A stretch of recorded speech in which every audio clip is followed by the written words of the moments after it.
to the coin toss, and after that we'll speak to the captains.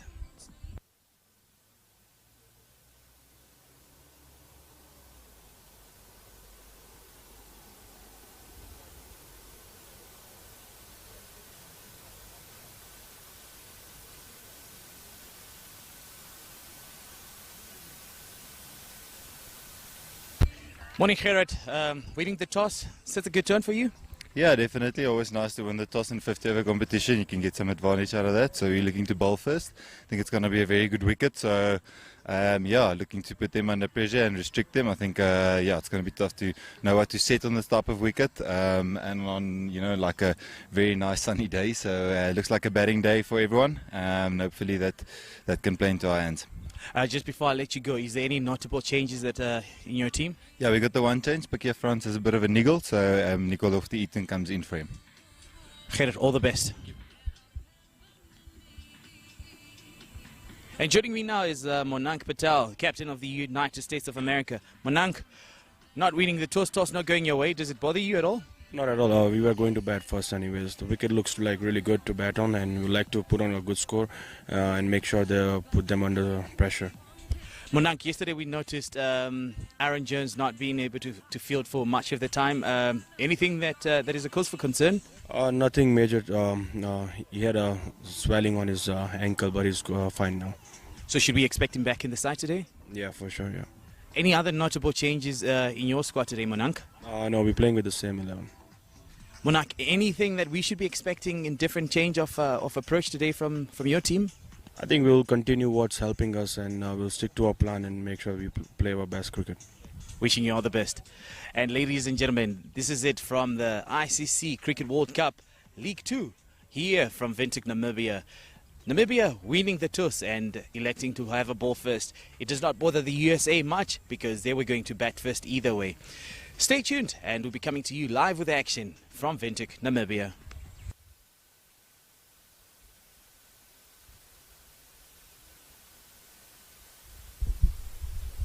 Well, there you have it. Thank you very much, Dixon. So the Richello Eagles deciding to bowl here this morning. Of course, so far the US have won all their games. Richello Eagles losing one game against the USA. So it's an interesting game here. There you have it. That's the team for the United States.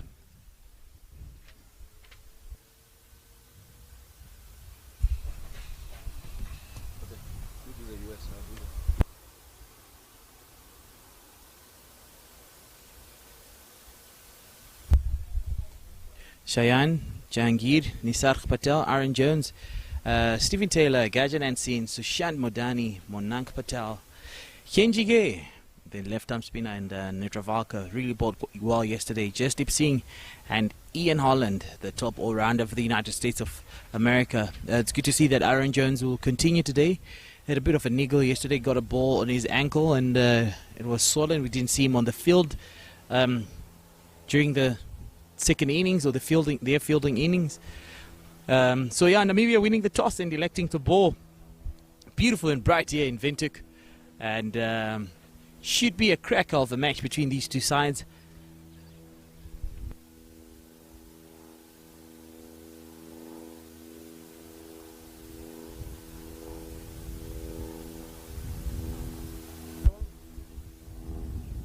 Well, there you have it, the Richello Eagles, Bernard Scholes, Jan Freilich, Gerard Erasmus, J.J. Smith, Zane Green, Michael van Lincoln, Ruben Timbleman, Dangeni Lungomeni, Loretz, Divan Lecoq, and Lofty Eaton coming back in the team now. You saw that Elaria France, who played the last game, picked up an injury as well. Yeah, I think strained his hamstring, and Lofty Eaton is back on the side. I think that the two changes have been consistent, and it has sort of like stayed the same. I think it could be a great opportunity for the two opening batsmen, Divan Lecoq and Lohan Lawrence, to score some runs, and there you have the points table as well. Oman, Scotland being the top two teams. United States of America on number 3, Namibia 4th, United Arab Emirates, Nepal and Papua New Guinea. I think this match equally important to the United States as it is to Namibia, as there is a 5-point difference, and the game sliding either way would really mean a lot, either for Namibia or for the United States. And the team's lining up now for the national anthem of Namibia and of USA.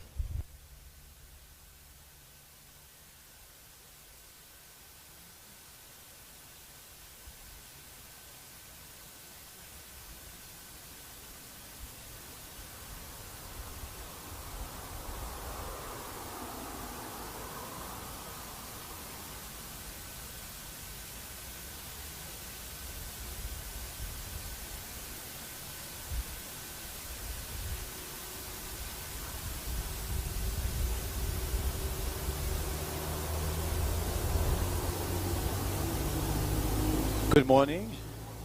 Can we please stand for the national anthems? Yes, you. I'm talking to you. Can we please stand for the national anthems? And you, and you. I'm still waiting for that gentleman that's still seated. Yes, we can see you, sir. Yes, he's got an injury. Okay, make an exception for him.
Thank you very much.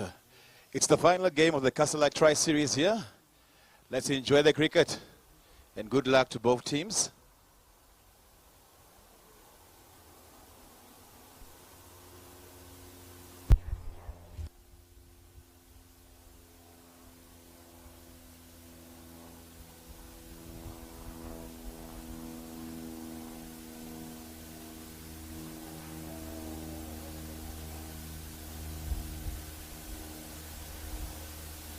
The team's taking out in the field now. Namibia winning the toss and electing to bat.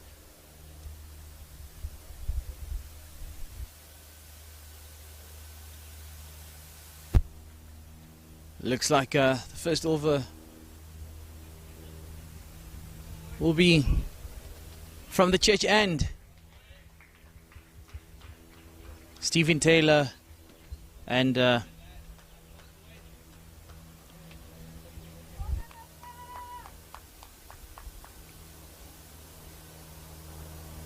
Modani. Stephen Taylor scoring 66 yesterday from 68 deliveries. Once he really got going, it was beautiful to watch.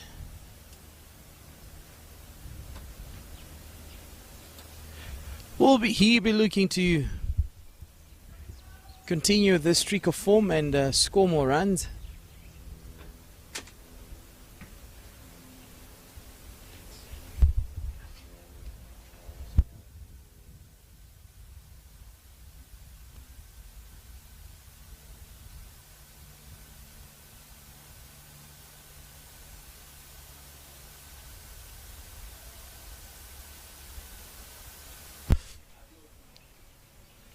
Change of hands. Ruben Trampelman. Looked like Tangeni Lungameni, but Ruben Trampelman will start off from the CD end. Namibia winning the toss and electing to field.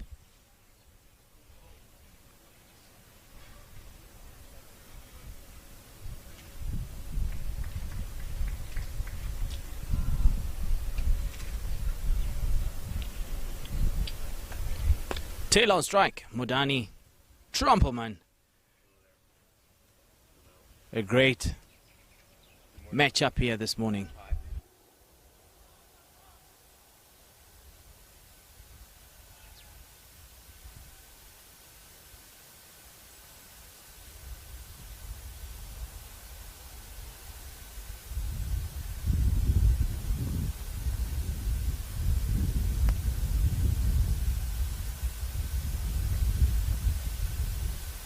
Trampelman. And Taylor starts off that one, flicking it away for a single towards Tangeni Lungameni. And they open their account. Good morning, Matthew. Yeah, good morning. How are you doing this morning? Very well. It's beautiful, nice and sunny. Windhoek, Namibia. A great matchup here this morning. United States and Namibia. Namibia might have a slight advantage because they've rested for 2 days. Yeah, they have. And I mean, look, this is 35 degrees Celsius heat here, so you're not playing around. So I think they're definitely helped in that regard. But the USA have got some momentum behind them. They've won all 3 games so far of this tri-series, 2 against PNG and also against Namibia in the first round. So they'll be full of confidence as well. Trampelman. Bit of a lowy there. But perfect line, perfect length. Yeah, and that's just what you want from your opening bowler. Erasmus has said, you know, come on. There's been very little action in the slips though throughout this series. Left again by Madani. Yeah, I mean, I still don't have a problem, I think, with the new ball. If you're going to get some lateral movement from a seam bowler's perspective, it's going to be right up at the top. So I don't have a problem with the first couple of overs, Erasmus giving Trampelman the license to pitch the ball up and see if he can draw that edge.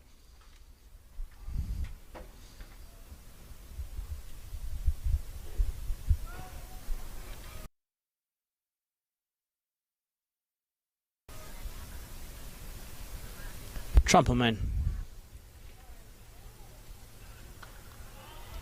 Maybe a bit too much back of the length. Trampelman, or the Eagles rather, trying to invite Modani to play the drive shot. The whole cover region open and only having a gully, a cover point, and Erasmus on a wider mid-off.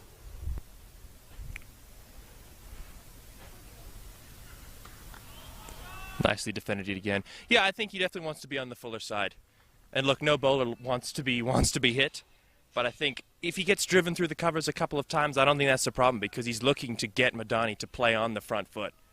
And if he can do that, then he can perhaps get one of the balls to misbehave slightly and take the outside edge. So I think for now, I would like to see them go a little bit fuller than Namibian seamers. And then if that's not working, or maybe after the first power play, they can drag their lengths back a bit.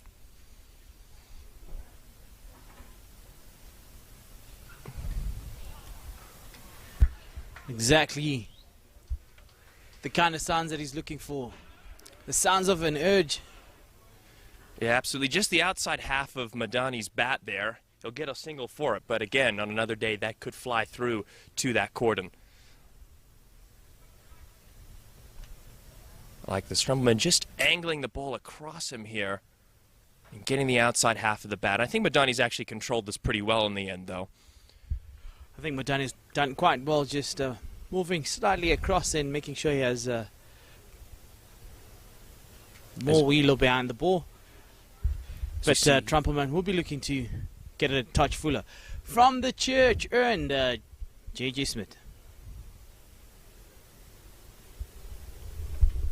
So like similar fashion, 2 slips, a gully, a cover point, and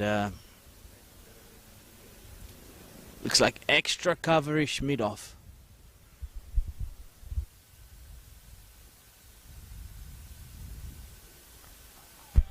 That's beautifully driven by Madani, and he's going to pick up a boundary here for his efforts. That's really well timed. Great application there from Madani. Just textbook basic, moving across and putting the full face of the bat. Let's just see. Looks like Smith probably just overpitched this one a little bit here. And he leans into that so nicely. It's all timing there, and he beats the man.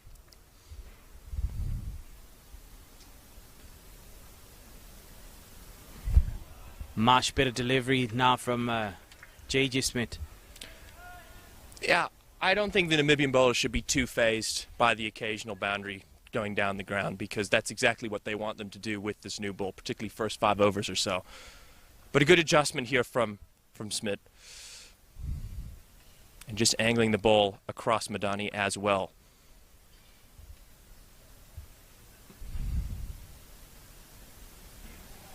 A little extra bounce there from Smith.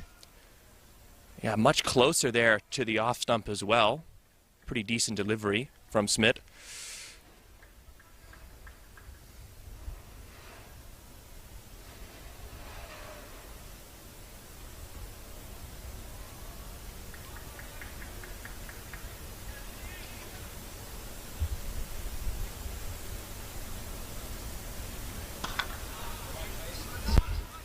This time, J.J. Smith fitting off his own bowling.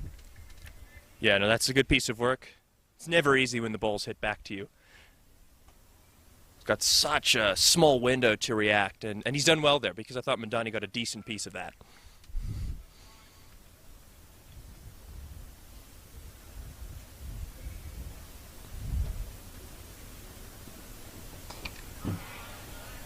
And Madani defends that one. Good recovery so far from Smith after going off, getting a boundary off the first ball there. Brought it back quite nicely, and he'll be looking to close off this over quite well. But don't think Madani's bothered at all. He scored 4 off the first ball. Great confidence shot, and picks 4 for the over. Yeah, can Smith close it out here, though?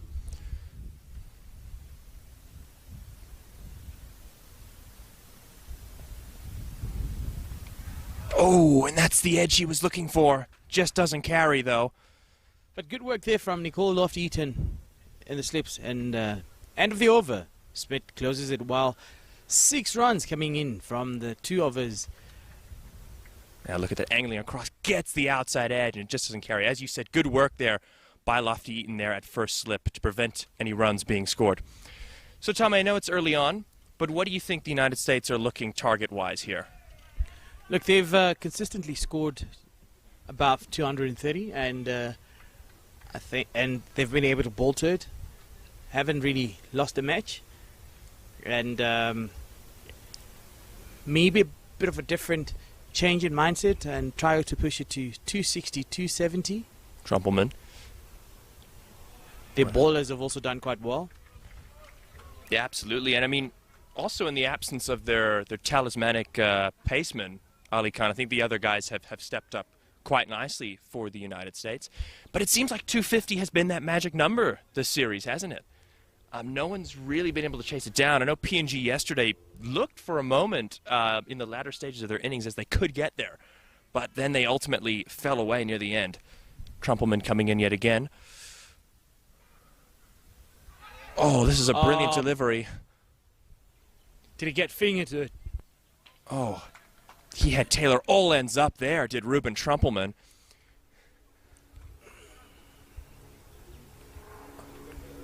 Great effort, just slicing off tip of his fingers.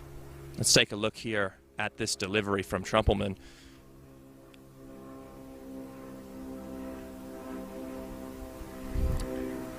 Oh, great dive there from Lofty Eaton. Just a touch too wide. Whipped away.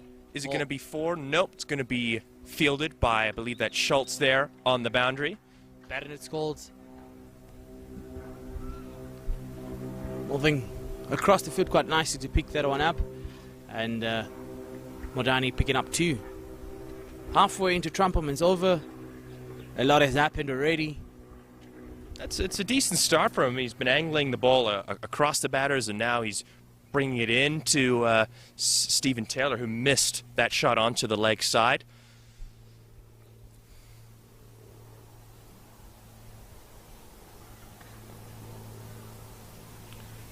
And defended into that cover region there by Madani.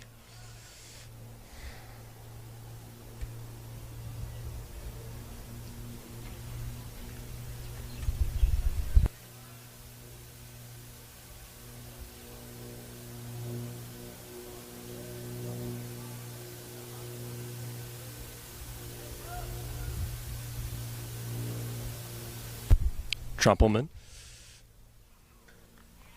And defended once more. Looking solid this morning is Madani. I think Modani knows that he's also due for runs, and he's trying to give himself the best possible opportunity to come off today. We saw 350s yesterday from the top order batting of the United States: Stephen Taylor, Monank Patel, and Aaron Jones.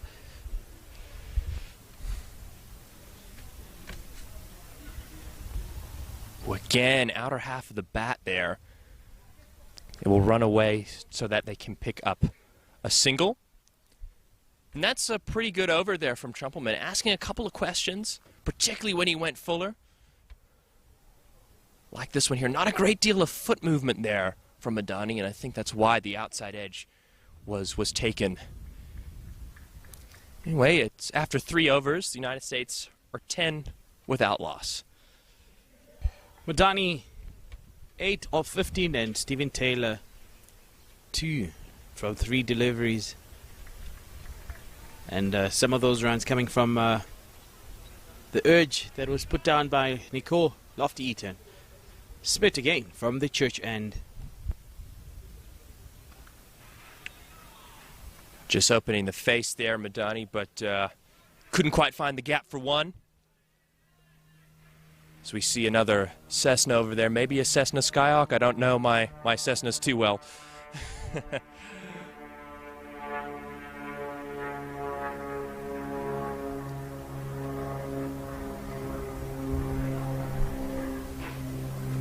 We'll check out the call sign and find out where it's headed. Nicely played for no run. Like you said earlier, Modani looking quite solid and quite more confident. Yeah, absolutely. I mean, there was that one delivery that took his outside edge, but luckily for him fell safely. I think it's about application right at the top. I mean, Namibia have got a couple of really good seam bowlers, and they have some World Cup experience. Yes, it's in the T20 format, but it's experience on the big stage nonetheless. So I think for America, they just need to knuckle down here. Ooh. Appeal. I think that's for leg before, and the umpire says, no, that's not out. I'd like to see the replay here. Yeah, if it's for leg before, definitely height in contention. Too high. If it's for bat. Let's see what this is for here. Beautiful delivery. It cuts back a little bit by the looks of things, and it's got Madani cut in half. This is a very good take by Green, by the way.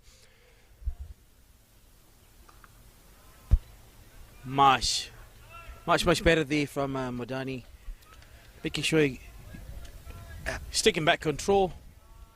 And I think But brilliant bowling so far from Yeah. JJ Smith. much better. I mean, he's had the one poor delivery out of the 10 he's bowled so far, but otherwise I think his length has been great, and his line as well. He's challenging the outside edge, then bringing one back, and as we saw in that previous delivery there, cutting Madani in half.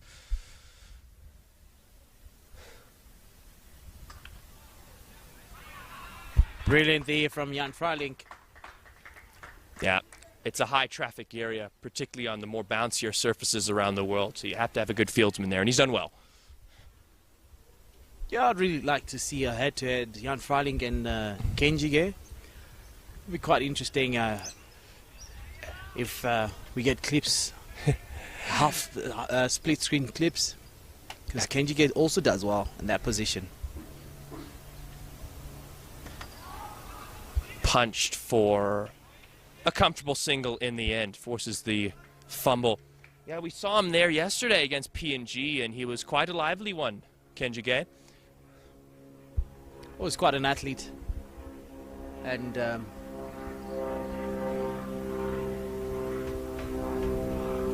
end of the over, 11 for Nautilus. 4 overs gone. Brilliant over there from JJ Smith. Yeah, just the one off it. Just the one off it, and Stephen Taylor. Trumpelman will continue. South African born, I believe. South African born, and I think one of his parents. Yes, is, I think he went to office as well. Yeah. I mean, they've turned out some proper international cricketers, haven't they? Likes of Faf du Plessis, A.B. de Villiers.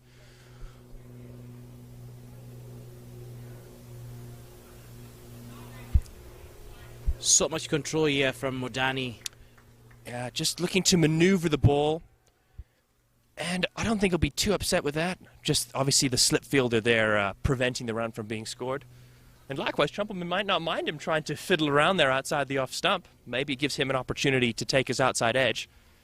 Yeah, I'd like to see a bit more consistency with Trumpelman bowling a lot fuller and inviting the batsman to drive, because with 3 people catching behind now. That's better. Much better. Oh, and it's going through the hands. Oh, and it's going to go for a boundary, but that's exactly what you were wanting Trumpelman to do. And it's nearly come off here for the Namibians. And Modani falling for it. Let's take a look here. Trumpelman going for that fuller length, you'd feel. Johnny, huge flash of the bat there, and it just evades first slip. Screams all the way to the boundary. That's unlucky for the bowler. A mental victory, I guess you could say, for him.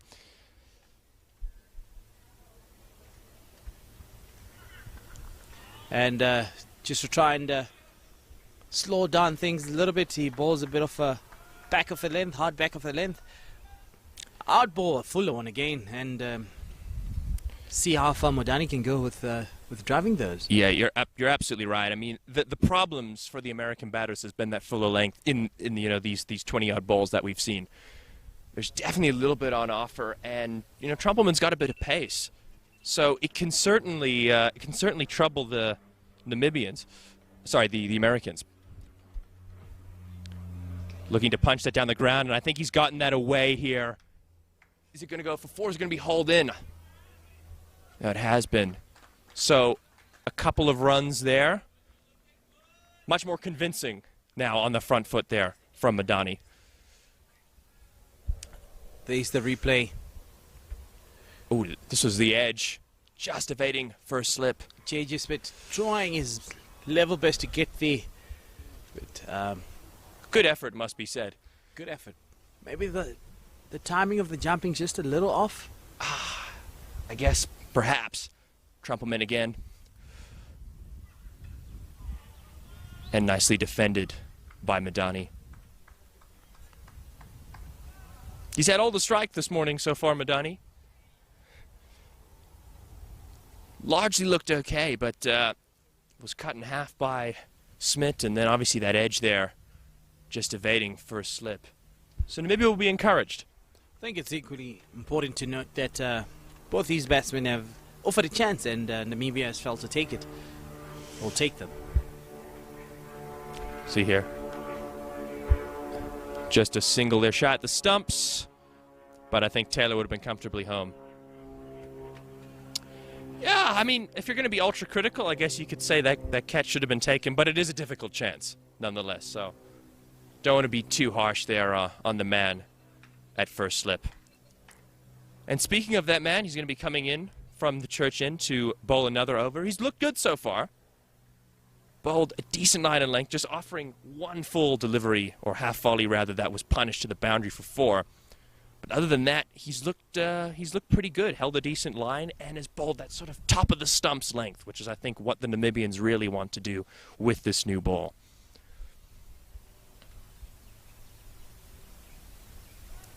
Smith to Madani. Oh, that's nicely played down to third man for a single. And Taylor will finally get some strike. Hasn't had much of it this morning. I think you'd be eager to get a bit of leather on Willow, just to get himself going. Yeah, Taylor's definitely one of the players who he can play a sensible, very controlled game, but he definitely likes to feel bat on ball for sure. Coming off of 50 yesterday, had to battle through a very tough period in the power play, and he got through it and managed to score some boundaries, but failed to convert that start into a big one.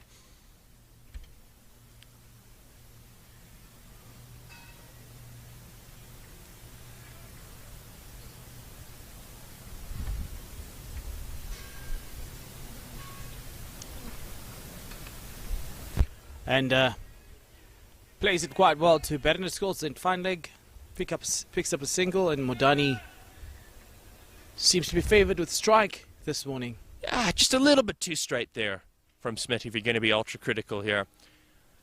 And I think that's at this point in the power play, the U.S. of course will look for the occasional boundary, but I just think rotation of strike and getting the openers in is probably what they'll really be looking to do. Ooh, edge again. Tell you what, the Namibian bowlers are asking some questions here. I think asking some really, really good questions, just not consistent enough for me to get any responses that they need. Just angling across. It's really beaten him. Madani all ends up. It's beautiful, it's full, it's angled across him, but falling short of the slip fielder once again.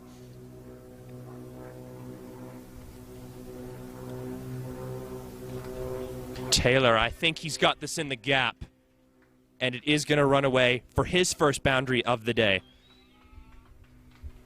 Taylor hitting the accelerator there and picking up a boundary. This helps. Yeah. And the current run rate instantly jumps from 3.5 to 4.41. Yeah, that will do his confidence the world of good, particularly after that shout, that LBW shout against Trumpelman. Again, just too straight from Smith, and just allows Taylor to free his arms. Oh, and now through the offside. Could be a back-to-back, but Trumpelman is there. Comfortably comes back for a second one. Yeah, this is good batting here from Taylor, scoring on both sides of the wicket now, and really getting his innings underway.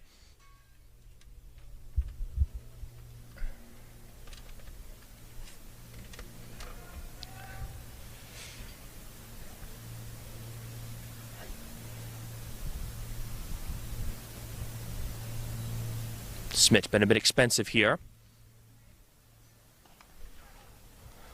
but a dot to finish his third over.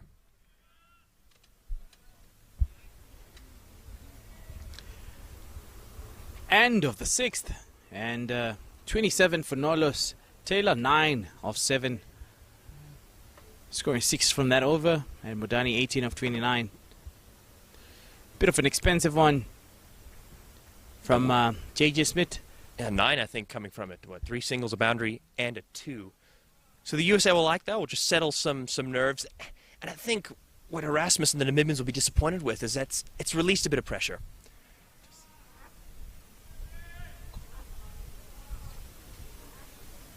Trumpelman for his 4th of the morning. Oh, again, Madani. Big flash there.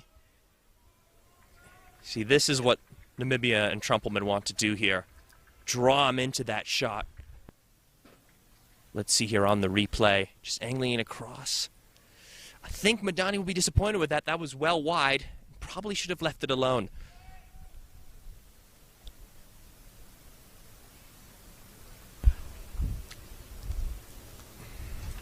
I think trying too hard to fish it outside off stump.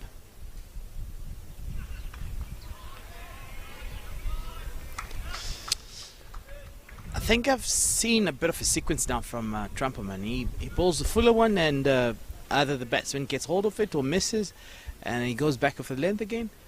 Maybe a bit more consistency in just making sure that he bowls 6 out of 6 and hopefully the batsman fails. Yeah, I mean, particularly in this power play, bring some of the fielders up, leave cover open and say, drive me through the covers at your peril.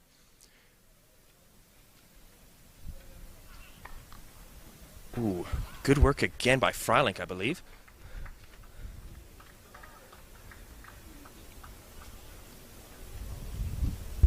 Yeah, I think you just want him to be a bit fuller. I wonder if there's just that sort of mentality of not wanting to be hit.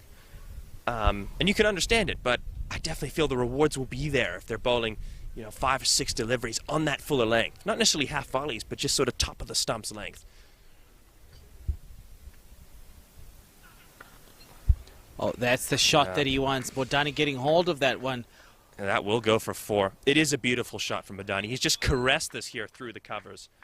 Touch to full there from Trumpelman. And Modani cashes in. Just where he wanted it. Had a wild swing at ball earlier in this over, but this time it's right out of the middle. Great head position. Gets his weight over his front foot and caresses it through the covers.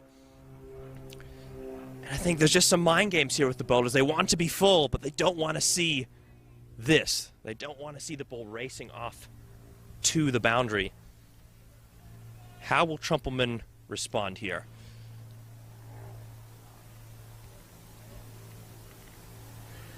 Ooh, a shorter one. In at Modani. I think he deals with this relatively well.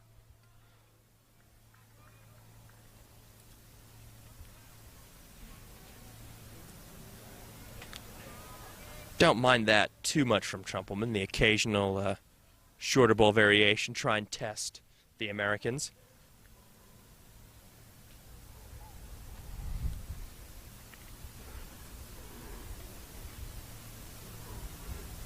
Trumpelman to close out his over here.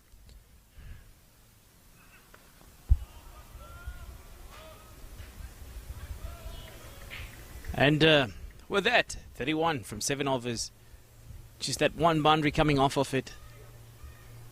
And well, 3 overs to go in the power play. Do you think, is it worth, the USA's sort of prerogative to maybe take a little bit of risk while the field is still up? Or do you think just keep doing what they're doing, get out of the first 10, and then really just try and knuckle down in those middle overs and rotate the strike? I think in the position that they are in now, they'll be happy to just hang around and rotate the strike. They're putting away the bad balls and they're getting an occasional boundary. So yeah, the slips have gone out now. Nothing really to fuss about.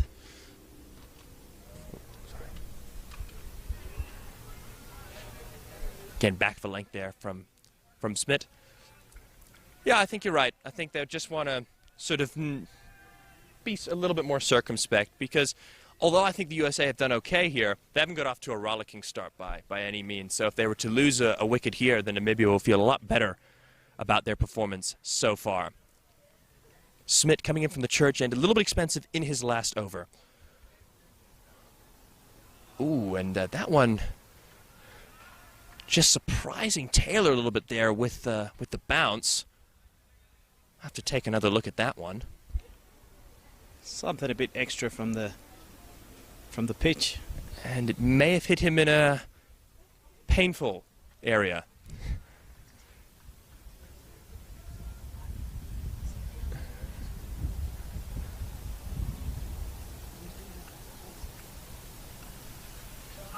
Ooh, appeal from the Namibians. This ball is run away. Is it, oh, umpire signaling dead ball, I think. I'll have to take a look, see what's happened here. Smith coming in. Ooh. So he's looked to leave it, and it's just gone off the thigh pad for 4. And I believe because he hasn't offered a shot, there shouldn't be any runs awarded there. That's exactly the reason why the umpire called it a dead ball. I think the batsman was also looking to run on that because it came off the pad. Slowed it down a bit. Ooh. Oh, that is an incredible catch there by Zane Green behind the stumps. That's fantastic bit of glove work. And Taylor goes. Brilliant by Green. Diving to his left. That's an incredible catch. Look at that. Real feat of athleticism there. Great work there by Green behind the stumps. And I think the Richelieu Eagles will definitely be happy with picking up the first wicket here this morning. 100%. I think they weren't quite as consistent with their lengths as they would have wanted to be. So this could definitely offer them a little bit of respite. And Taylor, the half-centurion from yesterday, he goes relatively cheaply for just 9. And that brings to the crease the captain of the United States, Manik Patel, also coming off a half-century from yesterday. I mean, Taylor haven't faced a lot of deliveries. If you look at he's faced 10 deliveries where Modani has faced 35 of them. So Modani definitely taking more of the strike. And I think Taylor, although he looked good, he just wanted to kick on a bit. But great bowling by Smith. That one just kicking up a bit of the surface, catching Taylor off guard. Yeah, I think the key, just very good length and line there from Smith, right in on that off stump. And he had no choice but to really play at that one. But again, I think the keeper deserves as much credit as the bowler in this case. You're absolutely right on that one. Green taking a crack of a catch there behind the stumps.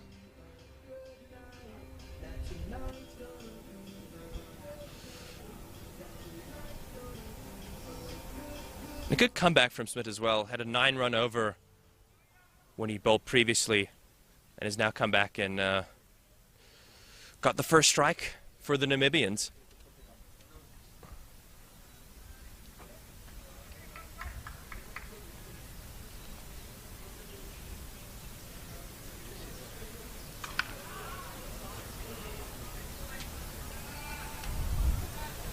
Good work by Van Lingen at backward point.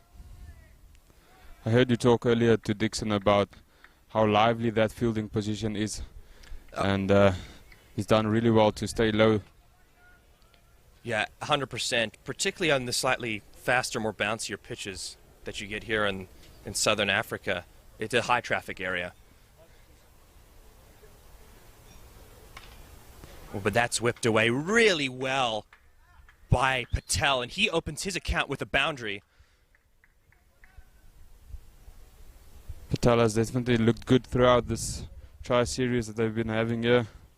Also the last game for them in this Men's Cricket World Cup League 2. So they'll definitely like to close off the series. 100%, and I mean, there's 2 important points here as well. I know from an American perspective, it is going to look very, very close as to whether they get that automatic qualification for the World Cup qualifier in Zimbabwe, and 2 points and maybe a couple other results going their way, and they could be there. So it is a vitally important game, even though it is their last one. Trumpelman to continue now.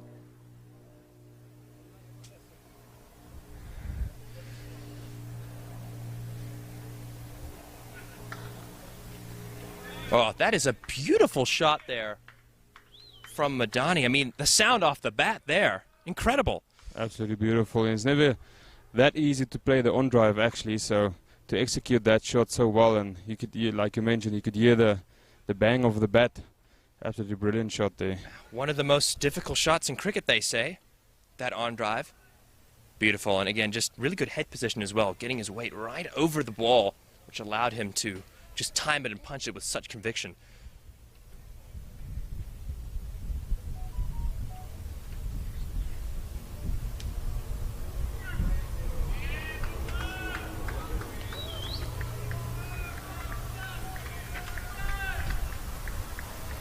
Just pulling his length back a little bit there. And Madani opts to leave that one. It's quite interesting for me to see as well, where I watched a couple of overs this morning where once they bowl a good length, the ball doesn't seem to bounce as much as they would expect. Keeper catches it quite low as well. Second day on this pitch.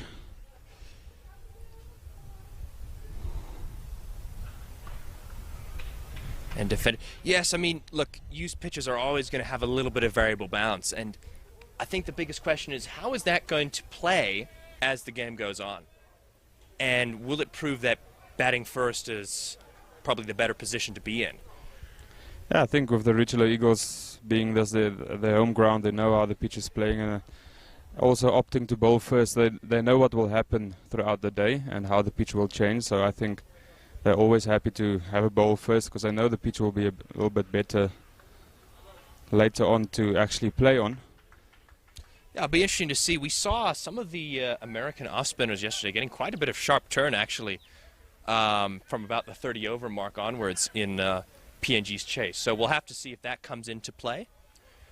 But yes, I mean, obviously, being the home ground of the Namibian side, they certainly, well, you would think they would know the ins and outs of the conditions here.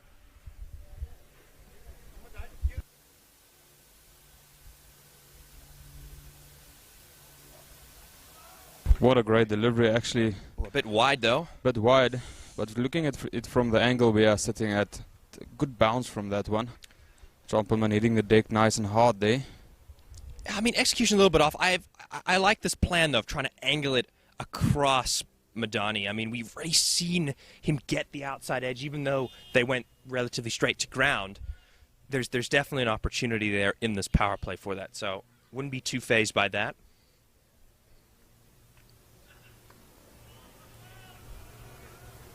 Much better line there, as you mentioned. Trumpelman just pushing the previous one a bit to the offside. I think Namibia would be a little bit disappointed with some of the consistency. There's definitely been some fantastic deliveries by this opening pair of Smith and Trumpelman. It's just maybe a couple of balls in between to release the pressure, perhaps, which they'll be a little bit upset with.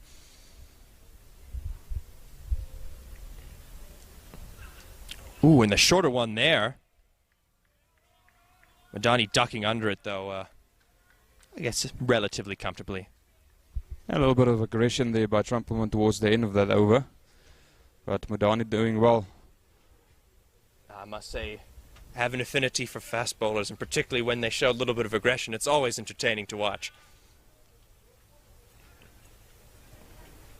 I think that's one of the things that most of the spectators actually come to see is some aggression by the fast bowlers, and Dale Steyn being known for that, always into the batsman's face. Oh, absolutely. And I mean, always love to see that. That generation of South African fast bowlers kind of, inspiring a whole generation of cricketers throughout the Southern African region, really. Anyway, Smith for his fifth, and to bowl the last over of the first power play. Ooh, and a big swing there from Patel. And oohs and ahs from behind the stumps from the Namibians.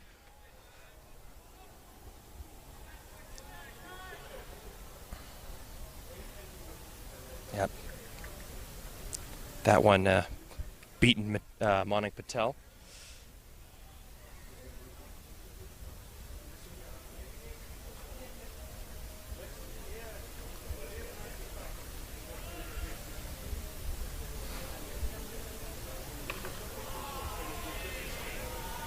Again on that one, you see it's staying a little bit low there.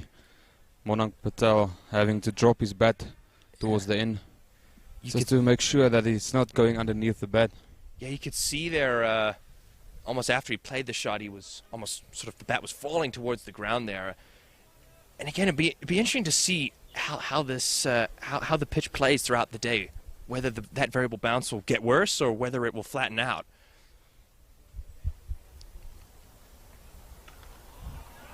Defended solidly.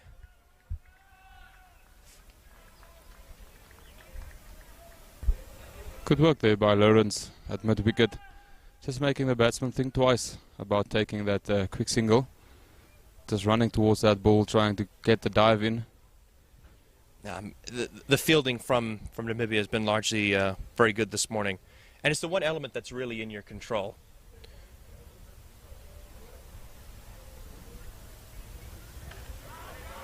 Defended once more.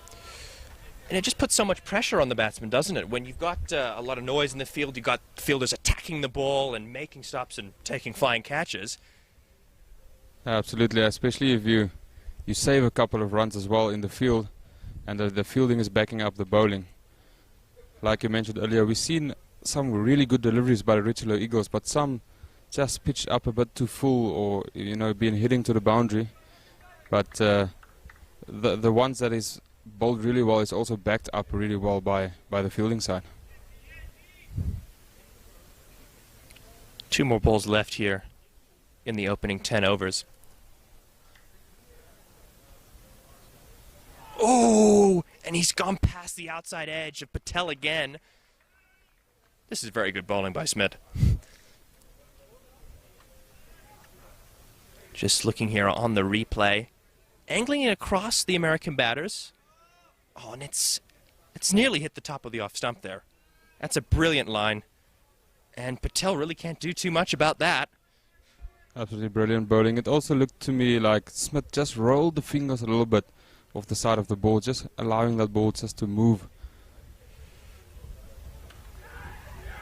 Oh, wow, that's a screamer. That is an incredible catch. That's fantastic. Is that Lofty Eaton there that's taken that? That's an incredible piece of fielding. Let's see the replay here. A one-handed screamer. That's an incredible piece of work. Lofty Eaton, you beauty. Absolutely beautiful by Lofty Eaton, diving to his right, getting that right claw out there, grabbing onto that one. I don't think Monank Patel really knows what's happened there. He thought he'd whip that away for 4 runs. Also interesting to see that Smith just moved the previous ball away from Modani. Just working with that angle, and this one just angling it into Modani. Or Patel, sorry. Yeah, no. Yeah, no, again, because, right, he was beaten on the outside edge and then just a little bit straighter. And I think Patel thought it was meat and drink, looking to whip it away. That's brilliant. It caps off the first 10 overs, which probably would have said would have been even Stevens until that last delivery, which has put Namibia in front. Let's just see. I think we're going to see this catch here again. Patel whipping it away a little bit aerially, and that's all Lofty Eaton needs as an invitation to dive across and take a fantastic catch.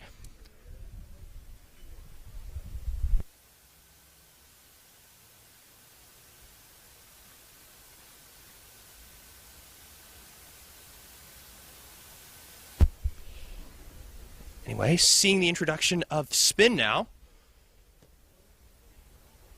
I mean, just look at this replay again. This is really incredible.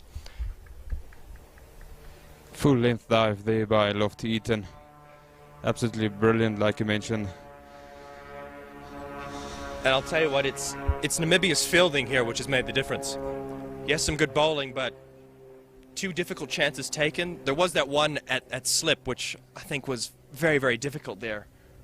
But they've taken 2 outstanding catches so far to put the United States in a bit of trouble.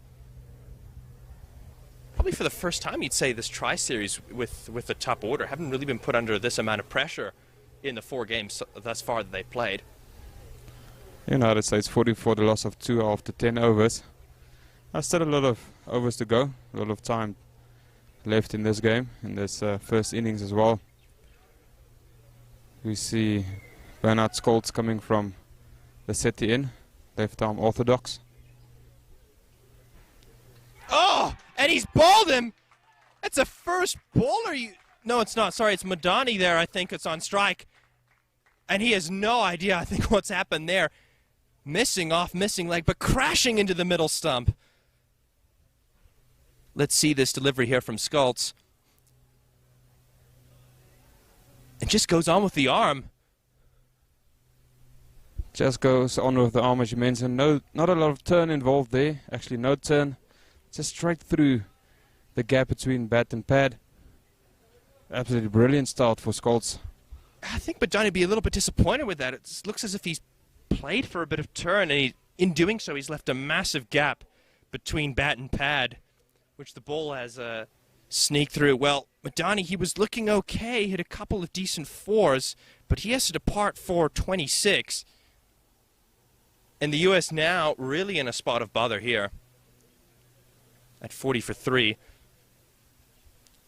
Brings to the wicket, I believe, Gajanan Singh, who definitely wouldn't have wanted to be out in the middle this early.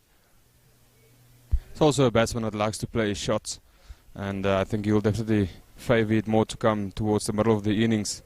He has a bit of more freedom just to play his shots, and I think this is quite a difficult time for the US. I mean, I guess the silver lining for the United States is that Singh has done these rescue jobs for them before.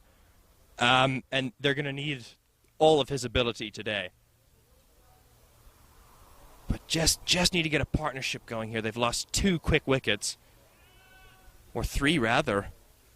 Looks like maybe only 10 runs for the loss of 3 wickets.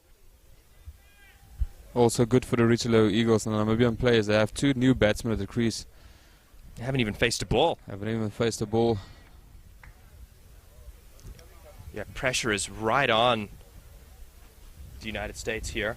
Also great to see that they still have a slip in place for that angle. Gajanan Singh gets forward.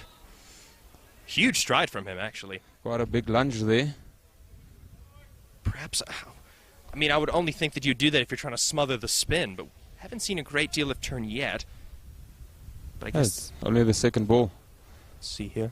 Ooh, there's a bit of turn, though.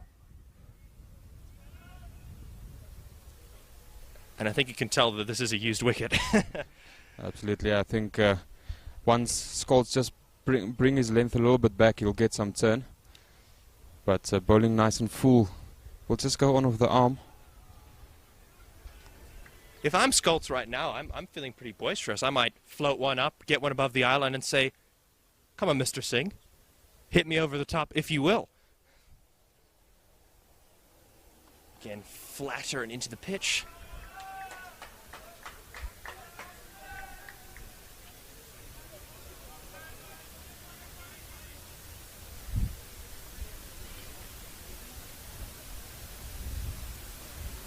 This is a shorter delivery here.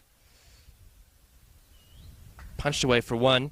Singh might think he may have missed out there a little bit. But under the circumstances, I think he's happy to just get off the mark, really. And nonetheless, a good over there by Scholz, picking a wicket up on his very first delivery. Now, a fantastic delivery. I mean, the arm ball that went charging for Scholz. So considering this is a used pitch now, I think the real question is what sort of target is, I guess, probably around par. Maybe a little bit smaller than if you were playing on a fresh wicket because we've seen some variable bounce, we've seen a bit of turn. What do you think is defendable on this pitch? I definitely still would go around about that 230 mark, 230, 240. Because I think if you just apply yourself well and you run a lot of singles, you rotate the strike constantly, then you can still get a decent score, put the bad ball away. I know it's not always easy, it's easier said than done, but that's one thing that I've noticed throughout this past couple of days that I've been watching. There's not a lot of strike rotation in between. Lungameni from the church end. I mean, picking up a bucket load of wickets in his last game. Bowled really well. It's all over PNG. He will definitely be tails up here, looking to continue the good start that they had this morning. I think it's the best possible situation for him. He's coming off of wickets, and he's been given a great start by his compatriots. Oh, and again, he's beaten Singh there. Looks like he was just caught on the crease, not really sure whether to play forward or back. Let's take a look here.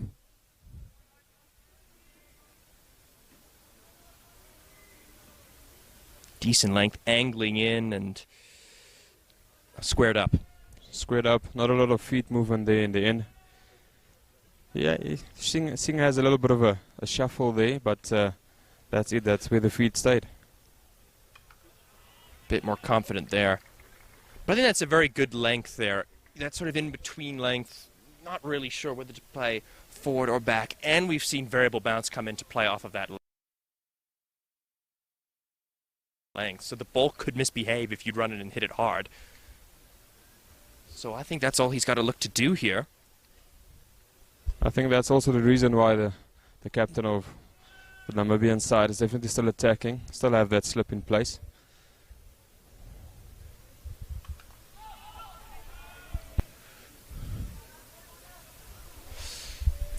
I think strike rotation now becomes quite key for the US. Especially during this middle part of the game. You've lost 3 quick wickets, so this is the time just to consolidate a bit, try and rotate the strike. If you get a bad ball, you can put that away to the boundary. Well, a partnership is sorely needed, isn't it? Ooh, maybe a mix-up there. Jones quite keen to get down to the other end, but rightly sent back by Singh.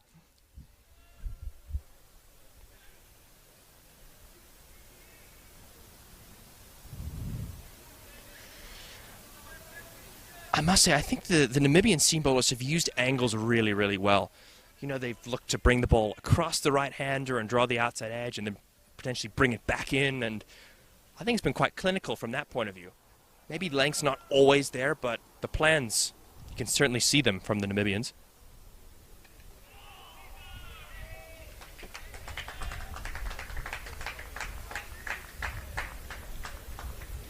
Another good delivery there to finish off that over. A maiden over, I believe. I think it's the first maiden of the day.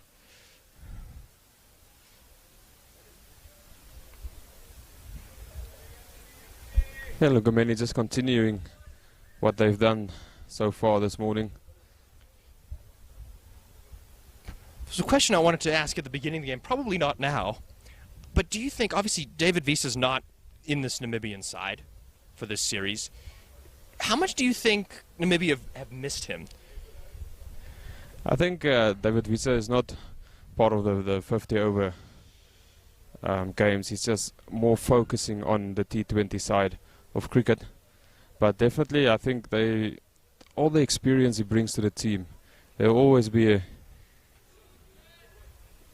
a gap if he's not there, if I can say it like that. But you know, they've played all over the world, they know the conditions, they're playing at home currently, so I think they're happy with Wiese not being here, but it would definitely have made a difference if he was here. Scults, a little bit shorter, and Singh looking to play that off the back foot.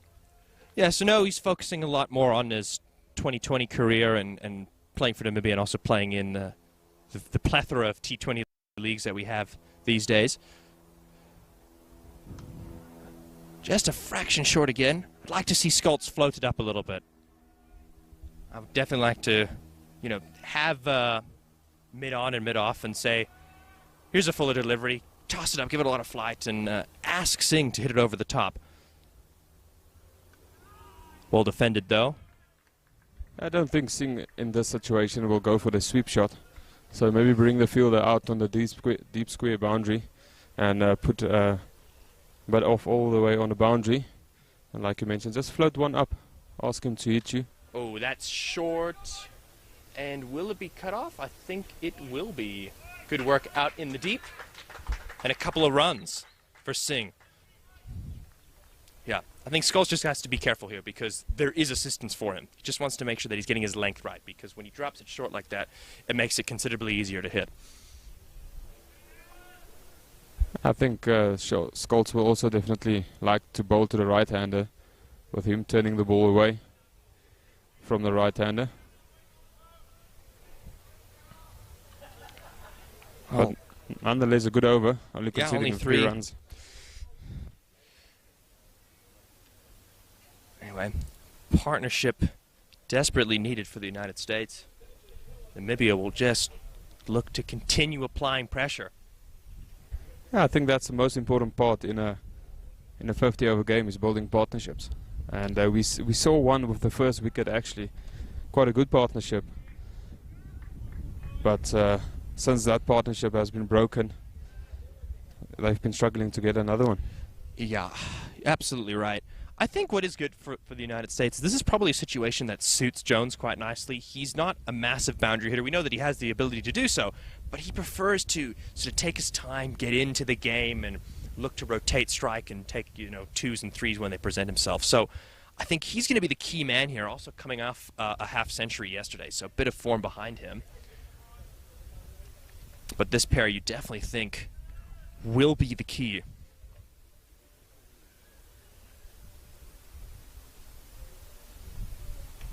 Oh, in the air. And was that a chance, or has it just evaded the slips? Can't really tell from our angle here. We'll have to see on the replay. Yeah, I think that one just went into the gap. Can see a lot of excitement there from the Eagles. Let's take a look here.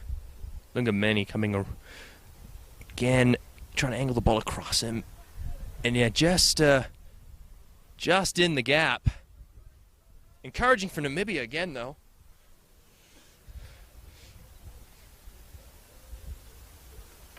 Ooh. Goes short. This will be cut off, and they'll only get a single. Good work there by Scholz on the boundary, getting around quickly, picking that out from that area, and I think the USA will definitely not look to take on his arm. Particularly not at this stage of the game. But absolutely right. I thought they maybe was an opportunity for 2, but he fielded that very well. Aaron Jones punching it into the gap here. This will certainly be 2. And collected by Van Lingen there. Absolutely great placement there by Jones. Just playing that in front of the guy at cover. Lofty Eaton, just evading his left hand. Brilliant placement by Jones. Just not getting all the power behind that one that he would have liked maybe. But nonetheless a good looking shot. Yeah, this is what he'll look to do. He'll look to try and pierce the gaps and work the ball around. And obviously keep out the good balls. Well, hopefully for his sake. Looking at the most runs scored so far in the ICC Men's Cricket World Cup League 2, we see Monang Patel at the top there and also Aaron Jones second. So definitely a lot of runs in the USA side. Aaron Jones currently batting on an average of 43, scored 1,119 runs so far in the 29 innings that he's batted. No, I mean, it's superb work. And I think the leading run scorer might be Monang Patel. So Namibia will definitely be happy to see the back of him. Absolutely big wicket that they picked up there. And also, luckily for them, picked it up cheaply. You're absolutely right. But again, two key players here for the U.S. Singh accustomed to doing rescue jobs. I recall a T20 against Ireland in Florida where he really bailed them out. Well defended again. Believe the United States were 16 for 4 in the power play. He managed to score a good 60, managing to get them up to 180 and ultimately winning that game. So he's accustomed to doing this. Maybe a little bit has to do this too much than what he would like to. But yeah, two key men out there for the U.S. and they just need to bet time at this point. Take the game as deep as they possibly can. Yeah, but also batting at number 4, you kind of expect, not always expect that kind of situation, but you are accustomed to that kind of situations, and you know you are a fighter batting at number 4 to try and get your side into a good position. We see another change in bowling. Erasmus, the captain. Yeah, he's seen some success with his spin in times gone by. Also think it's a good change, you know, turning the ball away from the left-handed batsman. I would agree. Ooh, and I think that's going to run away to the boundary. This is a very good shot by Singh. I think he's just opened the face and he's just played it very nice and fine. Absolutely great shot. He knew where the fielder was. Just opening the face of the bat, Yeah, as you look at mentioned. And played it fine enough just to evade that fielder at short third man, Lungomeni. A good awareness of the field placing. Erasmus. Ooh, a bit of a mix-up. Gajanen was keen to get down the other end. Those who watched the stream yesterday will recall a run-out also involving Aaron Jones, but it was the U.S. wicketkeeper that time.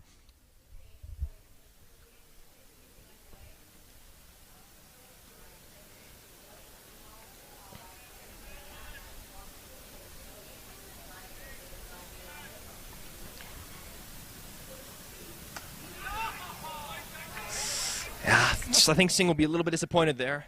It's a little bit short, and he had the width. That's just a bit of a change in field there for Erasmus. Moved the slip fielder out to that back, or the point fielder. Closing up that gap there. Better delivery.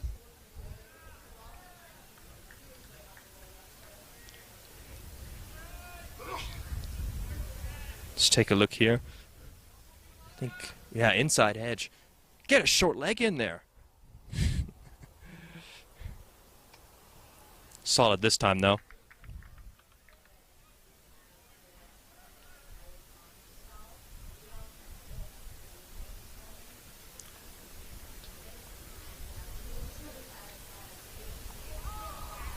We've seen a couple of big lunges there by Singh. As you mentioned, they're just maybe trying to get to the pitch of the ball, not allowing the ball to turn. We haven't seen a lot of turn this morning, but I think he just wants to back himself just to make sure he plays it before it turns. It's been the occasional one. I mean, Scult's got a couple. I think when he really ripped it, he got it to go. So you can understand what Singh is trying to do. He's trying to get very far forward to the delivery and smother the spin.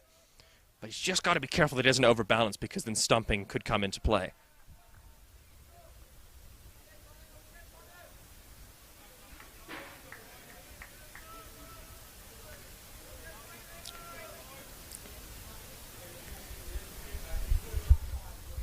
Look at Manny coming back. He's looked pretty good so far.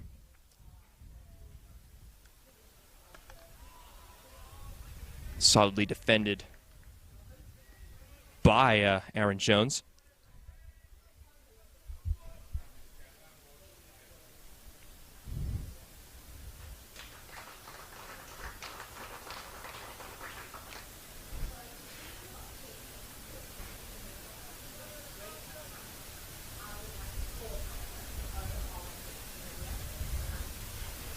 Advancing down the pitch.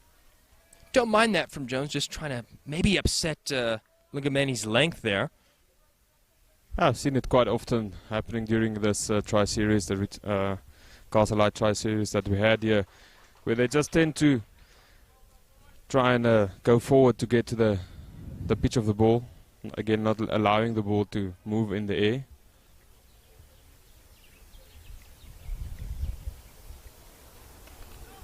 Again, defended solidly. Yeah, Asadval of PNG in his 90-odd yesterday also shimmied down the wicket to great effect, managing to really upset the lengths, particularly, of the American bowlers in that encounter. So don't mind that from Jones. You obviously don't want to play a rash shot at this point, but it's important to not just let the Namibians bowl to you. You have to try and be a little bit proactive.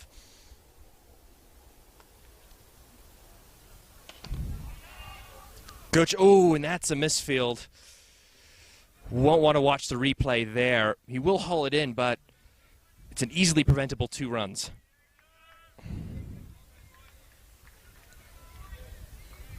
Yeah, we've seen in Namibia we have a lot of bumpy outfields.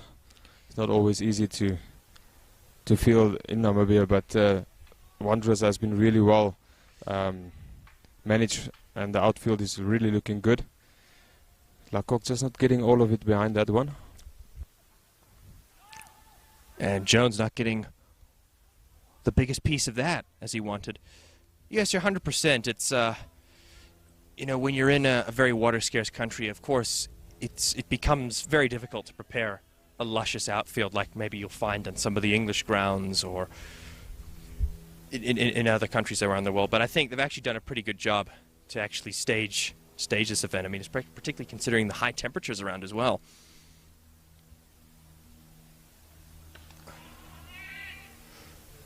No run there.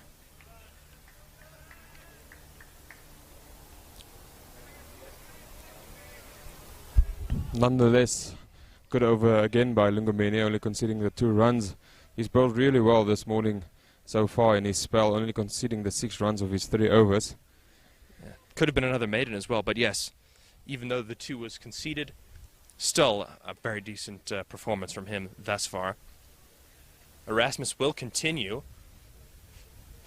Tell me, does Erasmus, will he look to bowl more arm bowls, or would he look to turn it a bit more? I think, looking at the situation, I think he'll go more for the arm ball.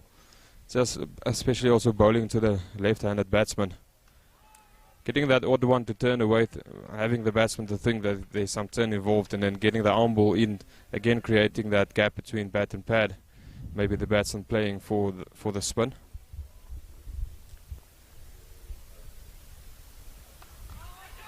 Ooh, decent shot there to get off strike. Well, it's all about creating doubt in the mind, isn't it?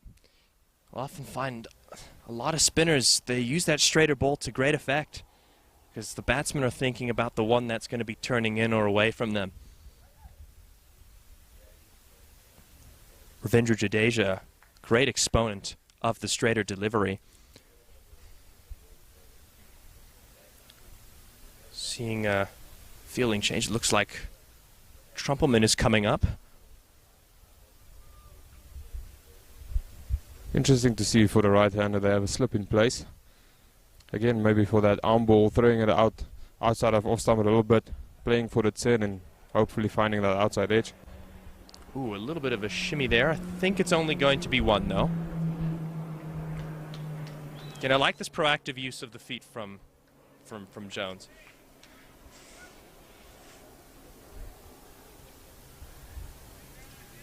And I don't mind the slip fielder either. I think when you're in this situation, you want to apply as much pressure as possible. Slip goes out for Singh. It's going to be another run down the ground. And finally, the USA managing to do a somewhat decent job of rotating strike in this over. They haven't been able to do that very easily in the past 5 overs or so. But this is certainly what they need to do from here on out.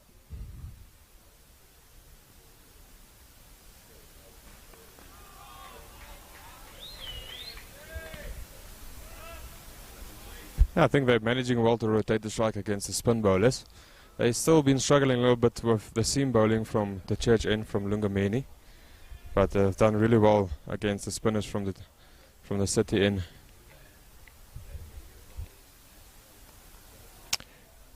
Well, this could work out quite nicely for Namibia because if they can tie up one end with the seam, then maybe it will lull one of these 2 into taking an unnecessary risk.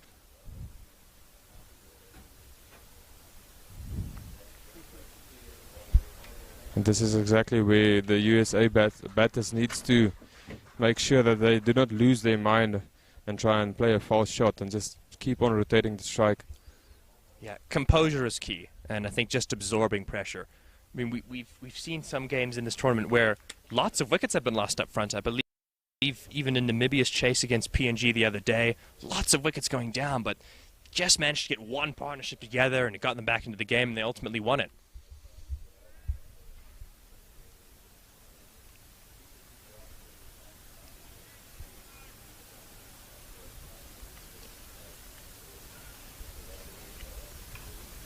Nicely worked away for a single.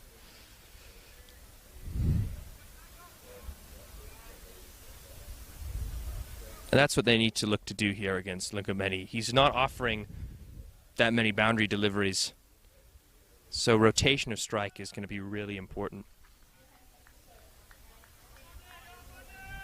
Yeah, for me, I think between the three seamers that we saw this morning, Lungomeni has been really tight with his line and length. He's executed well. A little bit short and wide on this occasion, but Singh just playing it in front of Freiling. And got it into a bit of a vacant area, so no problems there with that shot being a touch aerial.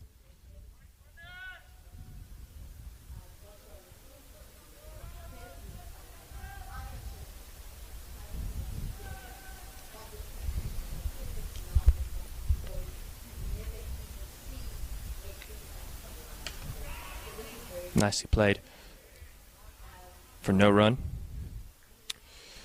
Do you think Namibia have a little bit of a point to prove after, albeit in the T20 format, downing a very decent Sri Lankan side in the opener, but then going on to lose to both the Dutch and Emirati teams? Do you think there's maybe just a little bit of, not necessarily confidence building, but just showing everyone that they can actually churn out results consistently?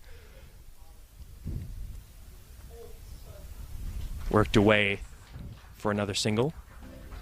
Absolutely, I think there's definitely some point to prove for the Richelieu Eagles. They got onto the big stage, unfortunately not managing to get through to the Super 12s again this year, but there's also being a different league. But yet again, the expectation is there that you've been to the T20 World Cup, why not qualify for the 50 over World Cup as well? Or at least get into the qualifier. I mean, these 10-team World Cups, it's difficult for associates to get into them.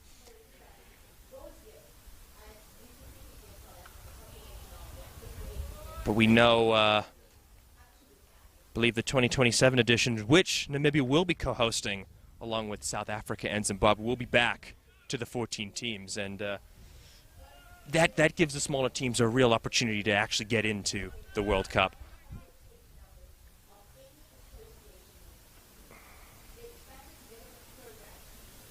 Lungomeni.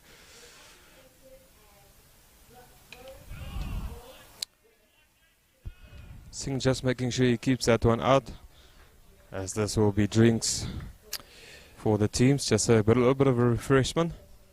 It is. So we've had 18 overs. The United States 61 for 3, getting a small partnership together of around 20-odd runs, but it needs to continue for them. And it is drinks.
Well, that's the end of the drinks break. What a start for the Richelieu Eagles here. USA actually starting very well. And the Eagles just got into this, picking up some wickets. But more importantly, it's being about the catching here. 2 brilliant catches. And there you see the 2 flags. Beautiful scenery here in Windhoek. Of course, we're at the Wanderers Sports Grounds. It's the final game of the Tri-Series. The Richelieu Eagles of Namibia playing against USA. Sink, you can see there 11 from 30 runs. And Aaron Jones, 10 from 17. Bernard Scholes continues. He's got 1 wicket so far from his 2 overs.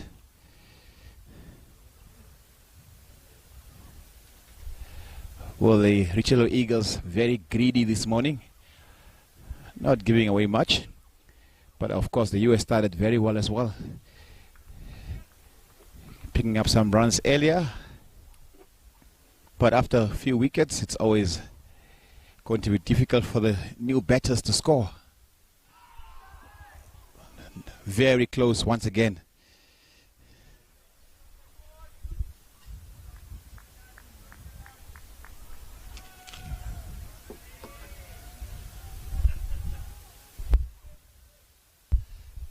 So Bernard Scholes just keeping the pressure on here. Ooh. Eventful. 2 balls here. This is exactly what you want to see after a drinks break. Just that opportunity of, you know, getting your mind of the game a little bit.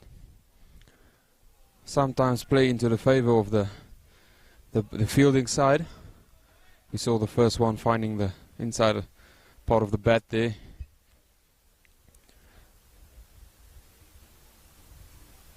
Yeah, this is going to be a very key partnership for USA. These two need to push on. One of them get a big score here, and the US will be back in this one.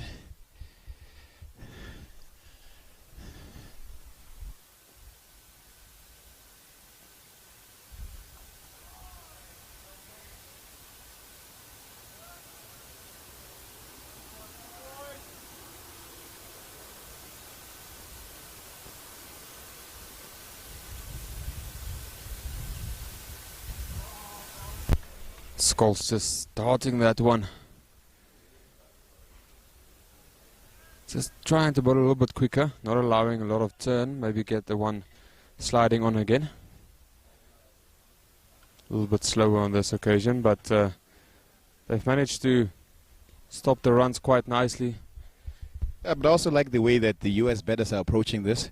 They know the game situation. They know if they lose another wicket here, it's almost as good as over. So they're really trying to just wait for the bad balls. Another wicket will definitely make things much more difficult for them. So after 19 overs, 62 for the loss of 3 wickets. The Eagles will feel they are at the moment on top of this game. But of course, these 2 players, very experienced batters, and given the chance, they could put the US in a good situation here. 230, you were saying? Could be a good score here. Yeah, I think 230, 240 will be a good total to bowl at. We spoke about the pitch also being used for the second day, but nonetheless it might turn a little bit more towards the back end of the day. And we saw the USA players yesterday, their spinners getting quite nice turn out of the wicket. And I think they'll definitely be looking to do the same here this afternoon. So I think 230 to 40 might be a good total. Lungomeni bowling really well this morning so far. He's just been hitting his line and length quite well, making the batsman think twice about playing the shots. Yeah, he's been on the money in this series. Definitely doing the job for his captain.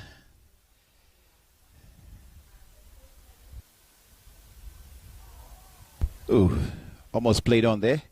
picking up 6 wickets. Dangeni Lungomeni in his last game. Let's see the replay here.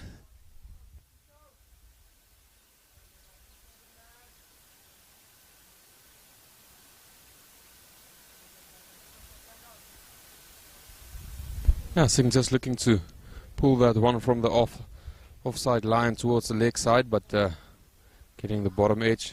Luckily for him, not onto the wickets. Oh, big stretch there by Singh. We saw it a lot, especially against the spinners, where he has a big lunge. On this occasion, Lungomeni beating the outside edge. Just that little bit of late movement there by Lungomeni away from the left-handed batsman.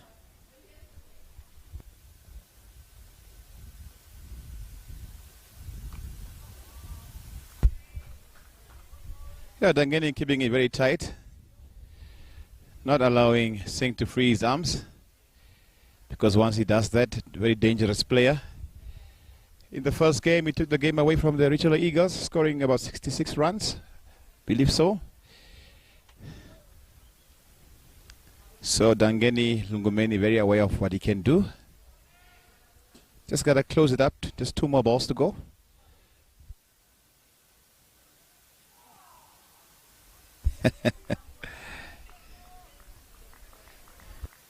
Could hear the oohs and the ahs there from the players.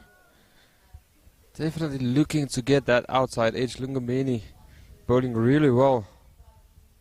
Singh just struggling a little bit here to get some bat on ball.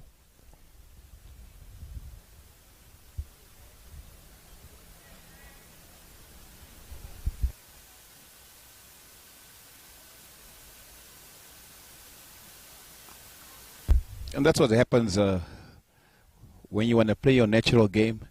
His natural game is to swing hard, play some shots. But now the game situation requires him to play himself in. And yeah, you know, your nature always wants to take over. You want to hit that ball. You see a lot with when you watch the West Indies, how if they fall apart, they just fall apart all the way. There you see the bowling card. Bernard Scholz really bowling well. Economy rate of 1.67. Smith also has 2 wickets.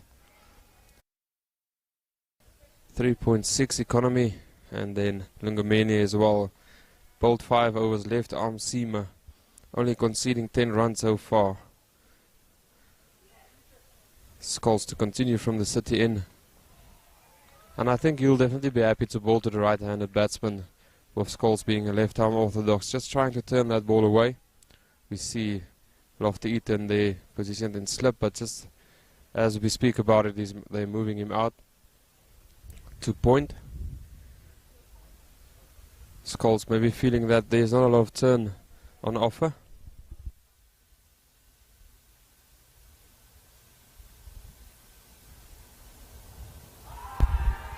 That one is given. And Jones has to work. A little hesitation by the umpire there, just having a good look at it. Here's the replay.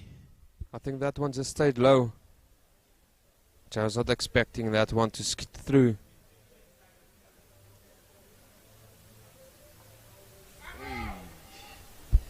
I'm not so sure about that one being out. Looks like it was going to miss leg there. It almost looked like that one just sliding on with the arm. But we only have the view from the camera. Yes. The umpire saw it firsthand and he thought it was out, maybe clipping leg stump or eating leg stump. So, but nonetheless, Scholz picking up another wicket for the Richelieu Eagles. Yeah, Jones has to go. 12 balls, 12 runs scored from 23 balls. Unfortunately, he has to go, and not what the USA wanted here. They wanted him to stay a little longer, but now he has to go. Yeah, I think Singh will definitely look to, consolidate this innings. We saw him scoring some runs against the Richelieu Eagles a couple of games ago, but now he's kind of under a lot of pressure to bat throughout this innings and to make sure he scores a lot of runs, as we see Holland coming in we haven't seen a lot of runs from Holland, so also under pressure to score some runs. Yeah, also when your top order is always doing well, and the game they don't, you come in, you haven't really batted long, and now you're required to, we still have 30 overs, or 29 overs and 4 balls. It's a long time to bat, and some of these guys don't really get this platform often, because the US have been playing well in this tri-series. But let's see what Holland can do here. Quick single, well done. Gets off strike. I think the main focus for the USA batters now is just to, you know, bat the whole innings. Make sure you get a good total on the board. You still have 6 wickets in hand. These two just got to bowl a nice big partnership. Just look to rotate the strike. Put the odd ball away to the boundary. But I really love this cricket. Really good cricket being played here in our hometown or our home country. What is scary is Jan Freilich has not even bowled a single over yet. And I think this wicket will suit his type of bowling. Good fielding there. Lawrence just chasing that one down. Yeah, Freilich hasn't bowled. We still have Lofty Eaton. That one can also bowl some leg break.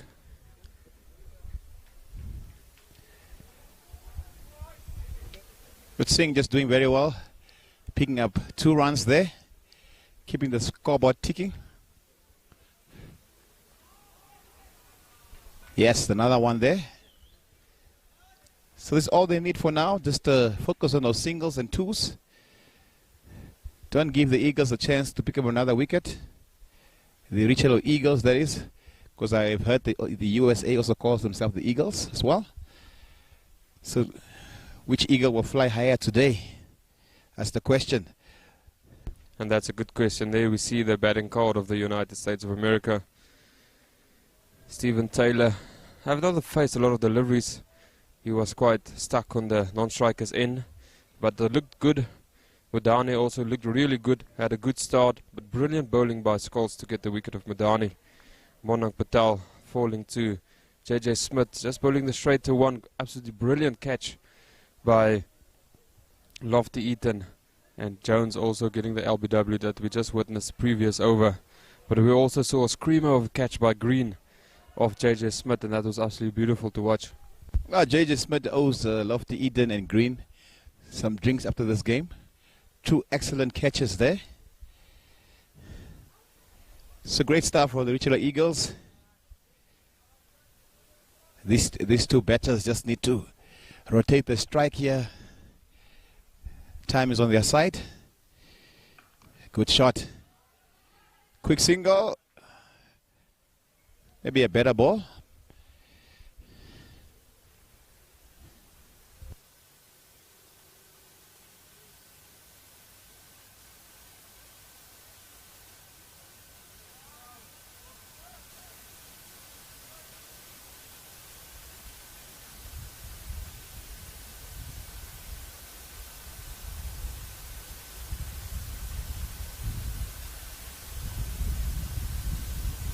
Holland to face Lungameni. I'm also happy to see that they are bowling Lungameni a lot of overs because he's bowling really well. The other day we spoke about, I was talking about the Eagles not really having a deaf over bowler. But Dangeni has shown me that he can. He can actually bowl quite well at the death. Actually, Freilich is a good bowler for Namibia to use at the end as well. He's actually bowled a lot of games for them in the death, and he has a lot of skill trying to bowl a lot of cutters and all that kind of stuff. So Lungameni and Freilich bowling in tandem in the death can always be a good show to watch. Yeah, definitely. Jan Freilich is a deadly bowler. A lot of variety. A very dangerous slower ball as well. Even the slower bouncer that he bowls.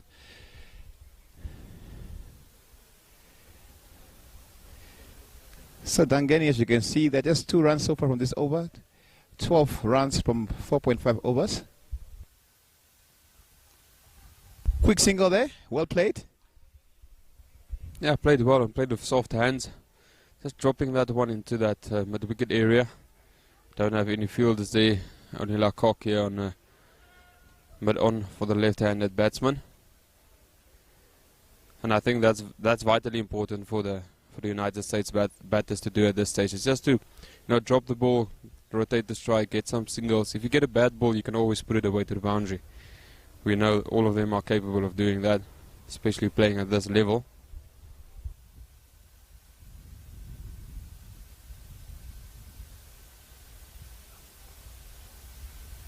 Just a bit too straight on this occasion by Lungumeni.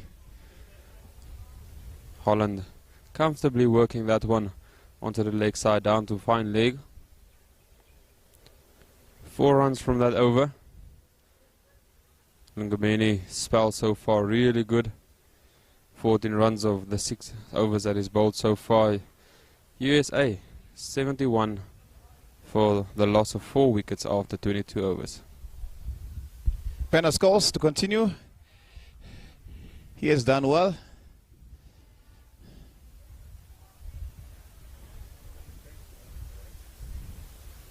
Just making sure that there's no leaking runs from both ends, especially not leaking boundaries. And of course picking up 2 wickets.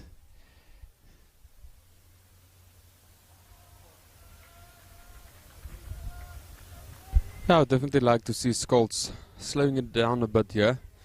Just giving the ball a bit more air, asking the batsman to go for the big shot. Just to try and pick up another wicket or 2. Moving Lofty Eaton out of the slip coordinate to that mid-wicket area. Smith coming around from the deep mid-wicket area to just backward of square.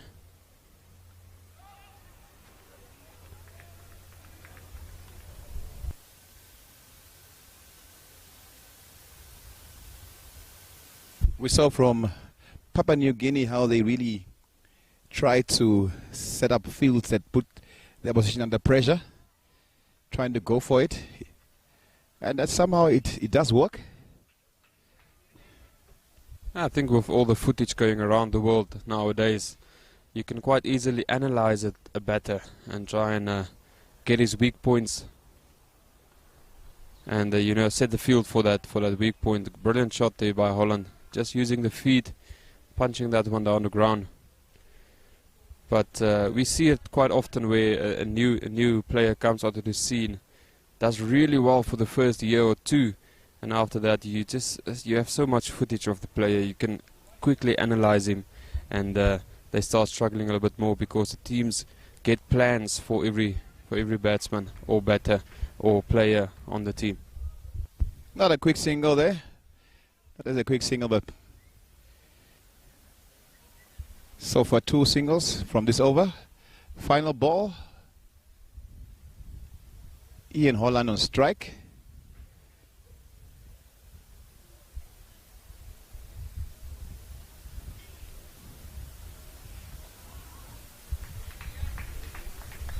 Yeah, the US will be happy with this if they can pick up 3-4 runs per over without losing a wicket for the next 10-20 overs. Just pile up some runs, put the pressure back on the Richard Eagles. Absolutely, like you mentioned, the next 20 overs you get 80 runs odd or 90 runs from the next 20. You get yourself up to a good total of 150, 160, and then in that last power play, that last 10 overs, you just go for it. Make sure you get up to that 230 mark. Change of bowling. Jan Freinlich into the attack now. And now we're going to see those cutters, slower balls. He's not really had the best series past a few games, but of course we know what he can do.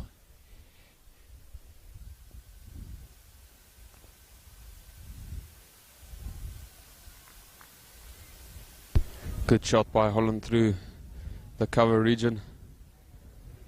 It's just not a lot of foot movement by Holland, but he's making sure he has a good base. And he's quite still when he hits the ball.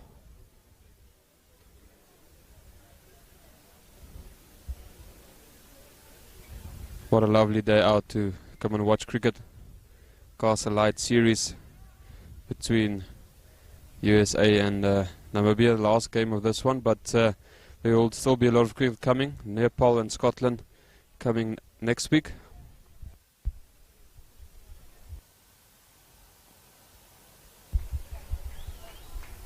Yeah, lots of cricket to be played, and it's all for free.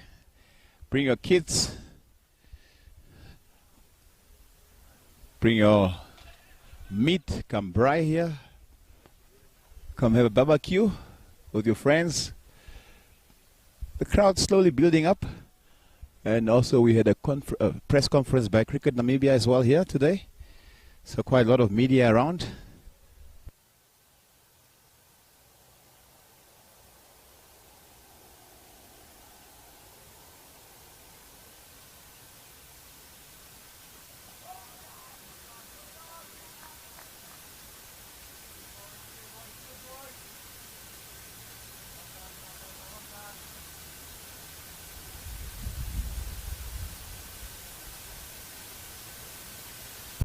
For Jan Freilich here is just to repeat, keep those same line, frustrate the batting side into a mistake.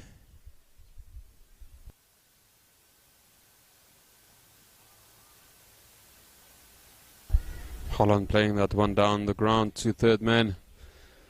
Easy pickings for Holland, but like you mentioned, the rest of the bowlers has set up the innings quite well so far. They picked up regular wickets. They've bowled really well, not conceding a lot of runs. So Freilich just to continue on building that pressure. Just needs to bowl a good line and length.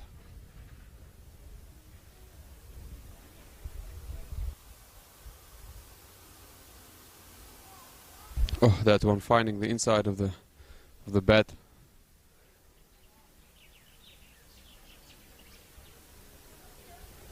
Just scored the way to the fielder at deep mid wicket. Smith fielding there.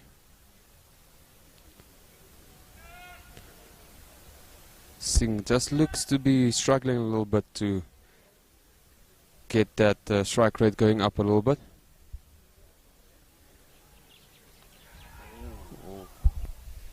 A little bit aerial there, but doesn't carry. And that's the variation that you talked about. Almost catching Holland off guard there. Just seems to have gotten a little bit of extra bounce. Holland not getting on top of that one. That's the end. ICC Men's Cricket World Cup League 2, powered by Dream 11.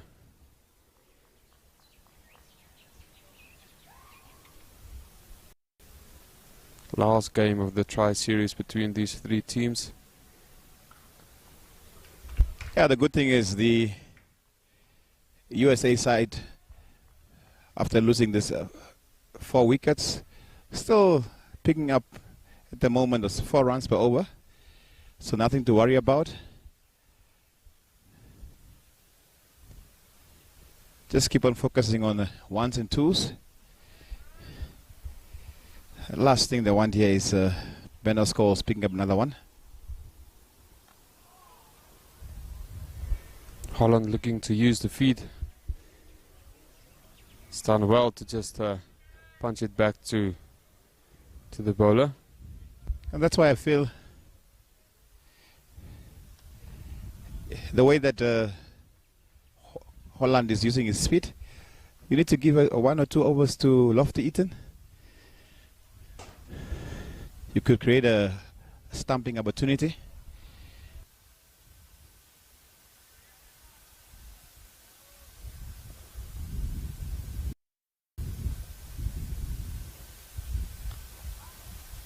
Quicker on this occasion by Scholz. Well managed by Singh, just punches that one down the ground.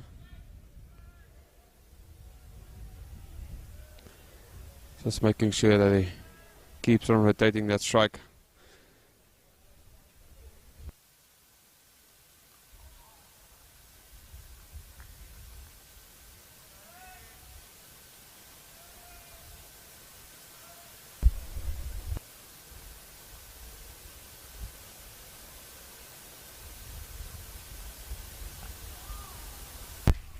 Once again, risk-free cricket.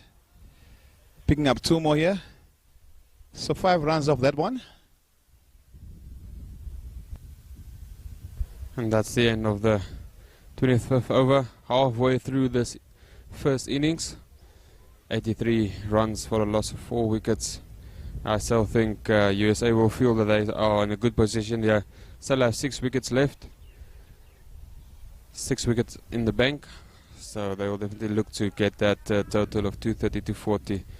Just to get themselves into a comfortable stage and look to defend that score. Big game for them. This is their last game as well for this League 2. So they will definitely be looking to get that points on the board. Well, change in commentary. Dixon joining me now. Jan Freilich continues. Another single there. Looks like a little injury. Just calling out the medics. So after 25 overs, 84, lost the 4 wickets. Dixon, welcome back. Thanks a lot, Amor. The USA 84 for 4. Not the greatest of positions. I don't think this comes a bit of as a surprise to them.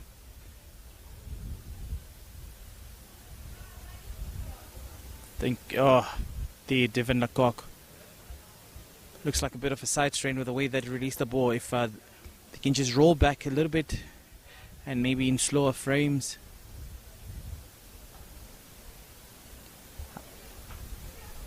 Could have been landing on the knee. Yeah, he was holding the knee right after he landed there. A little bit of a good sign is up now. Yeah, but what a game it has turned out to be. It has been a game of great catches, 2 good catches. Put the US in this position that they are right now. 4 wickets down. One by Zane Green, the wicketkeeper, and another one by Lofty Eaton. So those 2 catches definitely the difference between these 2 sides at this moment.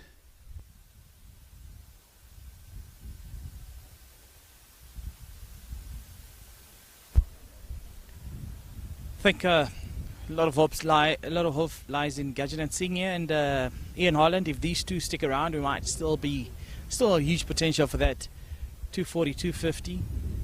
But if any one of them departs, and then the Eagles will be in a comfortable position and squeezing through to make sure that they do not get to that tantamount score.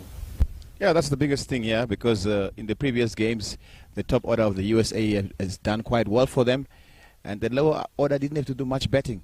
And today they'll be required to come in and score some runs, and it won't be that easy.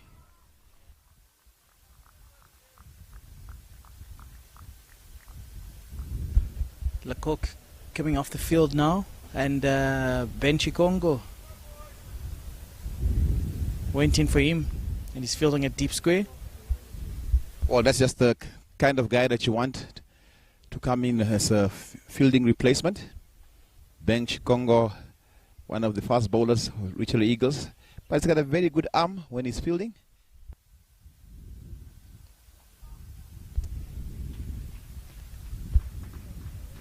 Brilliant back across and a straight drive there from Ian Holland to find a single from Tangeni Lungameni. And that's the good thing here for the US. These 2 batters both very matured. You can see the way they're playing, not playing under pressure, just picking up those singles. Just keep the scoreboard ticking.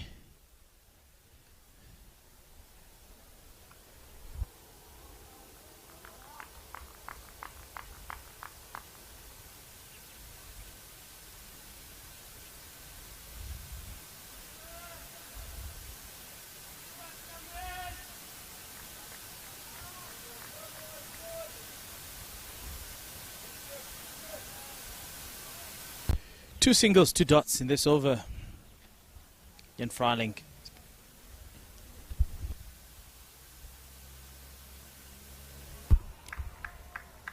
Okay, one for the over signaled.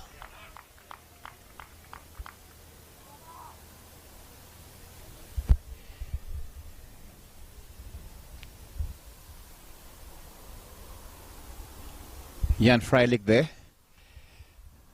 Just taking something out of his box of tricks.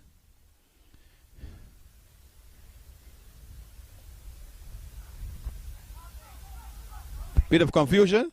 Ah, that is close. Very close. Top fielding there from Nicole Lofty-Eaton. Here's the replay.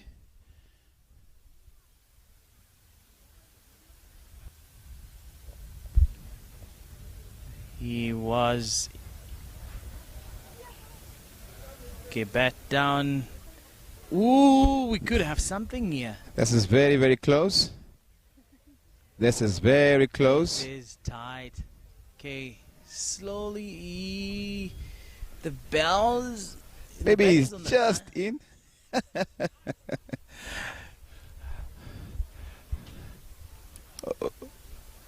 Yeah, well, given not out.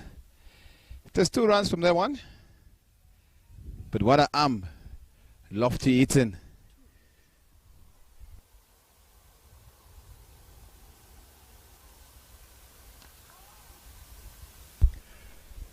A better hunting pack that we're seeing this morning from the Eagles.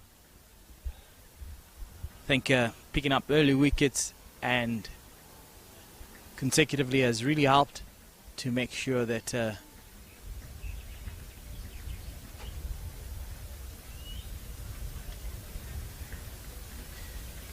they could sustain this momentum.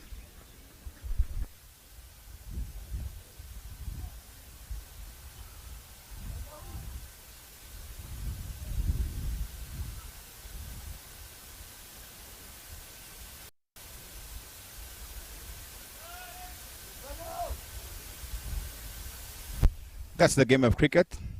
Some you win, some you don't. Really good bowling from Barron Scholes.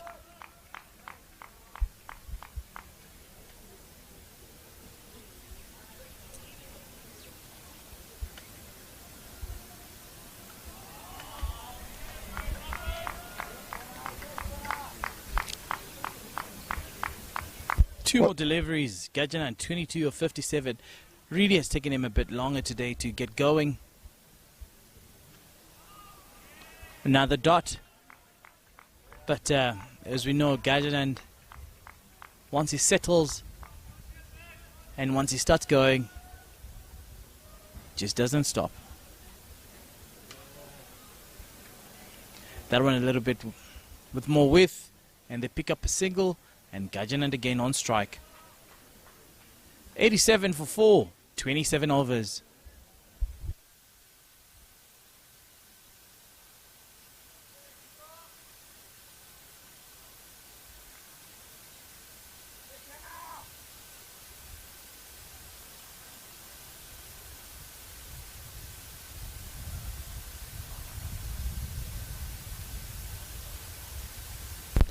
Ian Holland 12 of 19 and 23 of 59.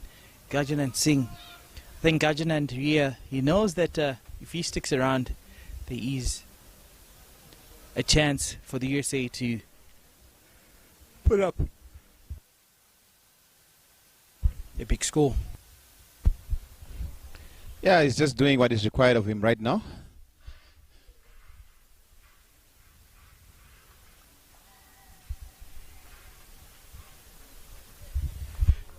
Bit of pressure there on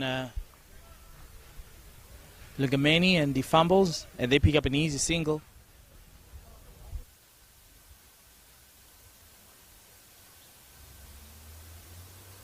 Well, it's a 50 overs game, so take your time.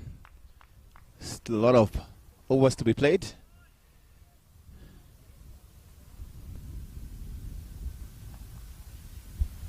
Played on the ground, pick up the single. That's what's required at the moment. And these two batters doing very well, except for that run out chance. We haven't seen much action really.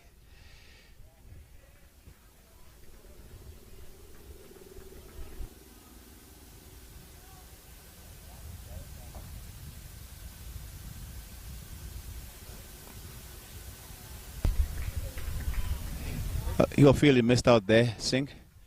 That was in the zone to be hit. Just picks up a single.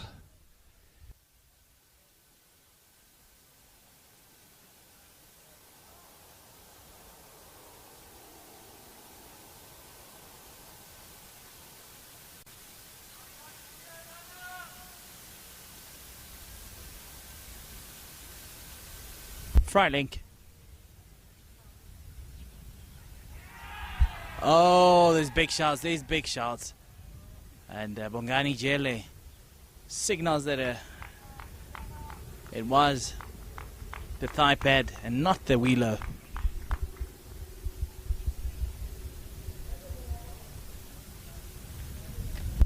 Good decision once again by the umpire. You can see clearly at the replay here, clear gap between bat and ball. Just hits his hip. I don't know how these umpires do it, but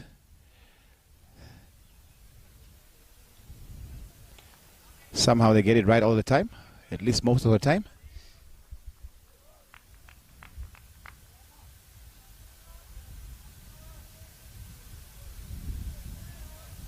I think you're in a position where they want to steadily cruise over 100 and give their bowlers something to bowl onto.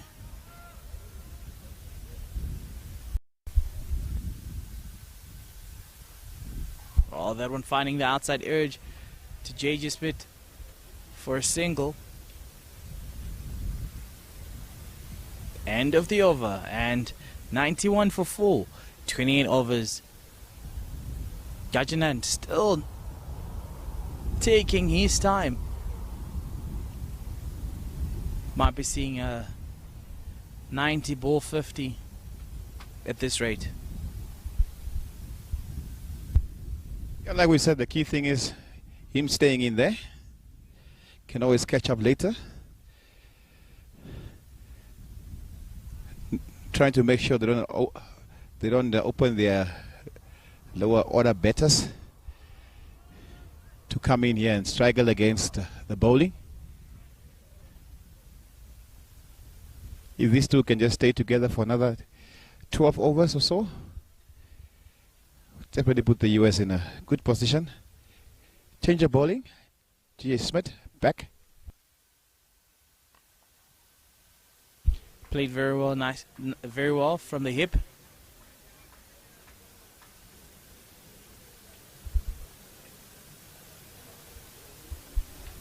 Strike rotation key at this moment for the US.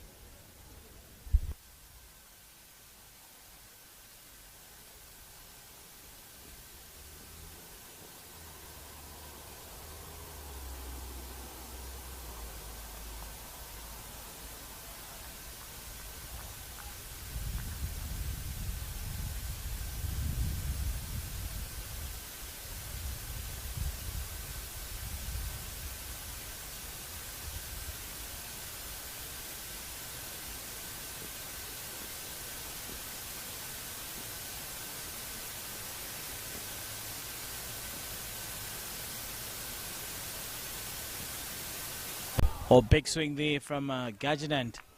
Think he knows that he needs to get going at some point. But he misses that one. Beautiful bowling from J.J. Smith.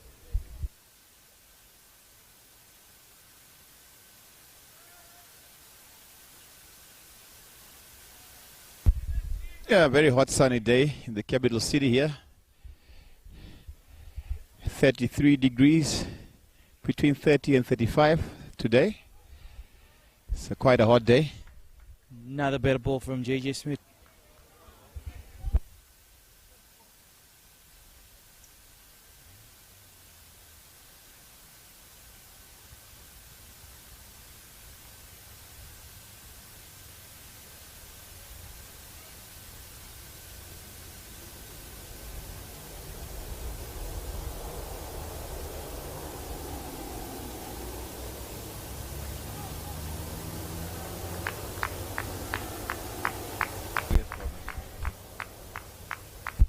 Only one right coming so far from this over of JJ Smith, which is the opening ball.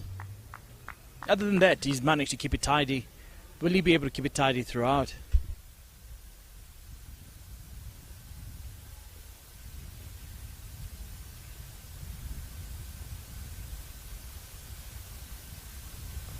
Oh, big urge.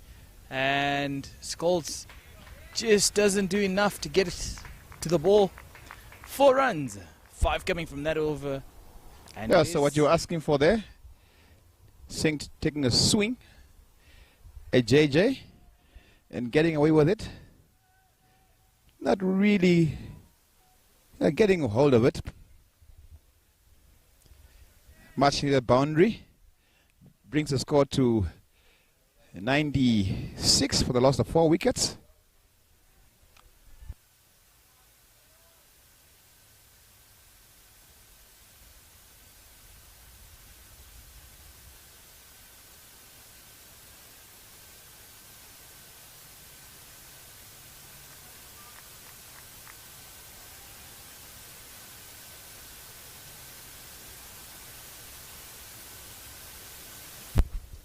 Frylink. Oh, beautiful play by Ian Holland.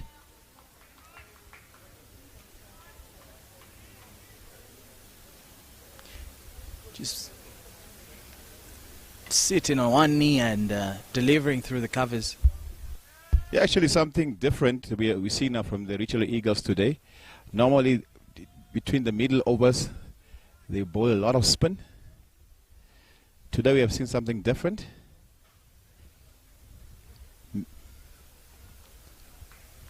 Great play. Mixing it up a little bit. The captain, Gerard Erasmus.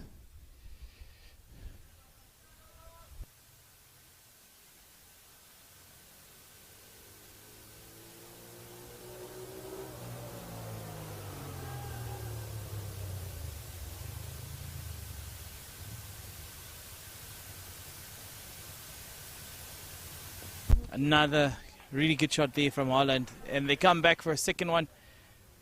Making it easy, making it light work. Well, that brings up the 100. 100 up for the US. 29.3 overs. 18 from 26 for Ian Holland. And Gajan Singh 30 from 67. Yeah, this partnership...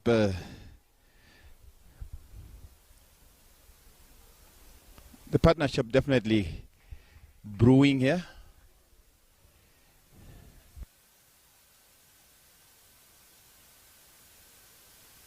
.37 this partnership at the moment.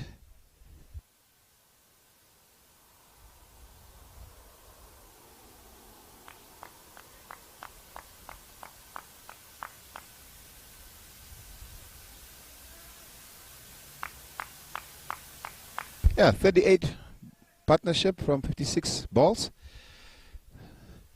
So these two just doing what's required. And a good over here. Good over so far from Frylink.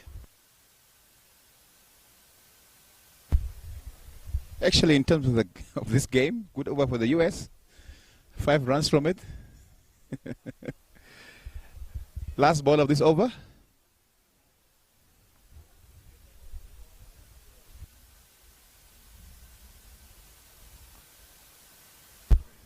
Nice and calm. Yeah, I think Frylink has also been able to not get punished for trying out a couple of things. So I think he's confident to implement more of his strategy next over. 102, 30 overs gone, 20 to go. Holland 19 of 27, Gajan 31 of 69.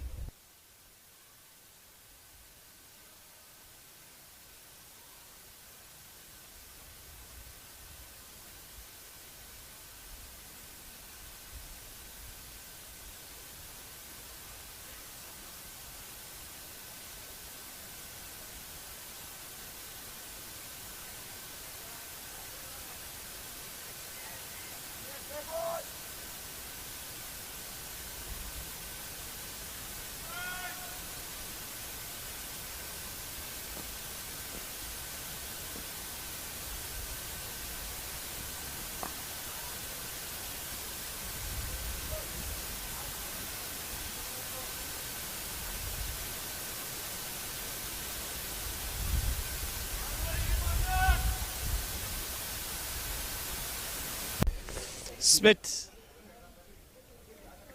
back in action.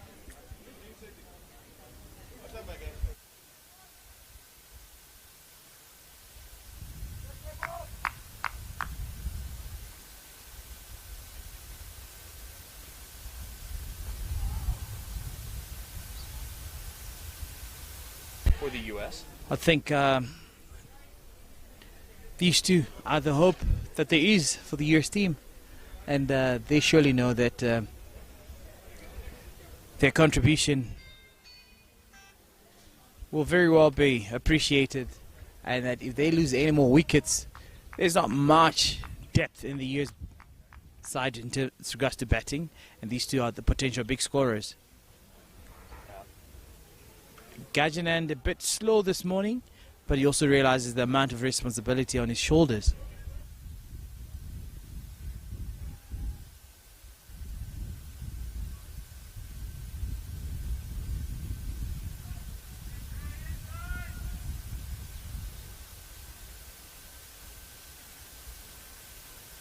The most comfortable position, but they've just got to give themselves a chance. Anything over 200,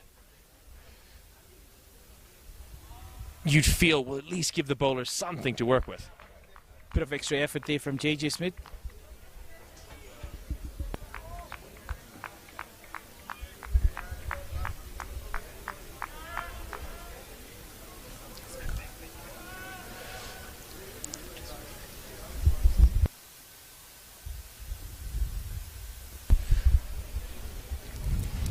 Smith to Singh. Ooh, that's in the air, and is that going to be a boundary? Yes, it is. A couple of bounces and into the rope. That's a very nice and authoritative shot from Gajanand Singh. I think him just putting his foot down now and showing that also maybe a bit of a test for himself to see if he can back his ability now and start going at it. Yeah, well, I think it's important from his point of view is, yes, absorb pressure, but you have to try and transfer it back onto the Namibian somehow, and he's done that with this shot. Drags his length back there a little bit. Just JJ Smith. And that's the end of the 31st over. 108 of 74 and Ian Holland 20 of 28. The ICC anti-racism code: spectators shall not engage in any conduct, act towards or speak to any player, umpire, referee or other official or other spectators in a manner which offends, insults, humiliates, intimidates, threatens, disparages or vilifies another person on the basis of that the other person's race, religion, color, national or ethnic origin. Any actions of this nature will result in ejection from the ground and possible further action such as criminal prosecution. We would like to ask you to assist us in respecting this. This is the ICC anti-racism code, and we see Ruben Trumpelman getting back into action. Gajanand Singh leading scorer so far, 36 of 74. Mudani 26 from 42, and Ian Holland 20 from 28. Yeah, he's found some support in Holland, and that's really, really critical for the US. They need to build a partnership, and they would dearly love this to continue. As you said, not a great deal of batting depth. Still the wicket-keeper and the likes of Nizar Patel who can come. No mugs of the bat. Trumpelman. That's going to be whipped away for one. Anyway, I must say, really do like the ICC's message there. In order to be a truly global game, it's important to reiterate those values of inclusivity and non-discrimination. And I think it's just important, just to remind everyone to be decent human beings. It is very, very important, especially trying to make sure that the game reaches all corners of the world and everyone is respected and do not feel discriminated or disparaged because of their background. Trumpelman. Aerial. Oh, it's taken. No. It's no taken. way. Has he done it again? That's incredible. Lofty Eaton, a.k.a. Superman. This is an incredible catch. For the second time today, launches himself and takes another one-handed screamer One of the best that I've seen. Gajanan Singh, you can see him there. He can't believe what's happening here. He's got a really good piece of this. But Lofty Eaton says, no, no.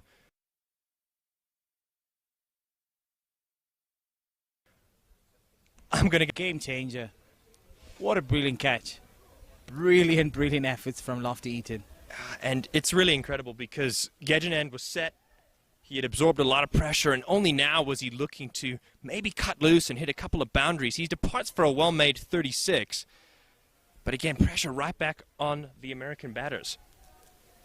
It'll definitely take a bit of time for Cheyenne Jahangir to settle.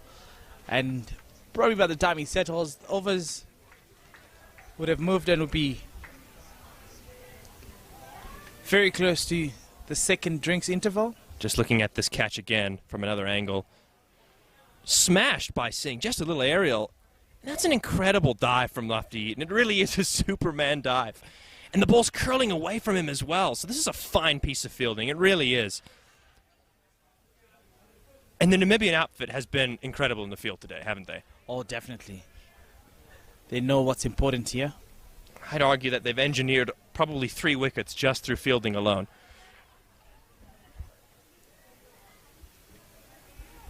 And with that, Lofty Eaton is moved into the slips. Don't Looks mind like this. he has glue on his hands. Everything is sticking to him. Jahangir. Off the mark straight away. Will calm some of the nerves. But yet again, another partnership for the United States being broken just as it was developing. And I think that's really been their Achilles heel today. They lost wickets in clumps up front and then just couldn't stitch any partnership together that was much higher than 30 or 40 runs.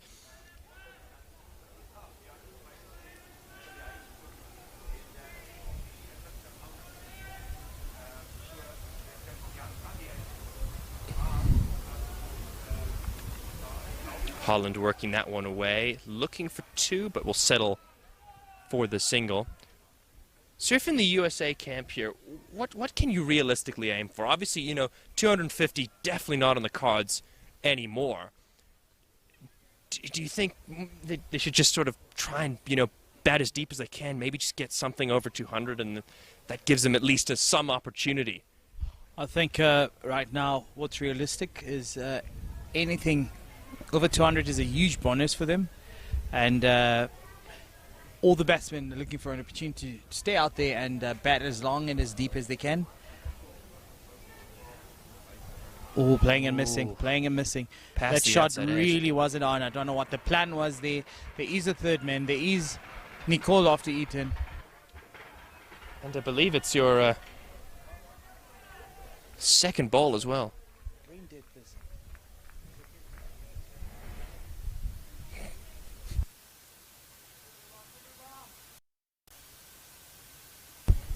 Yeah, I'm not quite sure what he was thinking there, just walking to the crease. But the bowling change to get Trumple back into the attack has worked out really nicely.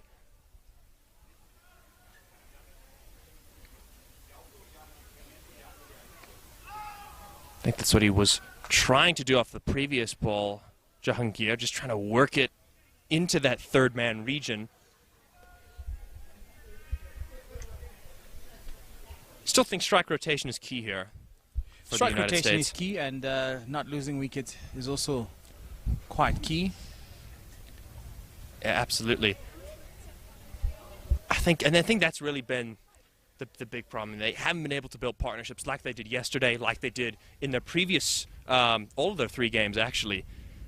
Maybe have just really been on them like a rash and have never allowed them to really just cut loose.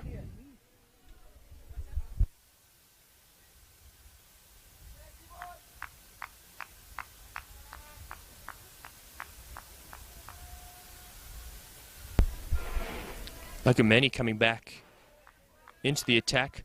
No wickets for him, but he's been really tidy. Well, 6 overs, 14 runs. Just a little over 2. Lingamani was the star of the previous game. And he starts off in a fashion that helps him to keep it tidy Yeah, I think And it just increases the pressure on Ian Holland here. I think Colin will be a little bit disappointed with that. It was full and on his legs. Would have at least want to get a run for that. But yeah, he's been good. I mean, I think it was 6 wickets the last time Lukameni was out on this field, so...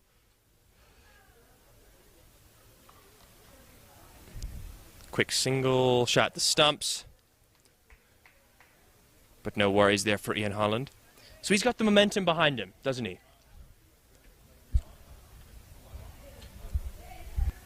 Lungameni also quite effective during this period of the game. It's a bowler that you can rely on to bowl a couple of overs up front, overs in the middle, and also to finish it well for you. I think what's been really good about Namibia is they haven't let the game meander. You know, yes, maybe a couple partnerships, 30, 40 run partnerships for the US.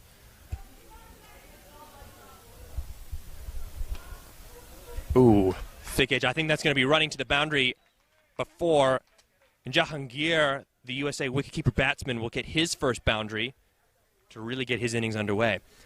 But I think Namibia, they've done well in not letting the game just meander. They've always looked to dictate the pace of the game, and they've never really let up. We've often seen teams, they get into good positions in this tri-series, and then they kind of just take their foot off the gas and allow the opposition to come back. And Namibia, I think, have been very good in not letting that happen today. I think equally important is for them to maintain the tempo and maintain their strike rates. But not taking anything away from Cheyenne.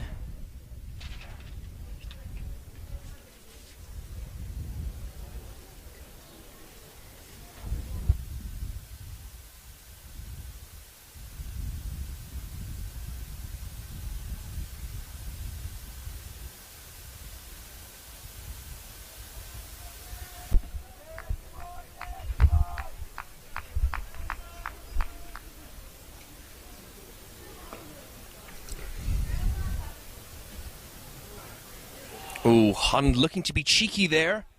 Brilliant from Lungameni. Just where he wants to be. That's a very good line and length for this middle order period. Just sort of that back for length, angling across Ian Holland. Just past that off stump as well. That's really where you want to be, I think, as a seam bowler. And we've seen a few just keep a tad low as well, particularly when they go to those variations. So I think that's really the length you want to be hitting.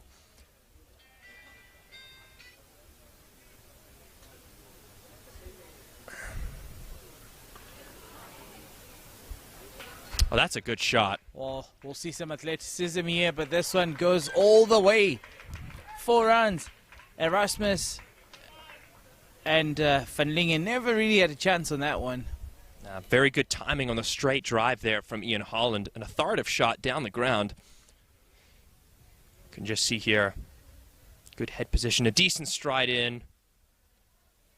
He gets a decent chunk of it. I didn't think he got all of it, but enough to get it all the way to the rope for a boundary. That's the end of the over as well. 33 overs gone, 121 for 5 are the United States. Trumpelman will continue. I think holistically he's been very good. Maybe could have gone a touch fuller in his new bowl spell, but I think now that sort of hard length, which he's accustomed to bowling, is going to work out really well for him here in this middle phase of the game. It's often an underrated phase, the middle overs, but if you can pick up wickets and prevent rotation of strike, it really puts you in good stead.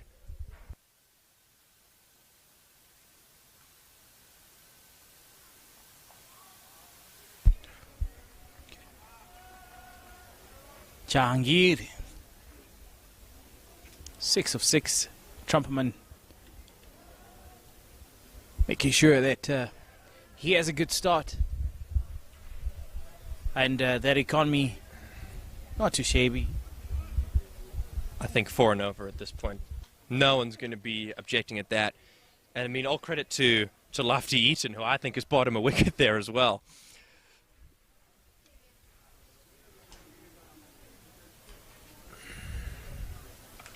It's a nice pull shot. probably won't be cut off, and that is going to be 4 runs for the USA wicketkeeper batsman. An authoritative pull shot from the youngster. I think Chan just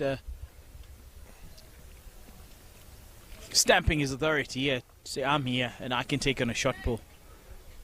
What would be interesting is what happens now with Trumperman. Does he try him again with a bit more extra effort, or does he come back to a bit of a fuller length? Oh, again, just a little bit too straight, I think, from Trumperman on that shorter delivery. But yes, an authoritative shot from Jahangir, and that will certainly calm his nerves, because he's got some work to do here for the United States. I think only 4 ODI caps to his name as well. That's well played from Holland. Has he placed this? Oh, placed to perfection by Ian Holland, and he'll pick up 4 runs. I think that deserves a boundary. 2 boundaries in this over already. And Trumperman under a bit of pressure here. He's opened the over quite well, but the implementation that follows, don't think he's bowling according to plan. Now just a little bit all over the place, bowling both sides of the wicket here. A bit too desperate to pick up wickets and to get some action. But I think good disciplines will reap him the good rewards. And then a single. This is good batting.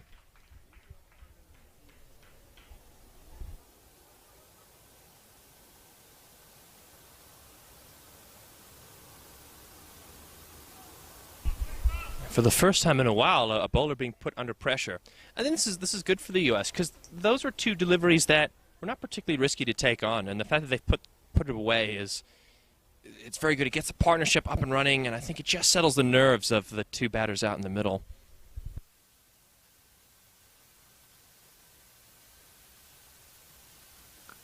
Oh, close to a diving Erasmus, I think, but 4 runs nonetheless. Very expensive over. It's not one you'd expect from Trumperman. 3 fours, 2 singles. Yeah, just a bit over pitched, and Jahangir says thank you very much and dispatches that one. Good piece of timing.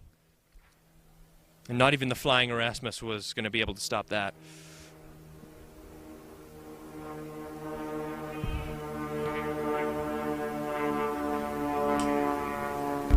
I think miles away from Erasmus. 7 overs, 39, and 1 wicket for Trumperman. And the score, 135 for 5, 34 overs gone. One stage, or a couple of overs ago, it was a good toss to win and ball for Namibia. Yeah, That one goes past Zane Green. definitely. I really thought 2 may have been on there, but they'll settle for the single. I must say, I originally thought that maybe batting would probably be the better option at the toss, just seeing how difficult chasing totals have been. However, if you can restrict the opposition to pretty much anything below 200, then chasing becomes quite a manageable ordeal. And I think Namibia and their bowlers back themselves to go out there and restrict the United States so they wouldn't have to worry about a deteriorating pitch.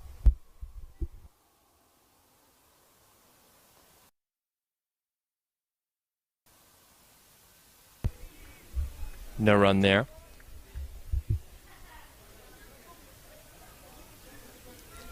Be interesting to see. We are playing on a used strip here. Yeah, but still, it has gotten some rest.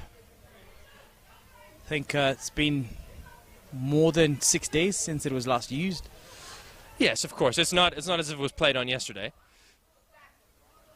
And they're showing some true bounds, some value for some efforts, and will probably flatten out throughout the day. But with a bit of cloud cover around, maybe something for the Americans in the first overs if these clouds continue hanging around this Vintic. Ooh, through Holland's and a quick single. That's actually good running there. Also good throw, but Lofty Eaton, in everything vain. seems to be going well for him today. Well, yes, in the field. We'll have to see how he goes with the bat, but he has been absolute dynamite in the field today. 2 screamers, which you should be able to catch on your highlights package. Also, 2 direct hits. Now, really has been mighty fine in the field today. But yeah, we have seen a couple of balls keep low occasionally, and a bit of spin for the likes of Scholz. So the U.S. will just be hoping, can they get something over 200 and just give their bowling attack, which has had some success, something to bowl at. It's probably going to be a below par score, but they need something that they can go out and believe that they can defend.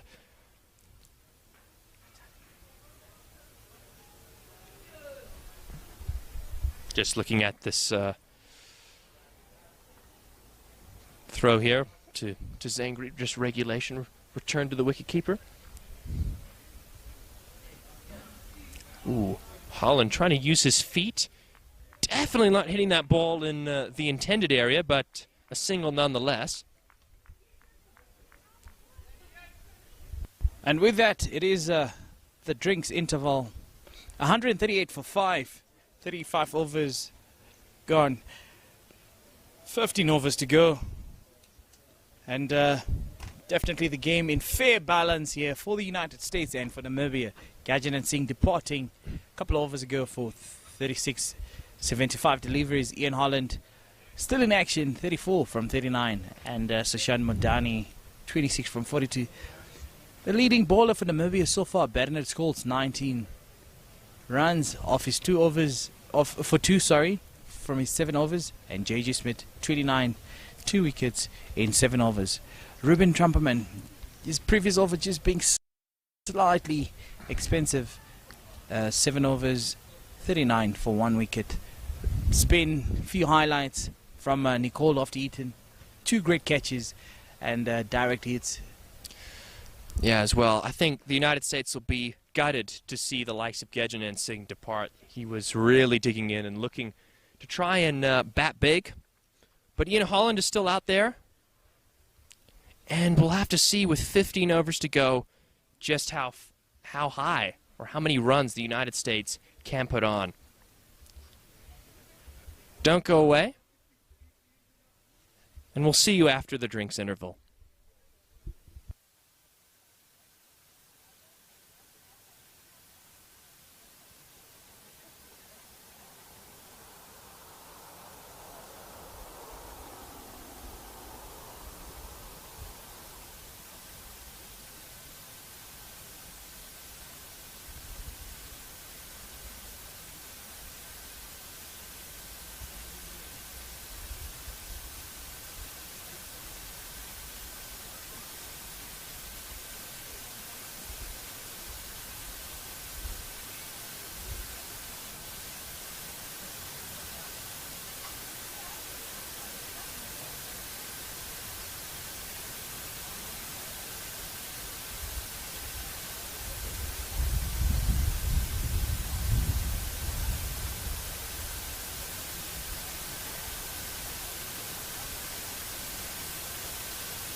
Anyway, back live here after the drinks interval. Just a little partnership developing between Jahangir and Ian Holland. Namibia would like to nip it in the bud, make sure that it doesn't become anything threatening to them. Smith has the ball. Bit of a false start from him.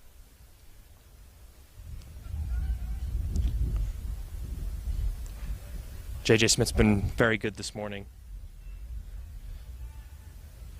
Fantastic with the new ball. Balled good lines and length and is coming back here for another spell. Smith to Holland. Ooh. Good shot. He's over after that interval. JJ Smith. Just wrapping Holland on the thigh pad by the looks of things.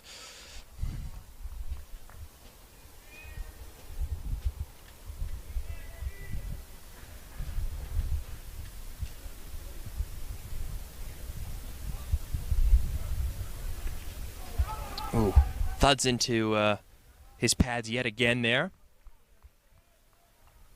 Couple of dots to start the over.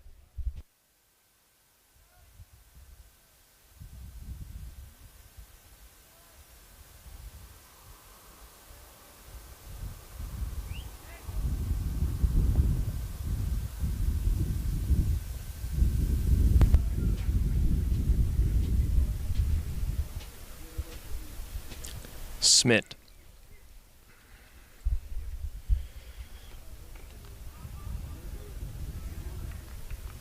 Worked away for no run. Good start to the over, 3-dot deliveries. Lofty Eaton stretching out his luck here and taking a little shy at the stumps. May never know what comes. I'm sure he knows today is his lucky day.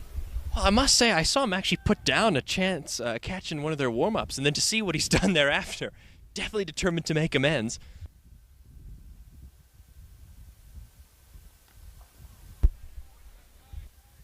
Really good bowling here from JJ. Single towards Lungameni on long off. Yeah, just a single to Holland. That won't bother Namibia at this point. And I think the United States will probably be content with singles at least up until the 40th over. I think what they're just trying to do is make sure, can they get to those last 10 overs with at least all 5 wickets that they have now still standing?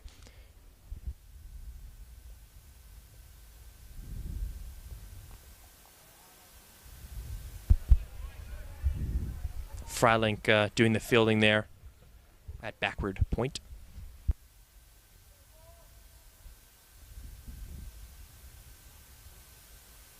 I believe Freilink, I think the brother of another Freilink who plays for South Africa, I believe.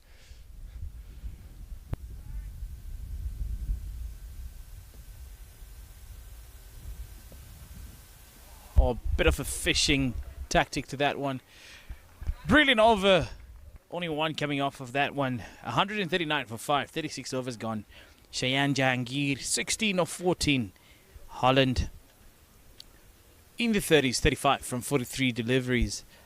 And looking good so far for JJ Smith. 2 wickets, 30 runs, and 8 overs. Will we be seeing JJ Smith going through and bowling all his 10? He might. I mean, he's certainly in rhythm.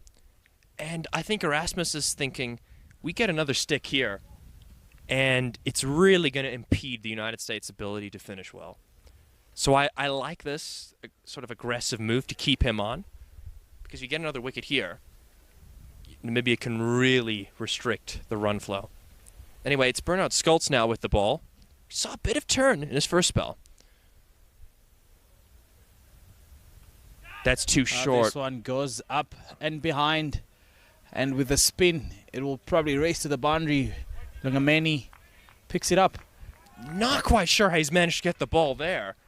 Short delivery was probably looking to go to the cow corner mid-wicket region, and instead he's managed to get it over the head of the keeper. No damage done for the U.S., though.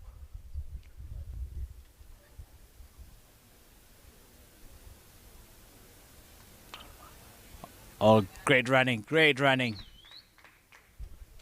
Yeah, I like this from the U.S., putting pressure on the fielders. You know, as I said, Namibia's had a great day in the field, so it's important to try and put those fielders under pressure, try and force a mistake, and importantly, look to rotate that strike.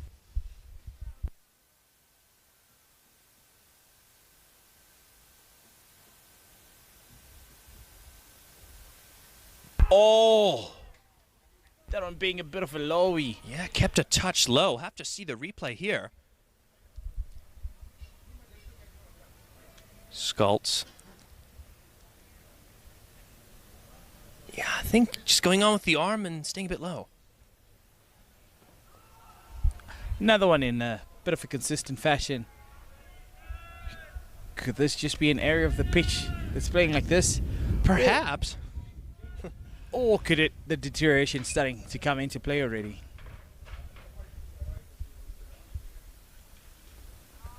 Well, I think it's going to be very interesting to see when the U.S. come out to bowl if it really does deteriorate. Yes, we know it's been a few days since this pitch was last used, but it is a used pitch nonetheless. And we've been having some real scorching weather here in Windhoek, you know.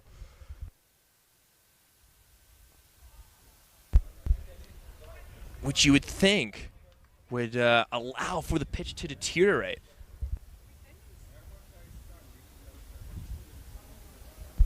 End of the over, only 3 from it, so a decent one from Skults. 142 for 5. Cheyenne Jahangir, 16 on 18 from 18. Ian Holland, 38 from 45. Holland, great opportunity for him to score some runs, and Cheyenne with just coming into the side now. Also a huge opportunity for him to score some runs. Smith continues. Worked away, looking 2, but they'll settle for 1. Yeah, look, this is a great opportunity for these two guys. I mean, Jahangir just coming into the team. If he can get some runs here in a pressure situation, that will do him a world of confidence and will help him make a claim for future selection. And Holland as well, no mug with the bat, but definitely an opportunity for him to bat bigger than he has in times gone by. It's just important for these two to just maintain a common level head and bat responsibly, which is what they've done so far.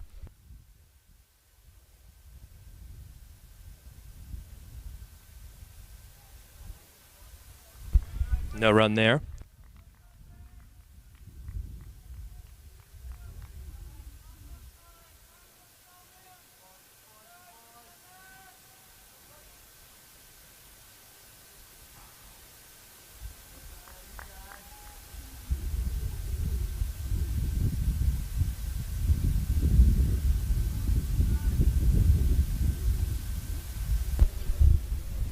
Batting outside his crease.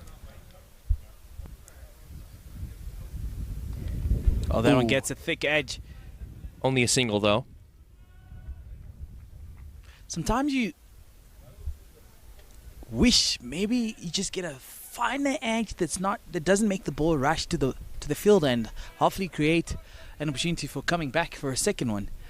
Yeah, I mean, and you'll see a lot of the great players. I mean, you think of a guy like Kane Williamson who plays behind the wicket very well. He'll use harder hands and softer hands to try and place a ball in the gap and perhaps find 2. Smith on his 4th ball.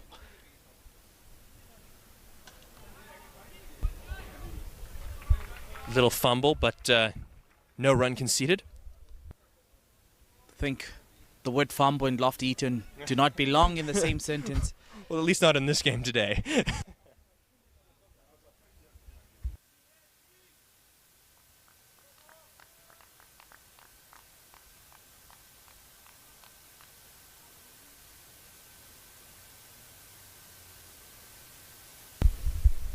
Smith once more. Ooh, taking on the short ball, but doesn't get that much of it. Well, I think the good thing is managed to get a single, scratch a single from that. And 40 into the 40s. Yeah, highest score for the United States this afternoon. And boy, would Madank Patel and the rest of the team love for him to go on and score a half-century. Be there at the end to hit a couple of boundaries. Still 12 overs after this one, though, so plenty of time left to bat. Ooh, this is high, and it's going to fall safely. Bit of a risky shot from Jahangir. It's understandable. He wants to impose himself on the bowling. But Smith, he was sniffing blood there. Unfortunately, for the U.S. wicketkeeper batter, it has fallen safely.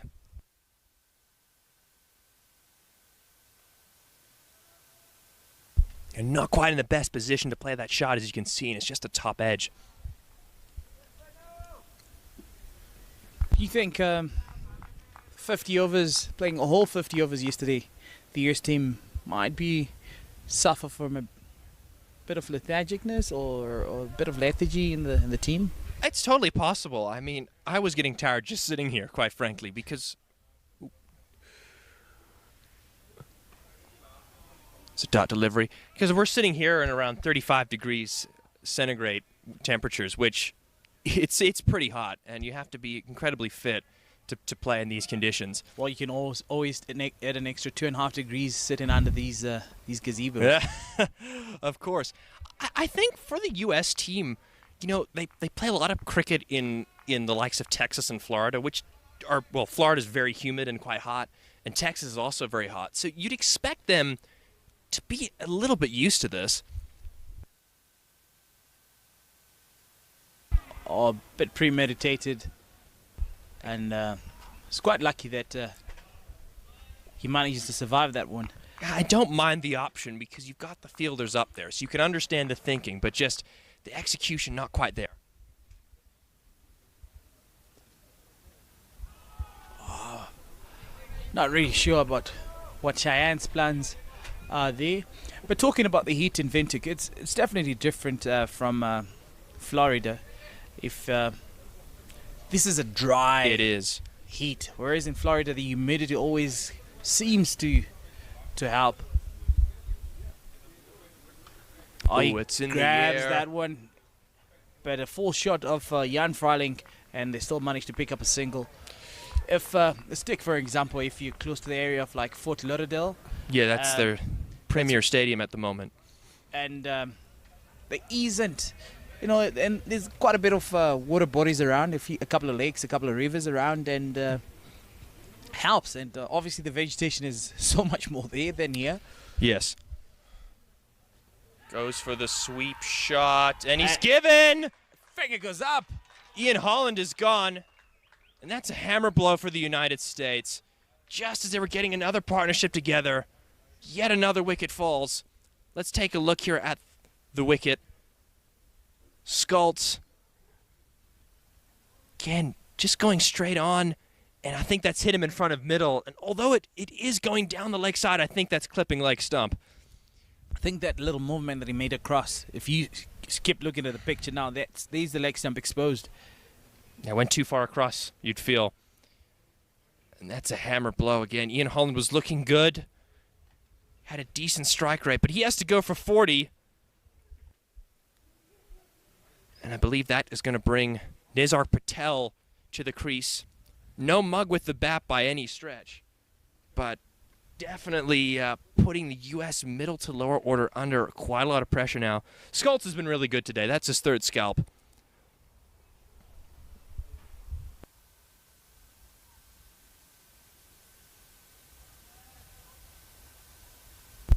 I think what's going to disappoint the U.S. camp is just when it looks like they're getting a little bit of momentum, another wicket falls. And that's kind of been the story of this entire innings, really.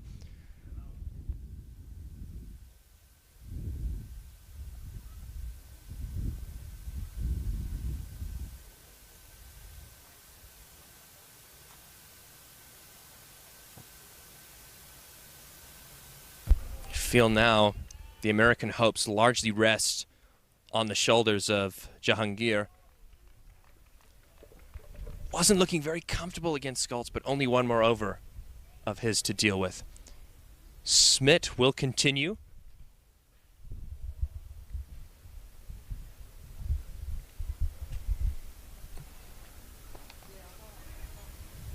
But not to rule out Nirsak Patel. I think lots of potential in him as well, and has the ability to carry the bat through. Yeah, no mug with the bat. The problem for the U.S. is that they now can't launch in the last 10 like they maybe would have wanted to. They'll have to rebuild for a little bit longer now.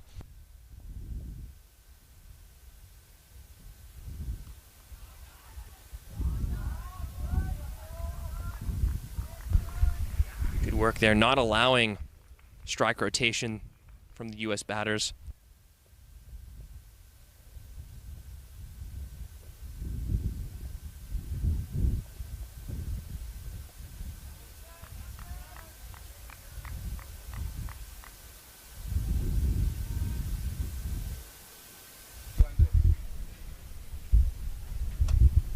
I think America at this point are just looking to try and bat the full 50 here.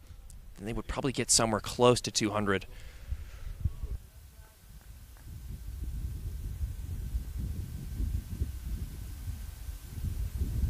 Oh, that this one is high. up in the air. And look who's underneath it. It's Lofty Eaton. And he takes another catch. This one admittedly much simpler now. Well, it looks simple from me up until you're under it. Of course. The crowd here at the Wanderers in Ventic. Yeah, I'm just... And high expectations on him as well. But calm under pressure. Cool as a cucumber. Yeah, these high catches, these ones that hang in the air, you often have time to just think about it, and that's why so many of them get spilled. But he's maintained his composure under the high ball, has Lofty. Yet another U.S. wicket falls, this time the wicketkeeper batsman of Jahangir for 19. And America now really on the rocks.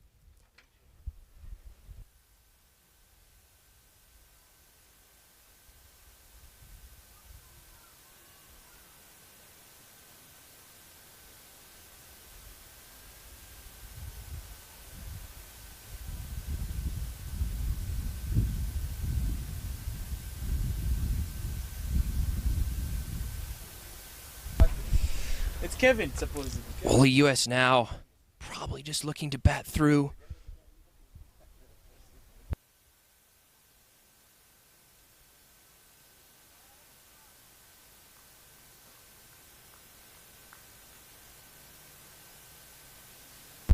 Two dots, one wicket. JJ picking up his third. Shayan Jahangir departing. And Kenjige, two batsmen. None of them have faced a single ball. Yeah, this is the ideal situation for Namibia. Confidently defended there by Kenjige. It was a bit of a step, like a huge step forward, planting the foot and then blocking the ball. Now, of course, and if the ball moves or does anything, then you could be in serious trouble doing that. But we'll see. It's his first ball, so we'll give him the benefit of the doubt.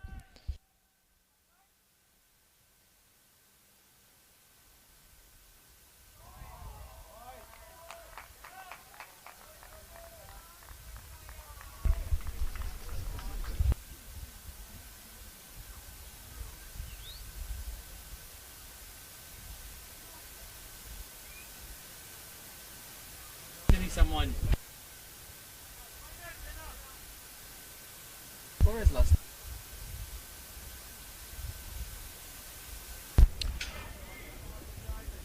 Perfect fairy tale for JJ Smith. Nicely run down to get off the mark for Kenjige. And I must say the U.S. have to recalibrate once again now.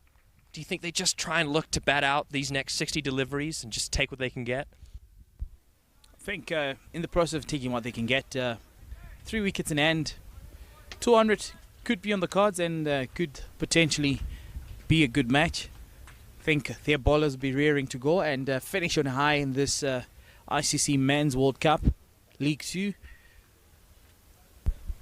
100%, but you just have to feel that anything below 200 is just not going to be enough. Good spell there for Smith. He finishes 3 for 35 from his 10 overs. Really good effort with the new ball and here in the middle phase of the game, picking up wickets at regular intervals. Schultz will bowl out now.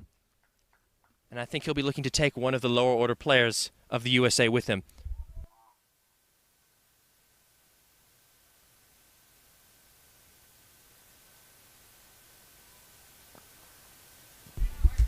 Nicely played for a single there.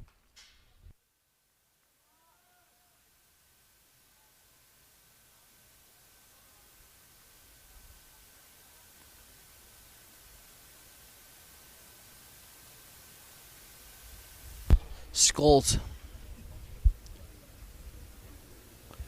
149 for 7. Patel.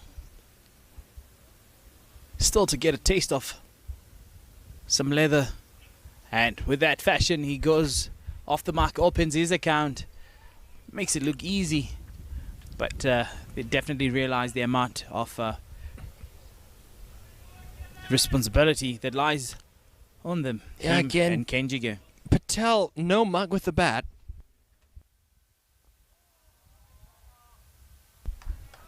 But the United States is asking a lot of these too.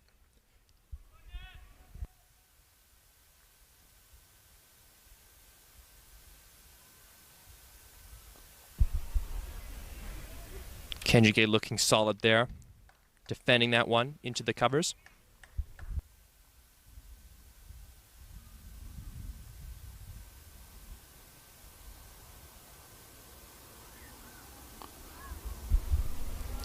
Will just be one out to the man in the deep.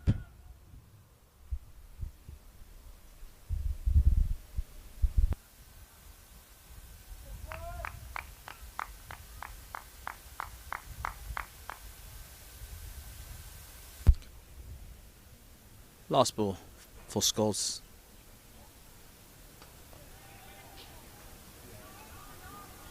A bit of confusion in the middle to end Schultz's spell, and it's been a good one. It's been a good one. Him also picking up 3 wickets in his 10 overs for 26 runs.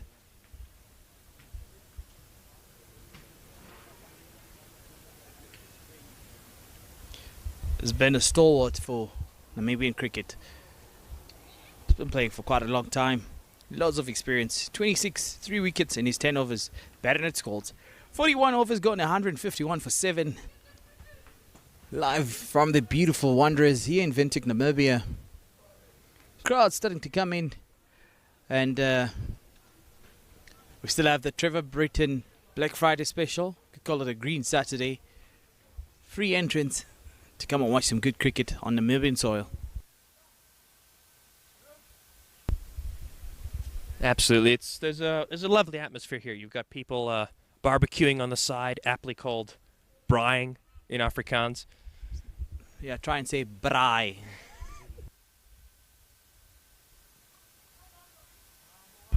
Because if you say braaiing, it sounds like it's small meat. People here use big meat, so you need to say braai. Yeah, you have to speak with your chest. I'll tell you what, you know, I was scraping through Afrikaans in high school. We'll leave it at that.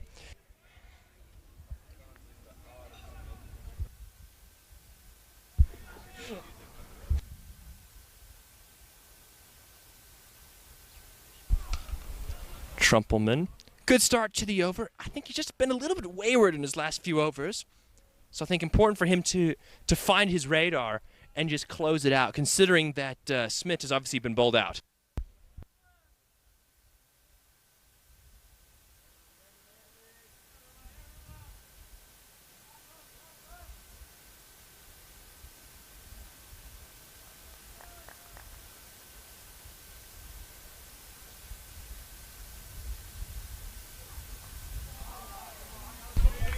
A little bit of a shorter ball in at Kenjige, and all he can do is fend it away.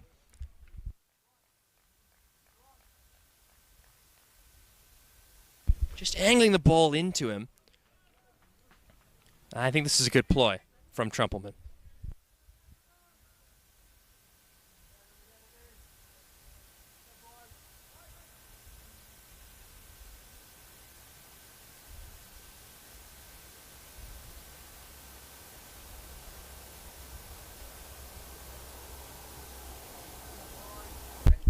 Trumpelman. Ooh, beats the outside edge of Kenjige. That's a really good line and length from Trumpelman.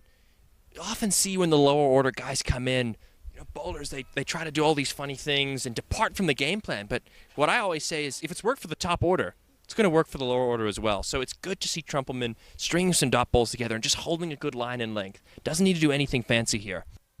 I think in modern day cricket, a lot of the lower order batsmen as well have become quite alert and skillful when it comes to figuring out these tricks in terms of slow balls, slow ball bounces.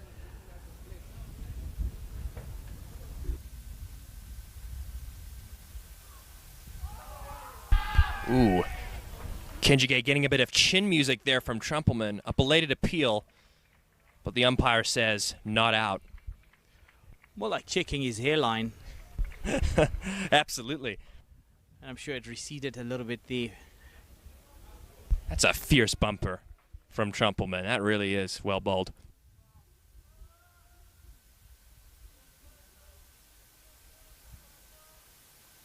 Just a reminder, no reviews for any of the folks at home.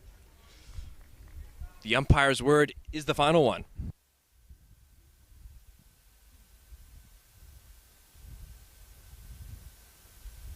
Oh, Trumpelman loving it. Loving it. He's running in. He's given his effort. And it's a maiden as well. It is a maiden. And he's happy to be in that position after that very expensive over of his. This one just does him a bit of justice and makes up for the previous one. Yeah, improving the figure somewhat. So we'll see. It looks like Freilink is going to come back into the attack.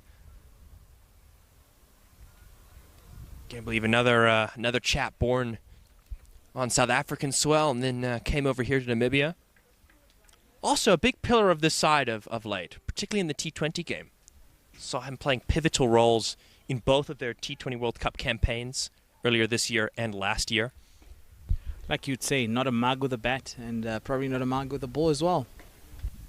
I remember watching that game where they upset Sri Lanka at Geelong in Australia, and his batting exploits is what got Namibia into position to win that game.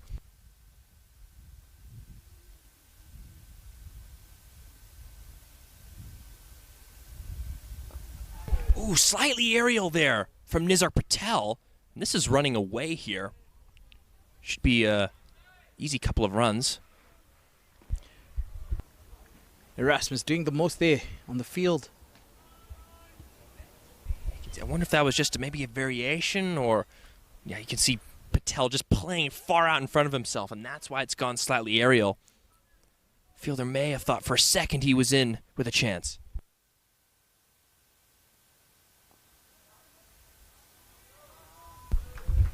Standard of fielding has definitely been very good. I mean, 3 truly spectacular catches. If you haven't seen them, go on YouTube, go wherever you can to try and find them, because they are worth watching again and again and again.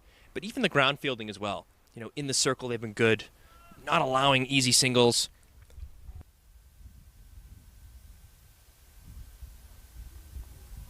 And this is good bowling here by Namibia. Yes, you know, they haven't got any of these two guys out. They've been together for 18 bowls now. But no runs are coming. 18 balls, only 6 runs. In the 43rd over, I think Namibia just trying to go for the jugular now and pick up the last 3 wickets. While USA, it's more about survival now. That's a good shot from Patel, and he's pierced the gap to collect 4 runs. A much-needed boundary for Patel and the United States. They were just getting really bogged down by some good bowling, but he gets a wider delivery that he can free his arms with, and he caresses it through that cover region.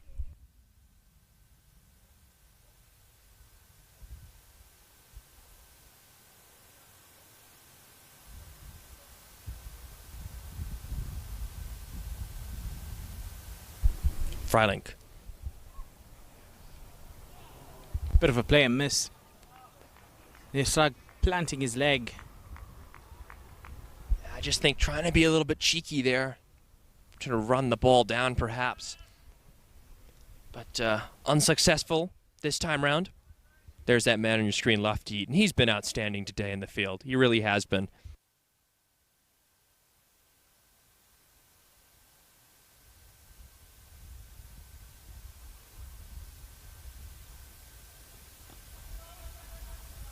Comes.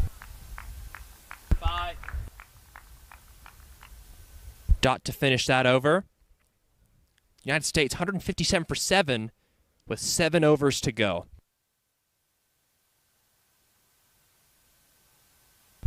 Patel, 7 of 8 deliveries, and Kenjige still on 3 after 13 deliveries.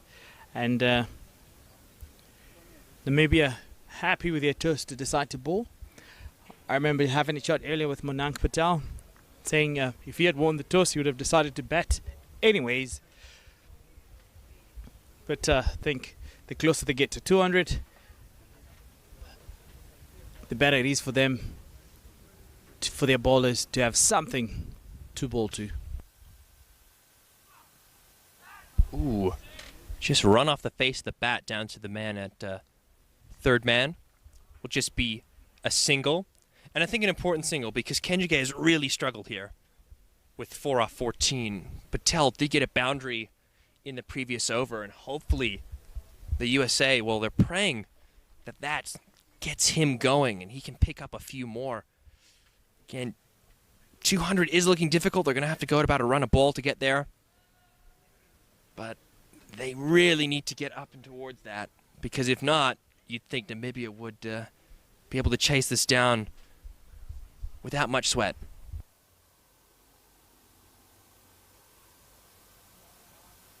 Trying again the same trick, but this time just missing out. Yeah, I think trying to be a little bit too cheeky there, Nizark Patel.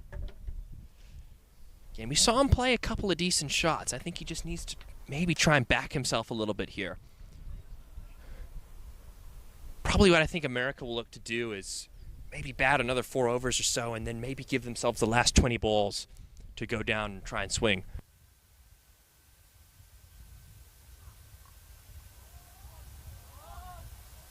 I think from that execution, you can almost kind of tell that Patel is banking so much on his back leg and waiting for that short delivery or for width.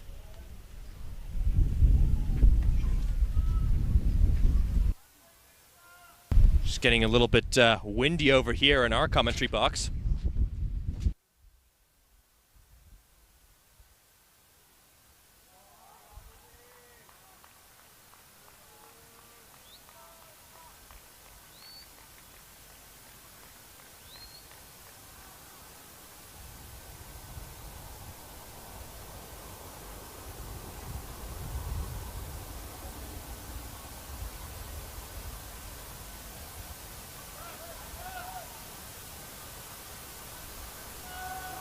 The wall wind coming through.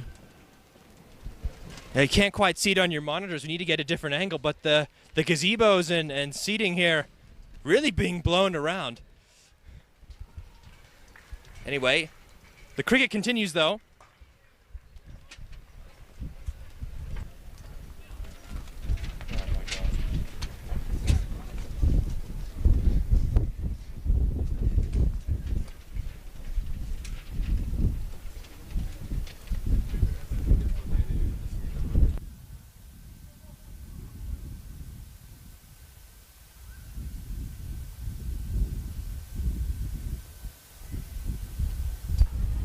And it all comes back, calms back down again. Last ball for Trumperman's over.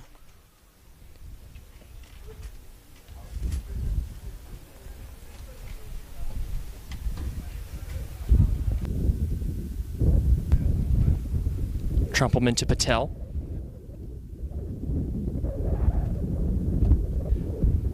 Patel getting hold of that one, much better cricket shot.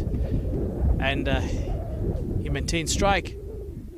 Yeah, and importantly for the U.S. And I think that's just what they need to do here. Just go back to basics. No need to try anything too fancy, unless if you've practiced it 100 times in the nets. But other than that, I think just look on playing proper cricket shots. And if they can go at around 6 to the over, I think the US will take that. 159 for 7, 44 overs, 6 remaining. And this over, Trumperman going for opening up with a single and closing it off with another single. Frolink back in action again from the city end. Dot to start. I think they bowled well to the lower order here. They haven't given them a great deal of width to free their arms, because that's generally what the lower order players like. They want something that's maybe short around hip height that they can get underneath, or something that's full and over pitch that's either down the leg side or very wide outside off. So they've been disciplined in that regard, have the Namibian bowlers.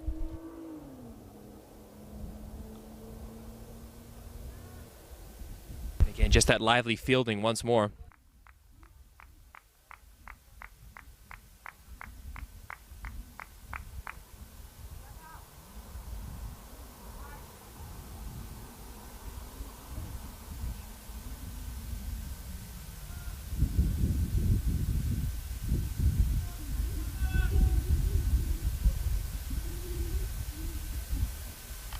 Kenjige looking to go over the top. He's placed this quite well, actually. It's going to land in between an equilateral triangle of fielders. And 2 is the result.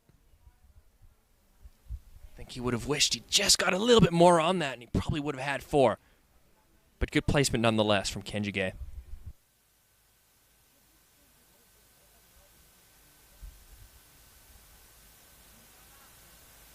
Just rushed a little bit there, and that's why he didn't quite get the connection. Goes again on the bounce to Smith there. Better connection, but placement not quite there this time.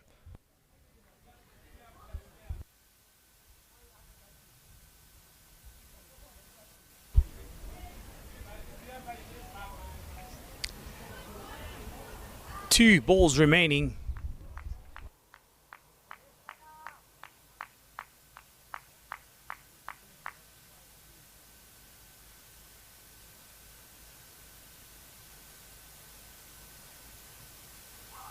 Again, past the outside edge. It's something that the Namibian bowlers haven't struggled to do today.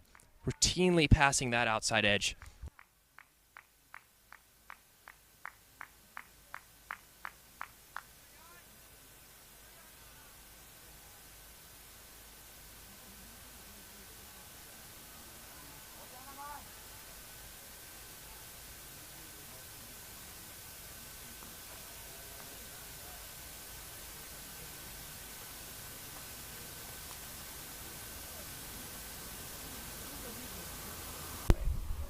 Skultz comes up now.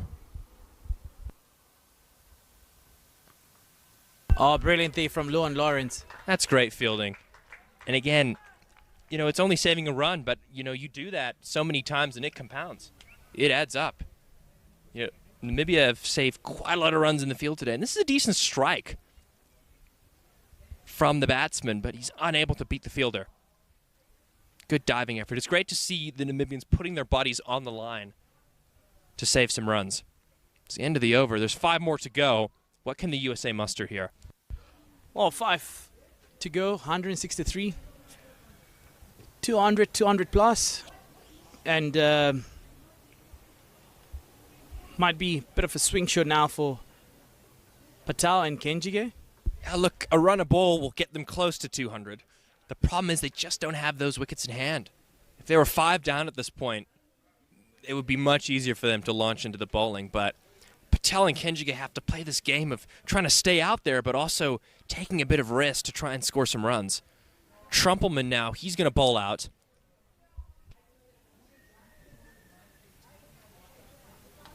It's a low full toss, but he's not going to get the boundary. We'll come back for 2. Oh, and Green fails to collect that cleanly. I think if Green had collected that one cleanly, would have been interesting, that's for sure. Let's see here. Don't have the side on angle. Well, let's tell. Ooh, I tell you what, I think he would have been short of his ground there. Yeah, you can tell there. I think a step just a little bit in front to come and collect, and reaching with the left hand would have helped Green in getting that wicket. Ooh, it's going to go played fine for one. finely, but a well-placed fine leg there. It's probably the first real mistake Namibia have made in the field today.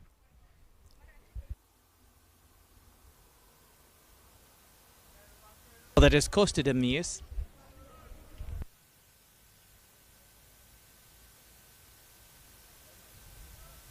We'll have to see some of the strike rates improve from these two.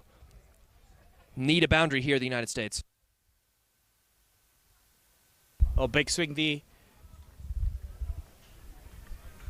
Yeah, Patel, I guess he has a little bit of a license at this point. You know, the USA need runs. They need to get up towards that 200 mark. They need to give their bowlers a chance. And as we said, it is very difficult for a guy like Patel who's got to try and balance scoring with facing the full quota of their 50 overs.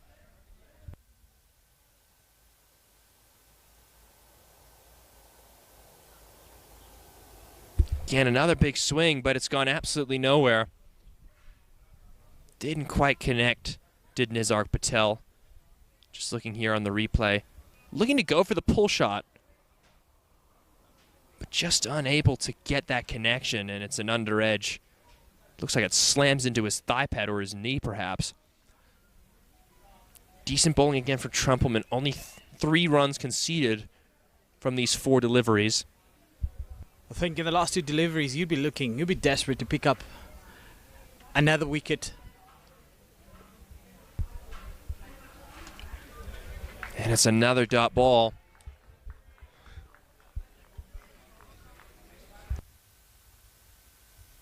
Last ball of his 10, and will he be changing the field? I think staying to the game plan so far, it's worked out. They haven't picked up a wicket of these two, but they're starving them of runs, and really that's all Namibia really should care about right now. Trumpelman. Oh, big swing there from Nisar, but only picking up a single in the deep. Yeah, that brings an end to Trumpelman's quota of 10 overs. Decent from him, a couple of expensive overs, but he's come back nicely here at the end with a wicket and a number of dot deliveries. Yeah, I think with an economy of 4.6, shouldn't have to worry picking up a wicket. He would have liked a couple of more sticks, but it is what it is at the end of the day. Well, I mean, I guess the fact that 4.6 is considered somewhat expensive is just testament of how well the Namibians have bowled today. Again, just seeing a little chat there between Kenjige and Patel, figuring out how are they going to navigate these last 24 balls. You have to feel they should be looking to get at least 30 plus off of those. Lungamani back to finish it off here for Namibia. 4 overs remaining. He does do really well towards the end. See the long off, long on. Actually, no long off. Just a long on and a deep mid wicket. Fine leg that's very, very square. A sweeper and a third man.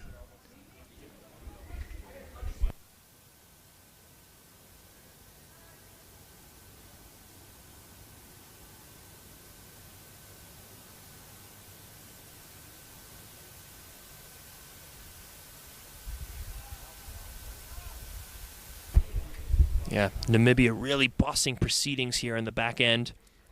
False start from Lungameni. Hasn't picked up a wicket, but has looked good nonetheless.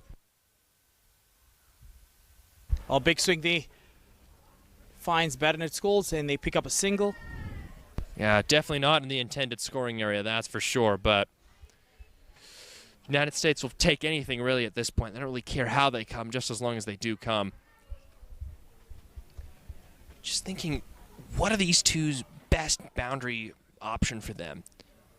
You know, they've got to find a way to get the ball away here. Otherwise, there's not going to be enough runs on the board for the United States to defend. Namibia, for their part, they've been excellent here. Haven't bowled any gift deliveries. Another dot delivery.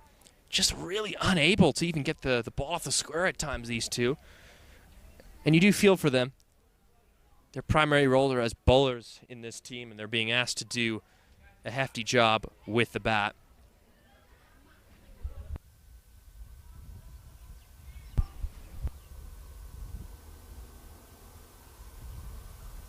Oh, that's high. And it's gone all the way for half a dozen. That's a powerful strike from Kenjige, and it desperately needed one for the United States. Where does that come from, Kenjige? He just leans, steps towards it, and delivers a powerful blow to get 6 runs from Lungamani's bowling. Yeah, just a tad too short from Lungamani, and no second invitation required there to smash it out of the ground.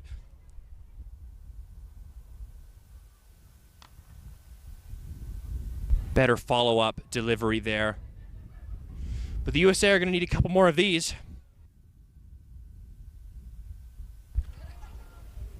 I think 200 on the cards with 3.2 overs to go. Well, again, they are getting to the point where if a wicket falls, it's not going to be tragedy. They probably will bat out the 50. Lungamani. A good flick of the wrist there. But only a single.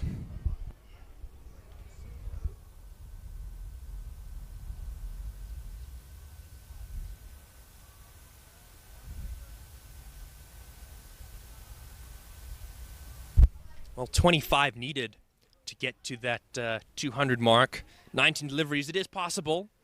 And just a couple of boundaries, they can do it. But the question is, are they going to get those hittable deliveries?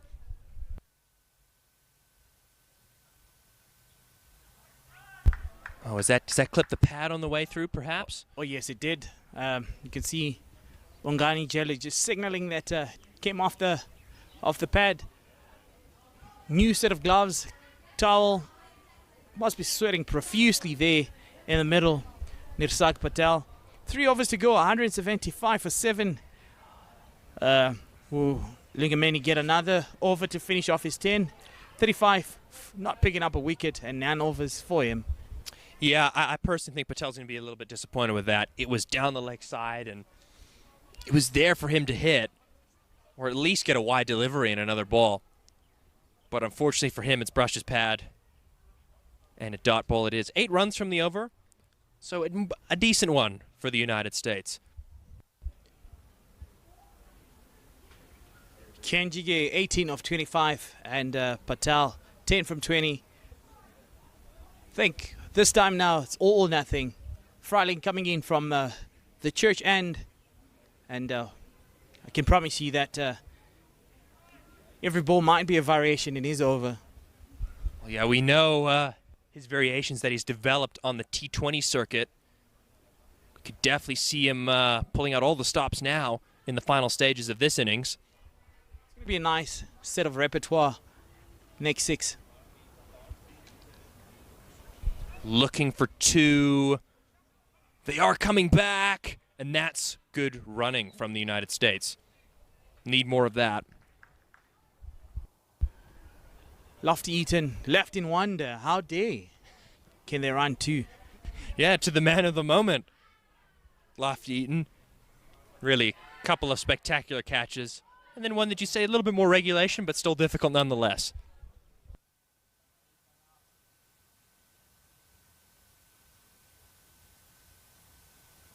Low full toss. It's in the air. Erasmus coming round, but he can't get there. Lofty Eaton left to pick up. And they only managed to get a single off of that. Low, slower ball footers. And really manages to execute those ones quite well. Yeah, I mean, he didn't land it, but I guess the variation still made it difficult to hit. Smashed away for one. This one he gets a bit of a handsome Willow to the leather.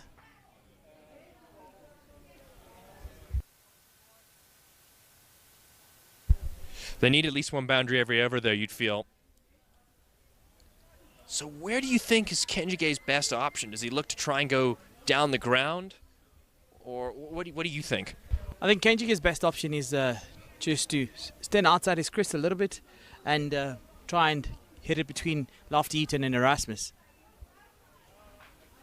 Well, a bit of innovation there from Kenjige, but not paying dividends here. Again, I mean, look, these shots, they've become quite commonplace with the advent of T20 cricket and all the shorter formats. And I guess, you do want to back your players to be able to execute them, but I just can't help but feel maybe just regulation shots at this point.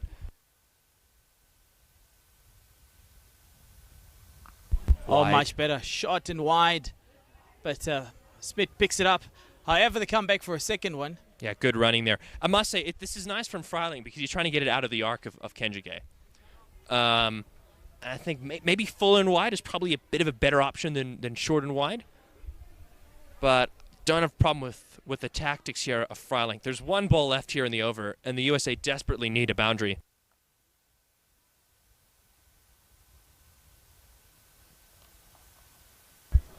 Well, a boundary they do not get. But however, they pick up a single, and Kenjige keeps the strike. 182 for 7, 2 overs to go. Freiling, 32 from his 7 overs. Certainly not picking up a wicket yet for the Richley Eagles. And 18 runs, 12 balls, shy of that 200. I think what's going to be on these two batters' minds is, can they get those 18 runs? But the pitch definitely hasn't been a minefield, but it hasn't been the easiest to bat on either. So, again, 200 probably below par, but if the USA can get there, they give their bowling attack, who's done quite well, an opportunity. Lugameni is going to finish and bowled pretty well, probably just a couple of bad balls, one of them going for 6 and spoiling the figure somewhat. And you would say probably deserved a wicket, but he's going to come and close things out here for Namibia. Kenjige is on strike.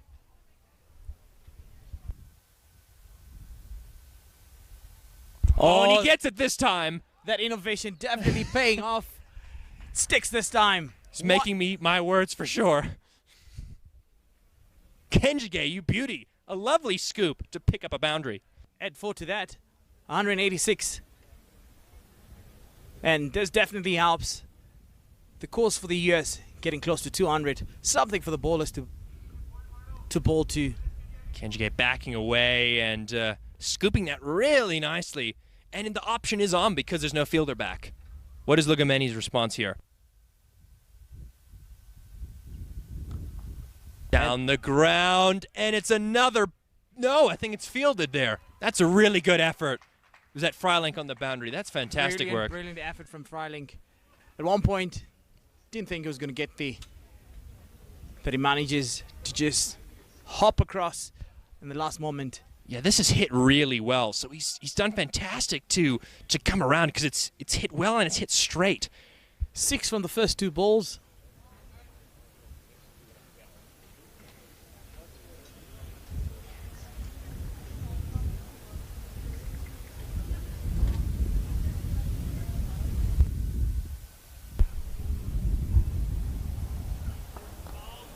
Oh, that is brilliant placement. Fantastic work from Kenjige, just opening the face and slicing it down to the boundary to pick up another 4. It's 10 to the over already, and we're only halfway through it. This is the over that they wanted, and I think they've picked this one to get the remainder of the runs. Picking on Tangani Lugameni, 192, and that's 205, 206 on the cards. Yeah, he's under pressure now. What does Lugameni do here?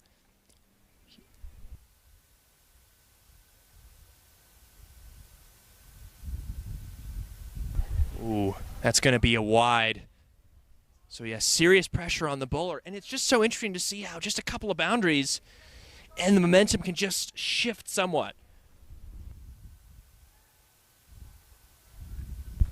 It's also worth noting how Kenjige has made up those dot balls that he was consuming in the beginning. I believe over a run of ball now.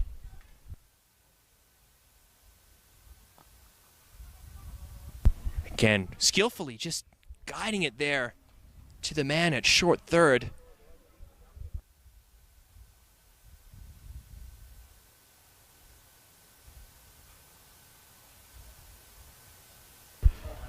Nine balls remaining in this innings and 7 runs shy of 200. We definitely have a good game on our hands here, ladies and gentlemen.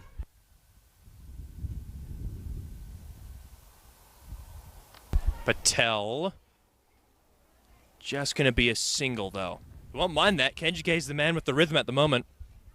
And he has 2 free hits, basically. So if you're Lungameni, what ball are you looking to bowl here? Because you've been hit both sides of the wicket now and down the ground. I think with a sweeper out, you're looking for a wide or a wide yorker. Looking to just bowl a yorker just outside off stump.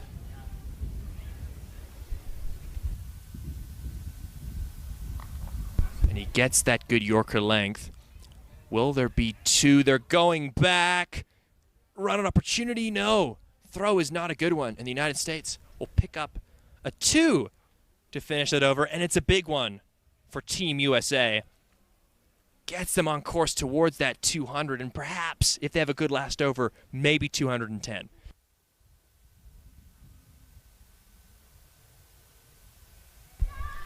Lungameni finishes 0 for 50 from his 10. The last 2 overs very much spoiling his figures. Contrasting emotions from him coming off a 6-wicket haul.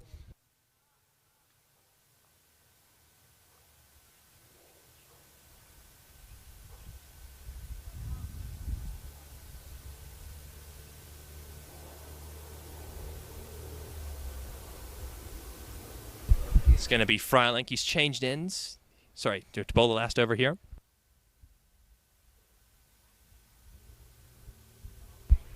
Well done, well executed. Oh, it's a wide. Ooh, that's a tough one. Bangani Jele signaling a wide there. Reprieve for Kenjige, who looked to throw the kitchen sink at that one. Let's take a look here.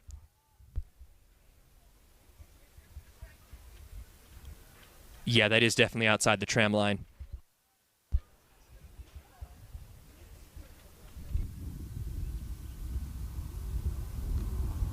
Where is that gone? Oh, that one manages to go in between.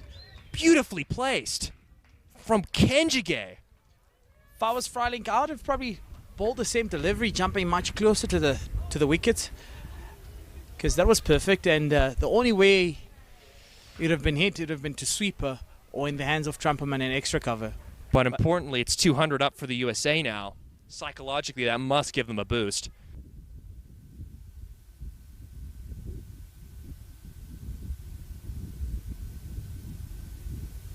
It's in the air. It's going to land safely. Just a single there. And just like that, Freilich now is under pressure with 6 runs from the first 2 legal deliveries.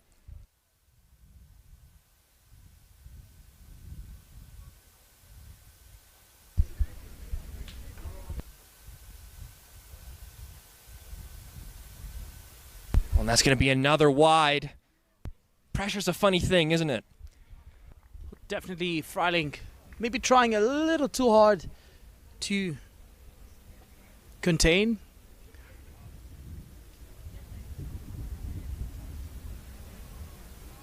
Yeah, definitely outside the tram line. I like the thinking, though. That wide sort of full delivery is a good option.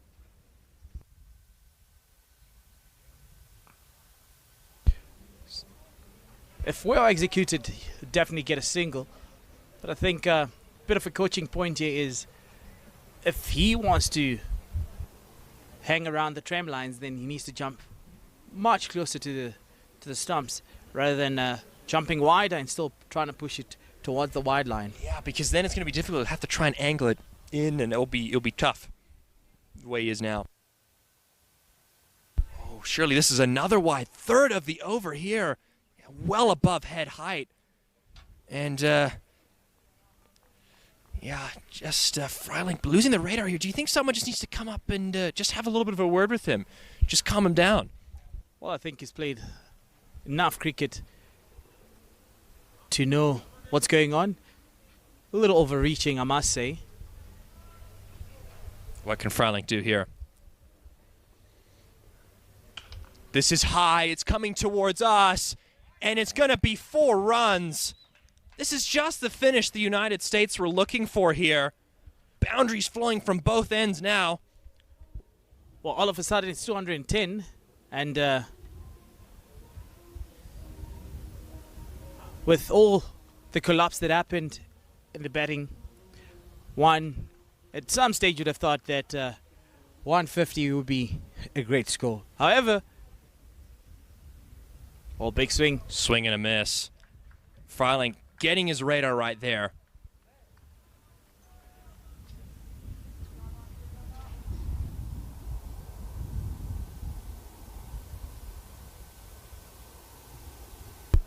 Yeah. So you see, as I was mentioning, that coaching point of just jumping a tad closer to the stumps. This is high, it's in the air, but it's also going to fall safe. Just a single, though. Ooh, thinking about running on the overthrow, but decide against it. And that is the end of the United States innings. Well. They've really managed to pull it back here.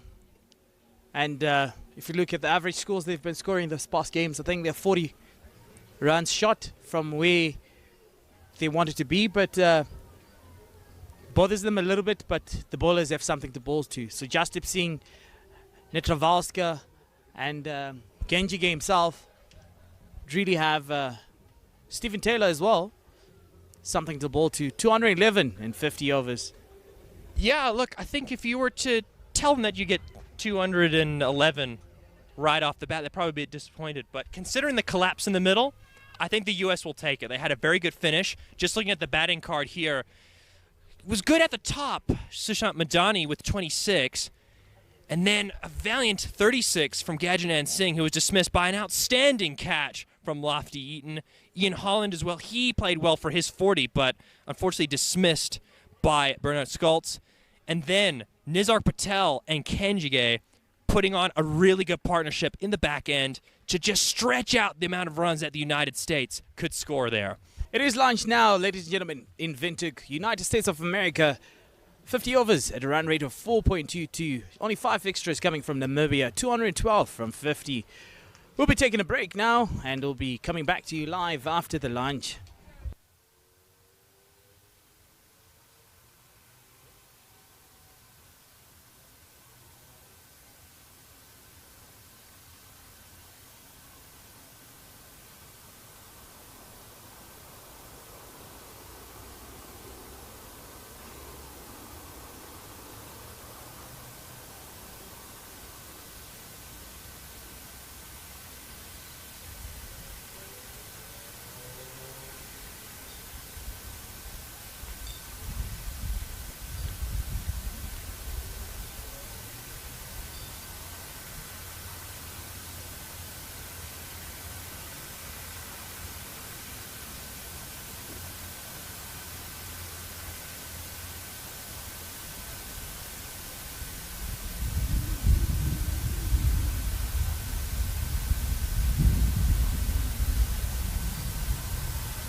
And they're going to need some initial breakthroughs if they're going to defend this target here of 212.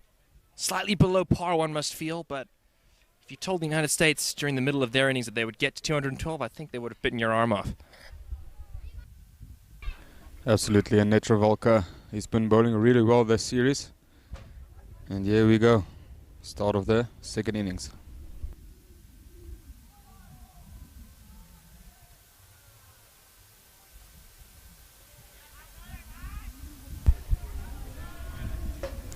Good start for Sarb Netravalka there.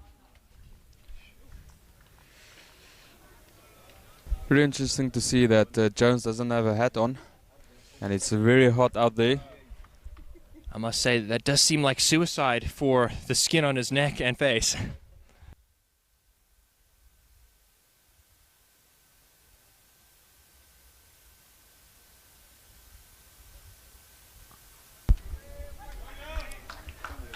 And Namibia are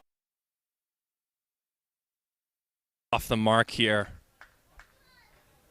in the second innings of this match. 2 slips for Netravalka, so he'll definitely be looking to pitch it up, get the Namibian openers to get on the front foot and try and play flamboyant drives and see if they can induce the outside edge. We saw a bit of movement when Namibia were opening the bowling as well. So the United States will be looking to emulate that.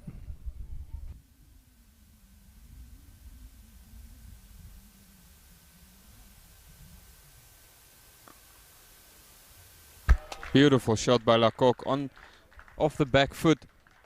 Played it just in front of the fielder at that backward point area. And that one races away to the boundary. Yeah, first ball as well. Punched away with some conviction. Just feel that Netravalka's just dropped his length too much here. And that's essentially a gimme ball, which has been rightfully punished to the boundary for 4.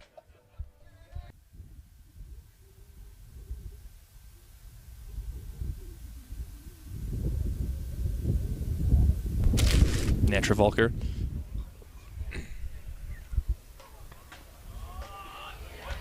Oh, it's another beautiful square drive. And back-to-back boundaries for Lecoq.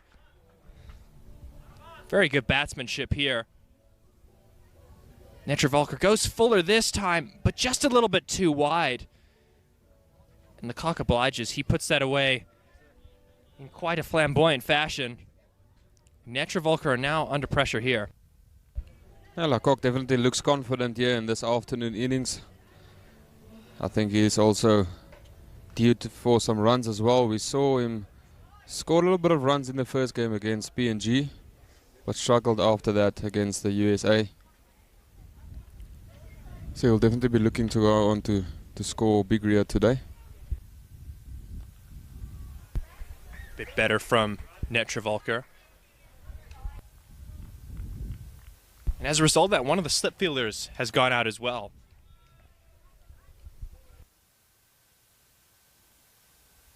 Just getting that extra cover, or the cover fielder to move more towards extra cover, and getting another cover fielder in, trying to close up that offside for Lecoq. Nice positive start though for Namibia. And only the one slip in place now.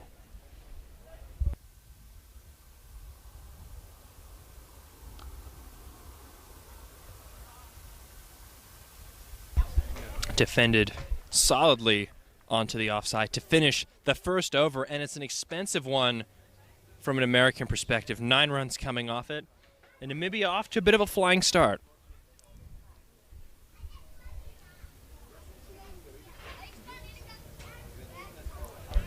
Holland to open the bowling from the church end. He's bowled really well so far in the series as well.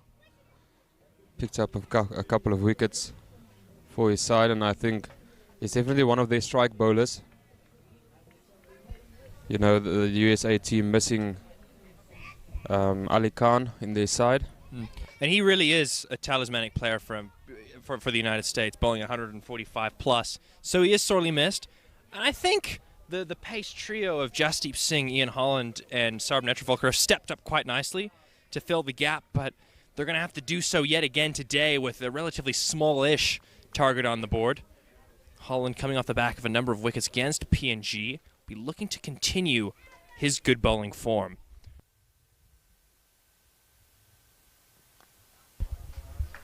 And that's way too straight, but it's only going to cost him a single.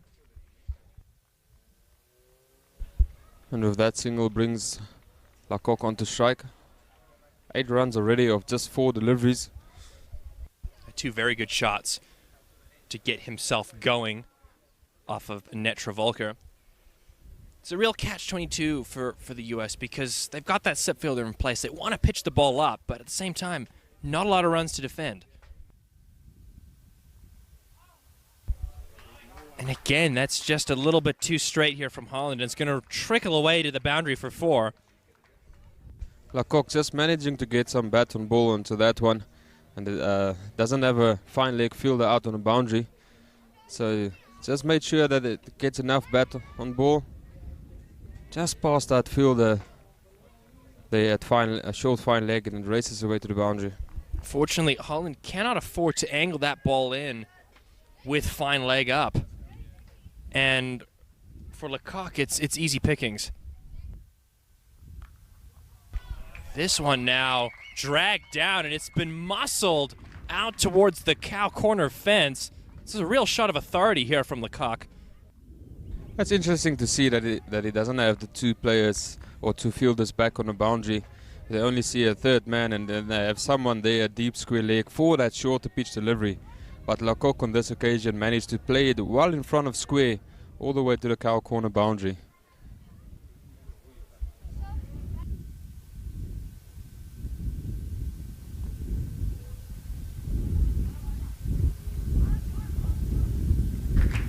Just a single there. And Namibia have raced to 19 right out of the gates here.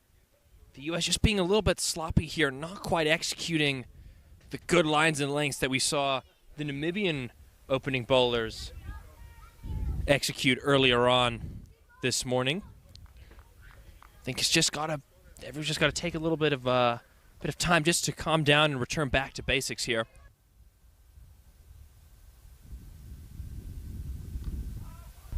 That's better from Ian Holland.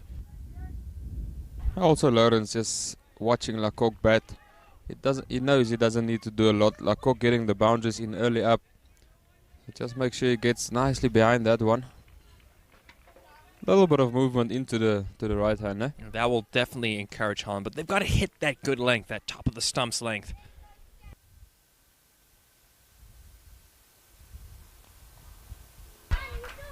And again, this just erring onto the pads here. There is protection out there this time. But still, that will be a little bit disappointing to the USA. Holland drifting onto the pads on a couple of occasions now. And it's an expensive over, 12 coming from it. Namibia race to 21 of just 2 overs. Batting currently at 10.5 runs to the over.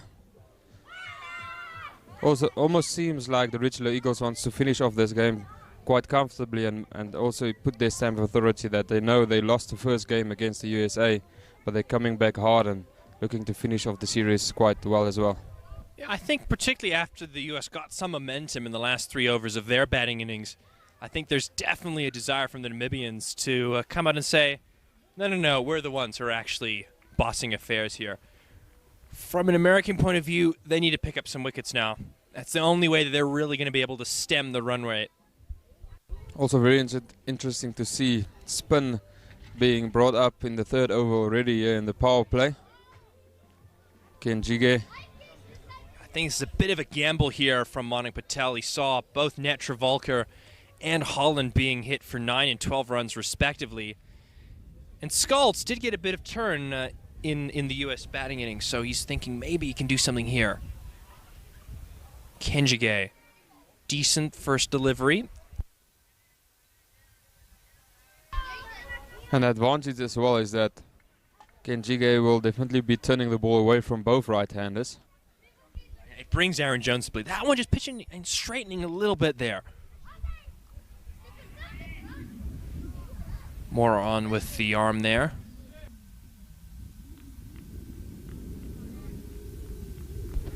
The U.S. can't afford to drop their heads here. When you've got such a small target to defend, you really have to save every run you possibly can.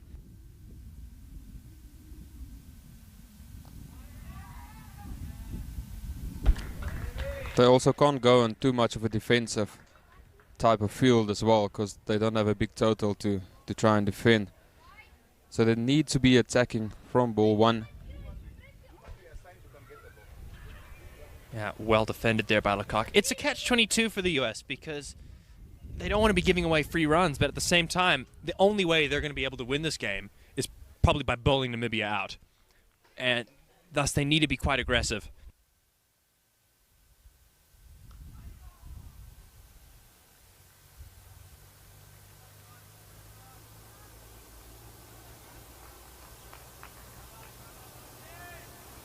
But a good start here by Kenjige, only conceding the 1 run so far. Just need to close off this over well, bringing low runs on strike, which haven't faced him yet. Yeah, Kenjige, I think just calming everything down for the U.S. Paces were a bit wayward in the first couple of overs. And he's bowled a good over thus far, but as you said, he needs to close it out here and not concede a boundary. Slip is still in place, and I like that from the U.S. because he is obviously turning the ball away from those right-handers.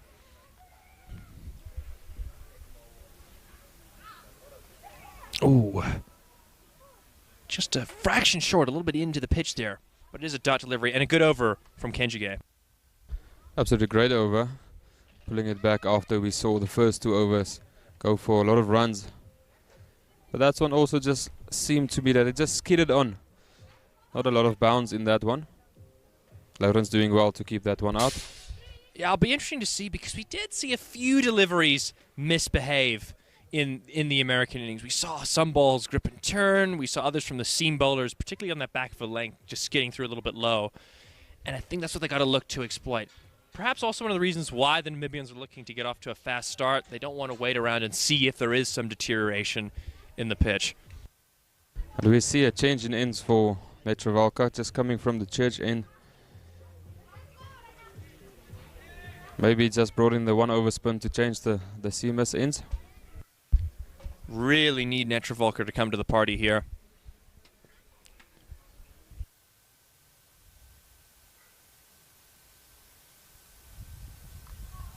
Ooh, a bit of extra bounce there perhaps. Catches Lecoq by surprise. Just see here on the replay. Yeah, just hitting high up on the bat.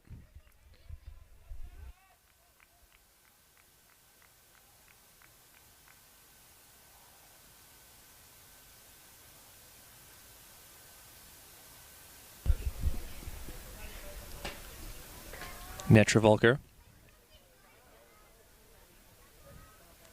Ooh. Lecoq advancing down the wicket, but is beaten in the end. And this is a better length here from Netravalka. Just having a look at that replay. Little shimmy down the wicket. Oh, beautiful delivery there. Really is a nut.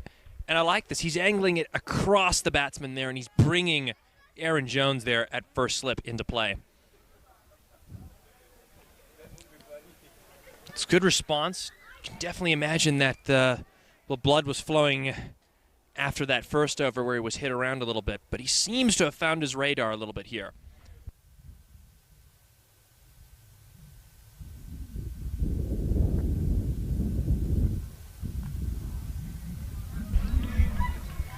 Much better line of length from the church end. I think he feels more comfortable from this side than from that side.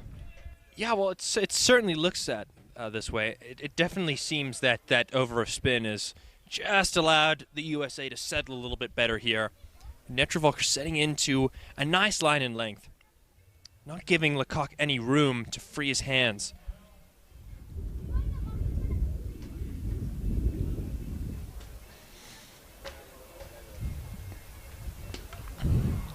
Again, continuing with that nice line in length. This is what Netravalka will do. He's not express pace, He generally focuses on trying to put the ball in the right areas and engineering wickets by doing stuff like pushing the ball across the right-hander. Already beating him once in this over. Yeah, definitely. He's definitely a very skillful bowler. He knows exactly what he's doing and what he wants to do. Maybe just looking to set up the batsman here. All about execution, though.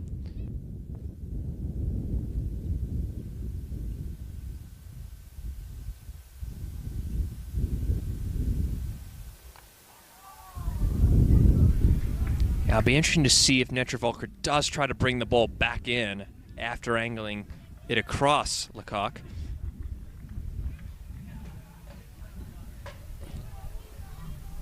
But he's managed to keep him quiet this over.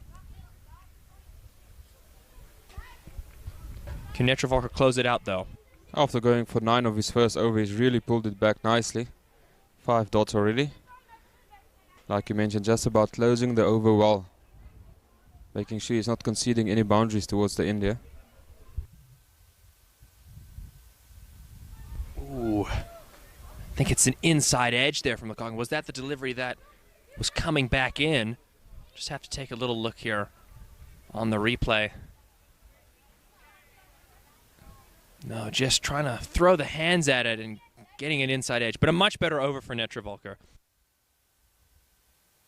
Richelieu Eagles, 23 for no loss after 4 overs. Their target is 212. Got a good start. First 2 overs went for a lot of runs.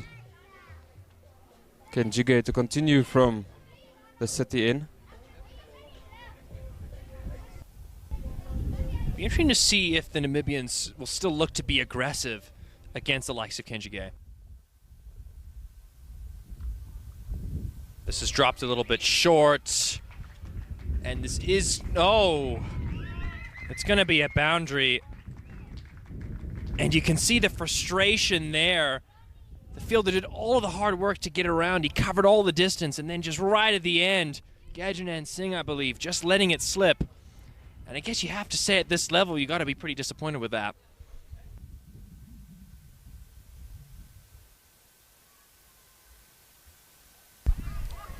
Better from Kenjige, just getting that length a little bit fuller. Previous delivery was just too short. But Lecoq continues on his merry way.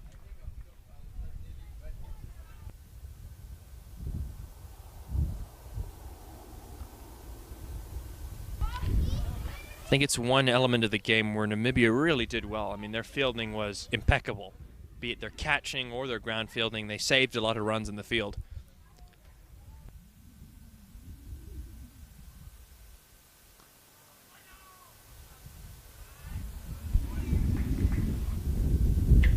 Loud call of no there by Lecoq. Hit that one quite straight to the fielder, but off. Almost hit it too well for a single.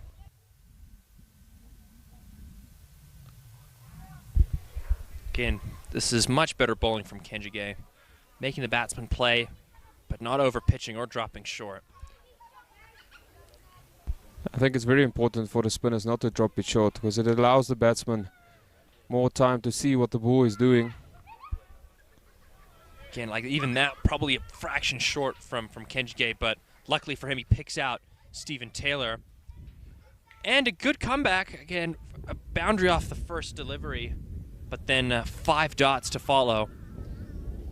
Namibia here, 27 without loss, and we're halfway through the first power play.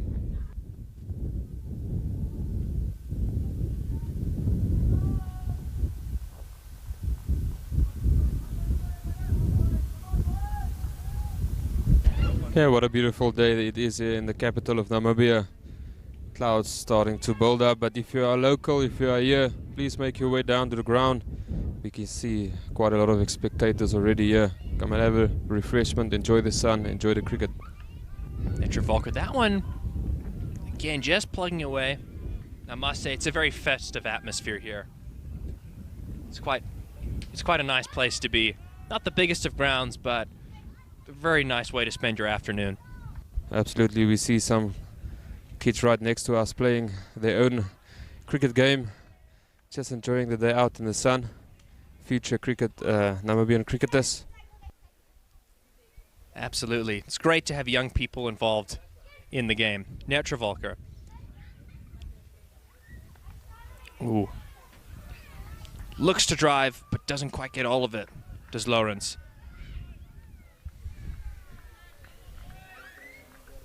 USA will still desperately be looking for a wicket.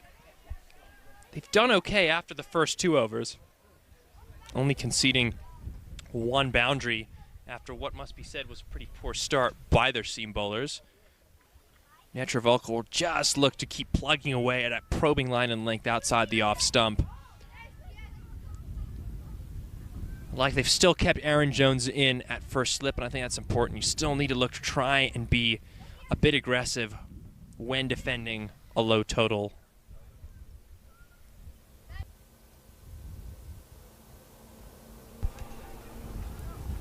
Defended again, played nice and late under the eyes.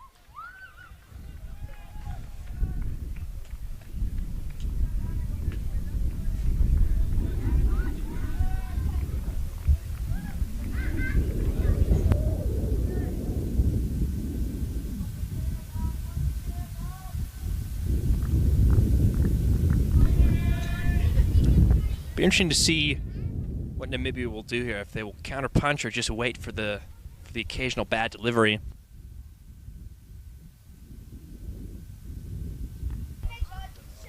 Again, a little bit wide, but that's well fielded at backward point. I believe it's Kenjige out there, and he really is a live wire at that backward point position. And that's exactly the type of fielder you need at that position. He really seems to enjoy fielding there. Good, clean pickup. Yeah. The US, they need high energy levels here in the field.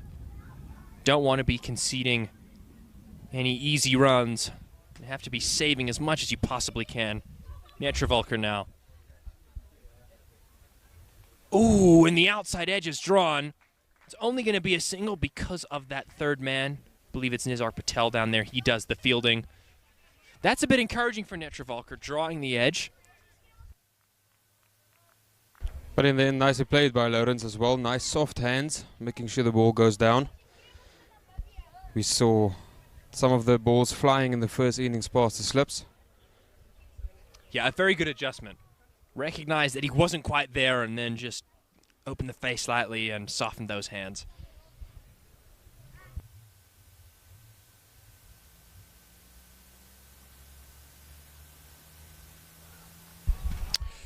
Now this is the Netravolker that United States cricket fans have come to know. Very good comeback. Went for 9 in his first over and has bowled 2 overs, conceding just the 2. Yeah, what a great comeback there by Netravolker.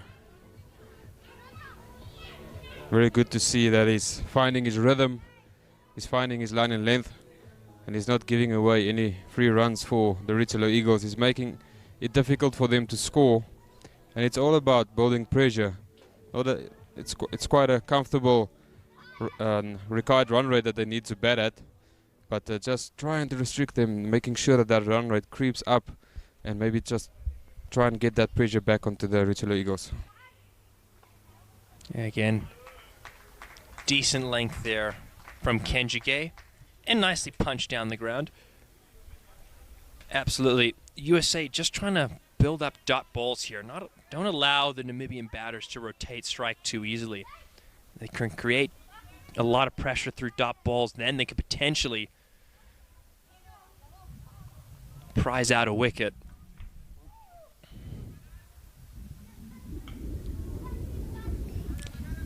Be interesting to see how much the ball spins here in this innings. Not a great deal there, but the U.S. have a lot of overs of spin in their side. So obviously Kenjige here on the boundary in front of us, Nizar Patel, as well as the all-round abilities of Stephen Taylor. Oh, he's looked to go downtown, and it will be cut off. Only a single. Yeah, not getting the timing you would have liked on that one. Didn't sound as good as well from the sidelines. But nonetheless, he hit it straight over the bowler's head, and that's the safest area to play. At the same time, I don't quite mind this from the USA. They're basically saying, if you want to hit over the offside, be our guest. We're going to bring the fielder up and potentially force an error. Ooh, again, slightly aerial, but no problems there at all.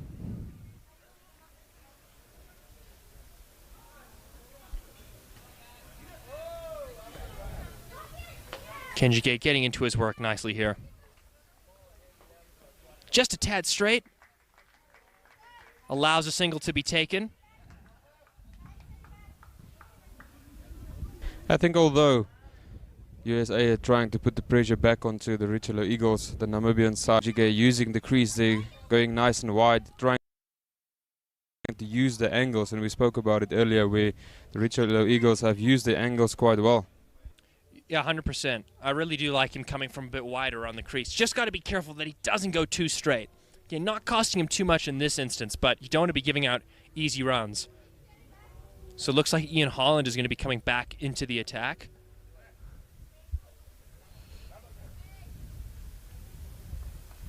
Ooh, this is going to go to the boundary. That's a very authoritative pull shot from Lawrence. I think Lawrence was definitely aware that for Netravalka, they also had the two back, but when they started out the innings, they had someone at deep square. So I think Lawrence really quickly noticed there's no deep square leg out on a boundary. They have someone at a fine leg. So if it's short, I can free up my arms and go for that shot. And you can tell no effort to keep that down as well. So a very risk-free stroke, but questionable bowling from Holland. His field's not set for that. So you can only think that that's just a drag down and not quite executing his plan there. He's still under pressure, 16 runs from just the 7 deliveries he's bowled. That's better from Holland. But the U.S., they can't afford these freebies. Also interesting for me that Netravalka has done really well the previous 2 overs that he's bowled from the church end, so why change the bowling if it's working? Yeah, it is interesting. I wonder if Patel's thinking he wants to try and save him for the middle in the end, but quite frankly, if you don't get wickets up top, there isn't going to be an end. So I think they probably could have continued with him. With that said, Holland has been in the wickets this tri-series, and I think Patel is backing him to come right. Plays county cricket over in the UK, so has plenty of experience. And it looks like he's recovering here a little bit, but again, has been a bit wayward this spell so far.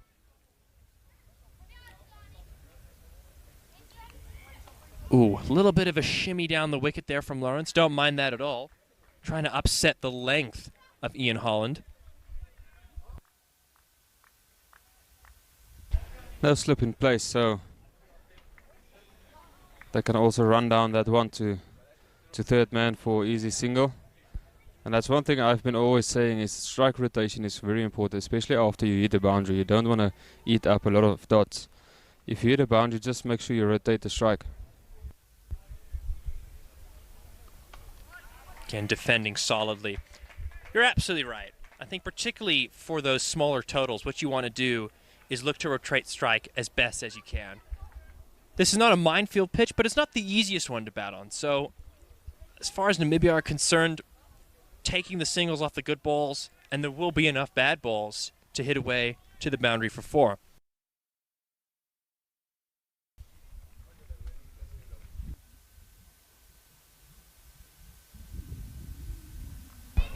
Drives. Ooh, and a misfield is going to allow for the single. Yeah, that's not particularly good fielding. And the U.S. will be disappointed with that. With a smaller total, you have to defend every single run. We're seeing the Namibians really throwing themselves around in the field. And Holland could have closed this over off quite well, but just a misfield allowing that single takes it to 5 runs of the over. You can see the hands on the hips there by Holland, not happy with that at all.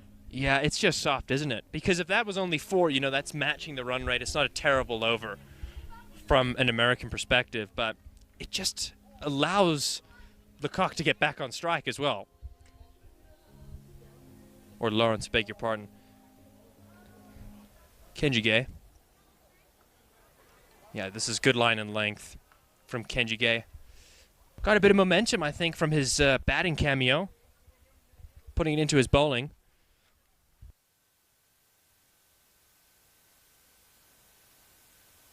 Ooh, and the outer half of the bat.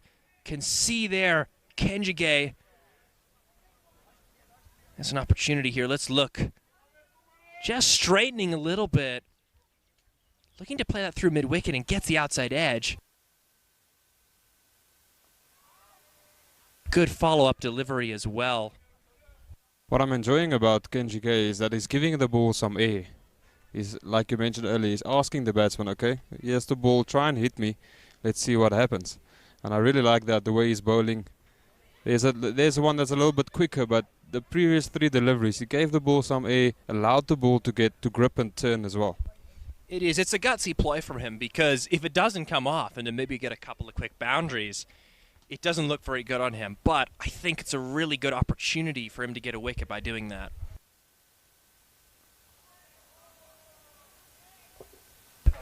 Will get through for the single. Will they get 2? Coming back for 2, and that's a decent piece of running there. A little bit of a hesitation there by the 2 batsmen, just waiting to see if the fielder gets to that one. Yeah, just seeing that there, you can see just a little bit of hesitation there, but the throw coming in mid-pitch, so no threat to anyone there. A little bit straight. Probably will have to settle for the single. And another decent over from Kenjige, but Namibia are just absorbing nicely here. They're taking the boundary opportunities when they present themselves. And importantly for them, all 10 wickets are still intact. There you can see the building blocks.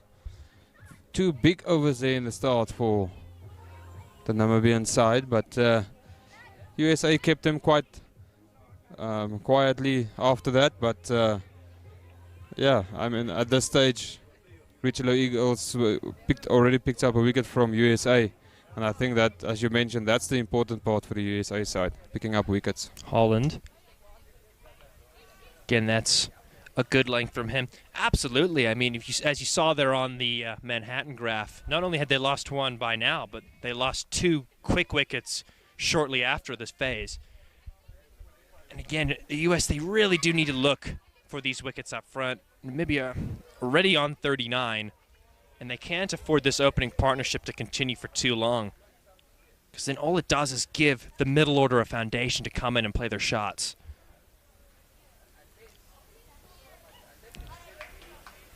And I mean, only chasing 212, your middle order will definitely feel comfortable to come in and play their shots and play their game and try and take the win home. Particularly if they get a good start. That's why the opening partnership here is so crucial. And also just for the USA, they had a bit of momentum there with their batting. They wanted to take it through into this innings with the ball, and Lawrence and Lecoq have denied them the ability to do that. Ian Holland looking to work it on to the leg side, but it is a dot nonetheless.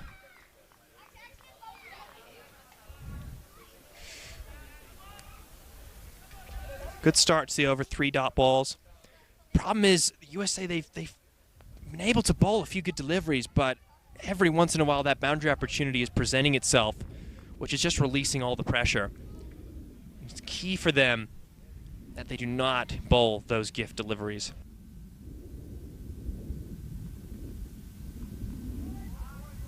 Yeah, I also see that spin has been doing really well. Kenjige bowling really well from the city end. Also, maybe bring in 2 spinners from both sides and trying to have them just rush through the overs a little bit, keeping that run rate quiet, and then you can, before you see it, 30 overs is done, and there's a little bit more pressure on the Willow Eagles. Yeah, I think I can see spin being introduced from both ends after this power play. Ian Holland skipping down the pitch, can't pierce the gap. I think that's probably what America will look to do in the middle phase. They'll look to get Nizar Patel and Stephen Taylor into the mix and to try and squeeze Namibia. I'd advise maybe even after this power play is up, keep an extra fielder in the ring to try and apply pressure. Looks as if a tennis ball has made its way onto the field. Not sure if the match officials are aware of it.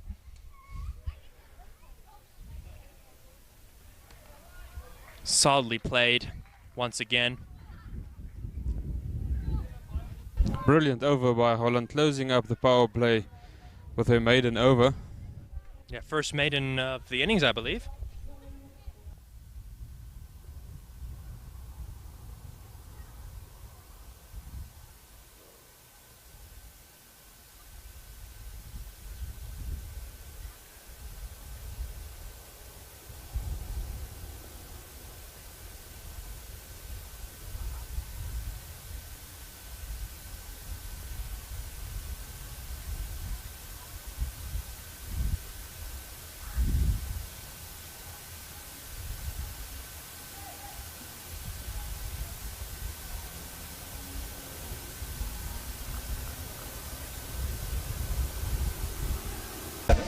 Welcome Amor, a little bit of change in commentary.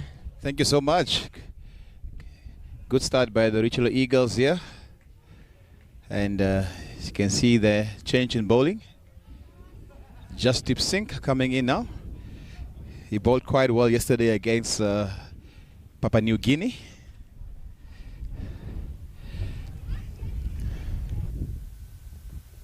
But Lawrence and Lecoq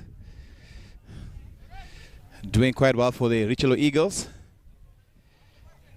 Yeah, both of them looking comfortable in the middle there and enjoying their day out in the sun. Enjoying batting for their country. Chassis coming from the city end. Straight onto the pads. Lecoq works that one easily down to fine leg. And they're coming back for 2 runs. Good running between the two out there. We saw Lecoq getting a little bit of an injury earlier on in the first innings. For me, it seemed to me that he rolled his ankle. So, but still comfortably running that 2 runs. Yeah, thank goodness these are youngsters. Youthful players.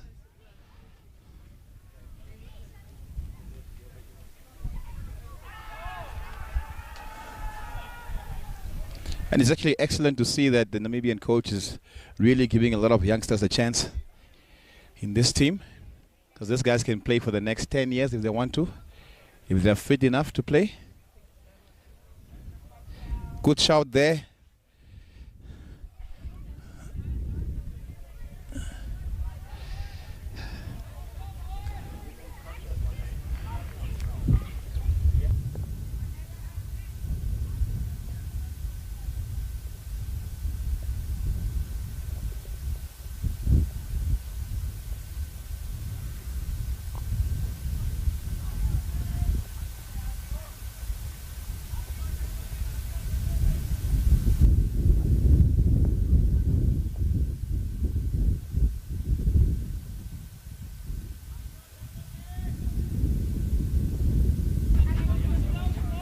Jay Singh bowling really well. Starting off his spell really well as well. Richelieu Eagles still comfortably in this. Haven't lost a wicket so far. Good line of length by Singh.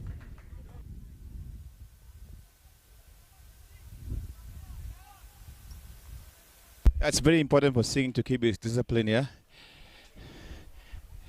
He does get a little bit desperate sometimes and tries different stuff. As you can see, he's a very competitive guy. Likes to pick up wickets. No bowler enjoys going for 4 or 6.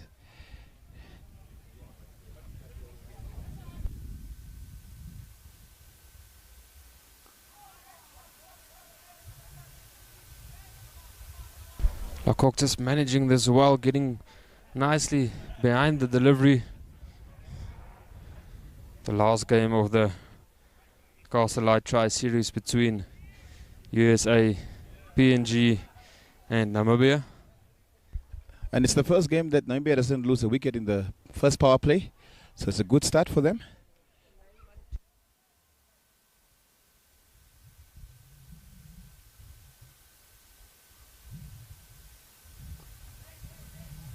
Good finish to the over.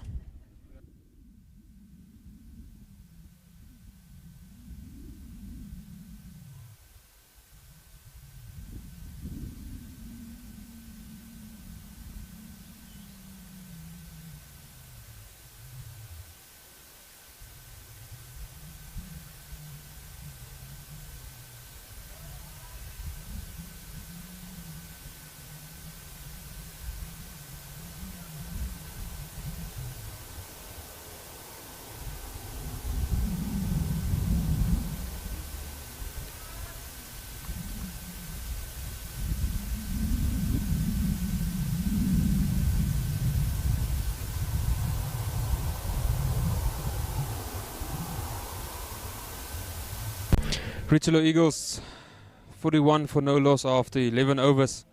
Currently batting at a run rate of 3.73. They require run rate is 4.38. So still comfortably in this. Haven't lost a wicket. So all the wickets still in the bank. We see a change in ends for Kenjige. He'll be coming from the church end. Yeah, we have seen this. Natravolka did the same thing, changed ends. Just trying to see what can work for them here in the US. Yeah, this is all about picking up wickets for the Americans. They need to get wickets to stay in this game. Otherwise, the Richelieu Eagles will manage to chase down the score comfortably. But he bowled well from the city in. Let's see what he does from the church end.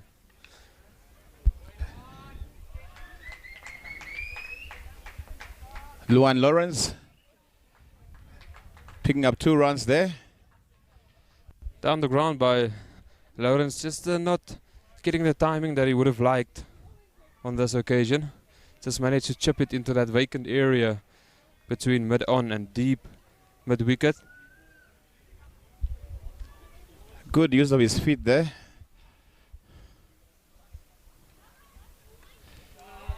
And he answers you there. This time gets hold of it properly. This time the timing is right and he punches that one easily over the fielder at mid-on. Couple of bounces into the fence. So at the moment the change of ends for Kanjeka not working out at the moment. But he's a good bowler. Yeah, I think also on that occasion just missing his length quite a bit. With Lawrence coming down the track, made it a low full toss and hit it comfortably over the fielder at mid-on. Good fielding. Sink there. Stopping 1 run.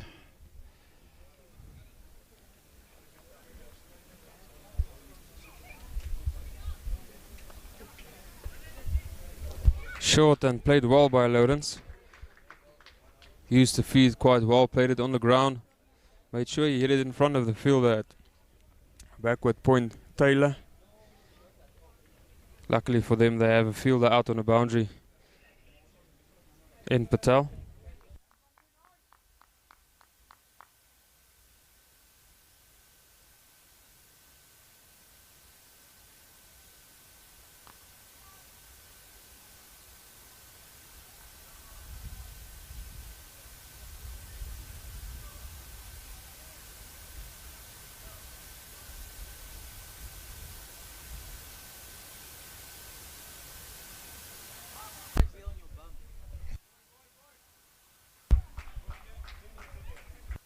Played softly there by Lecoq.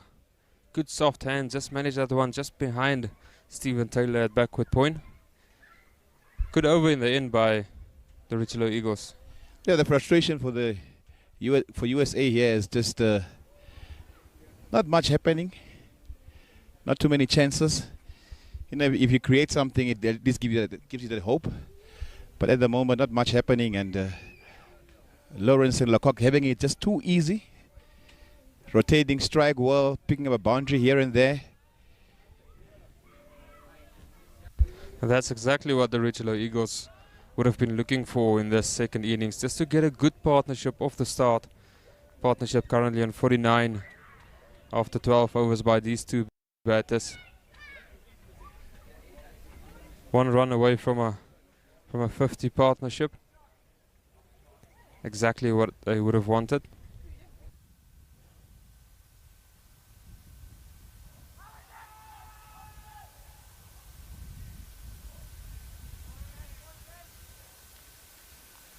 That one again, just staying a touch low. Lecoq expecting it to have a little bit more bounce. Just skid through if you watch the replay. Definitely going down the leg side. You can see the keeper as well going down the leg side. And that's always a good indication that that one would not have hit the stumps.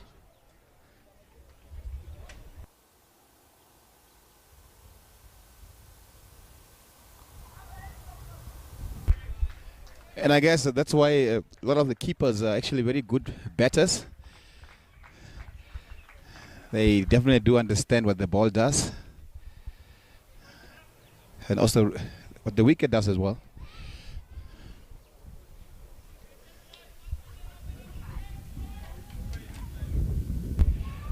Good start by Justin Singh. Just went for 2 runs in his first over. Trying to recycle that here.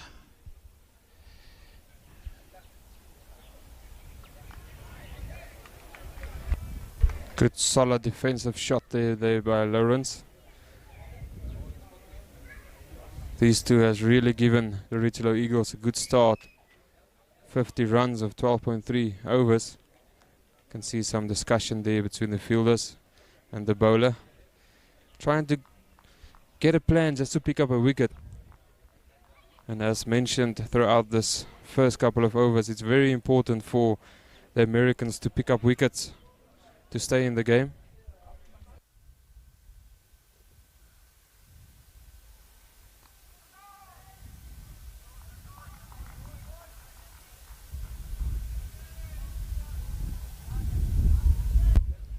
Yeah, 50 partnership. The Eagles have been struggling to get a partnership going with the openers in the previous games in this series. So good to see Lecoq and Lawrence just stabilizing the ship here. Giving USA a lot to think about.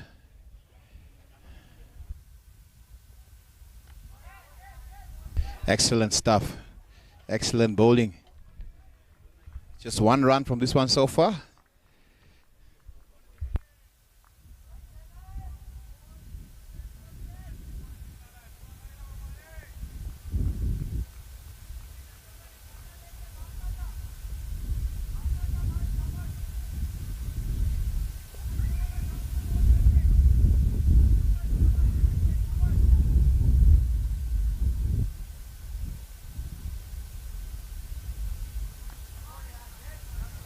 Really great over there by Jasprit Singh.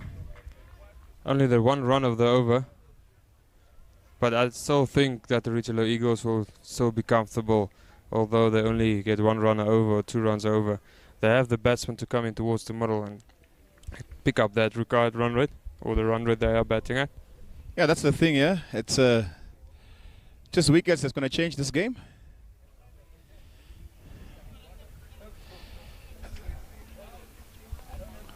Michael van Linkel up next. Then you have the captain Erasmus to come, Zane Green to come, JJ Smith to come, Jan Freiling to come. So a lot of batting. Trumpelman, who played a big innings against PNG. Yeah, not to forget Nico Lofty Eaton. So lots and lots of batting for the Richelieu Eagles.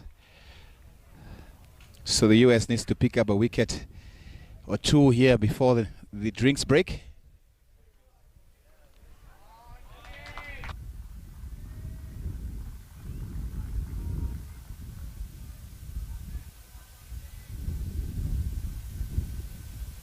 I think this is very important for the Richelieu Eagles, just to maintain that trying to rotate the strike.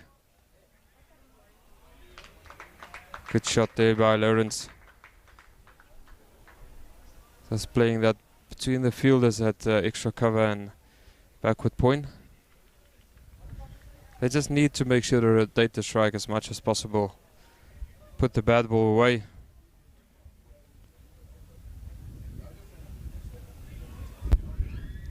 Well, the thing is, these two youngsters, they will play the shots.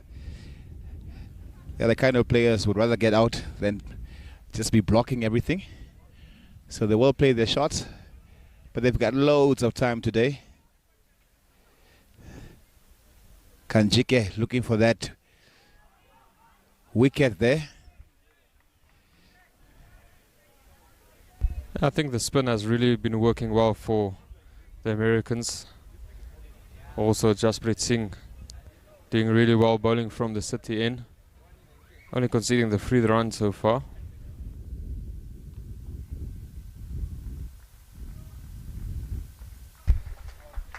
Lecoq gets a single, keeps the strike. So after 14 overs, 52 without loss. Still 159 runs required to win from 216 balls, so that's not an issue for the Richelieu Eagles.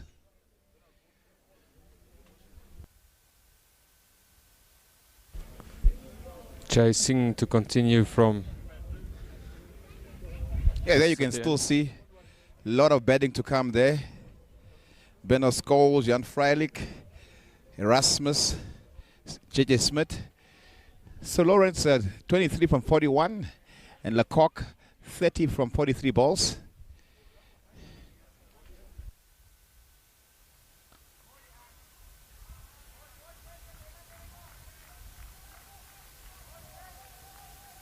Although the Americans are not conceding a lot of runs this past couple of overs, the Eagles have definitely looked comfortable in playing the attack that they are bringing towards them.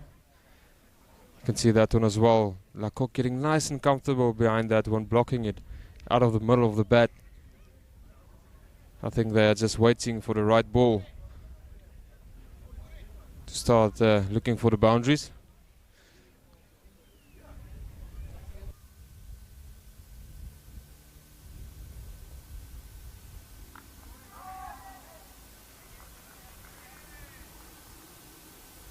Jasdeep Singh continues to bowl some beautiful balls here, not giving too much room here. Second dot ball of this over.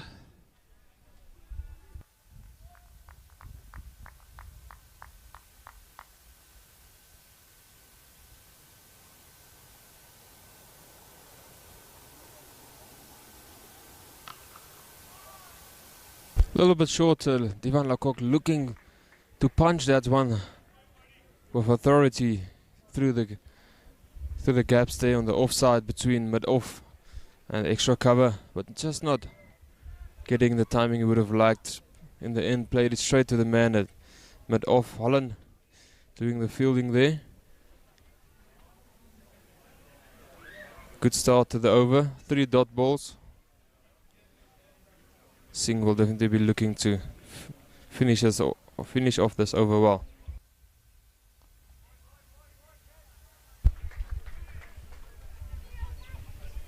Well, Singh just doing what is required here. Dot balls do create pressure on the batters.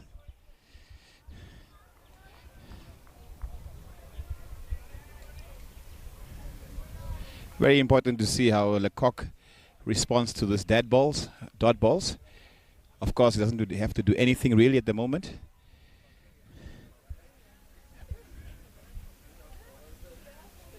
But good bowling.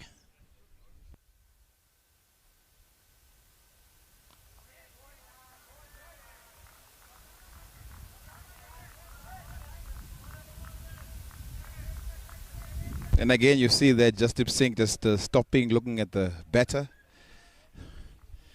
Say, why are you not hitting me for anything? Exactly, almost asking him, like, try and get some runs, lad.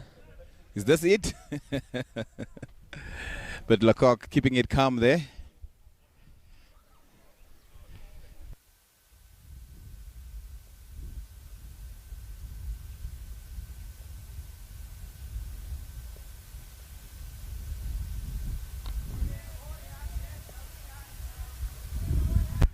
Good over, maiden over there.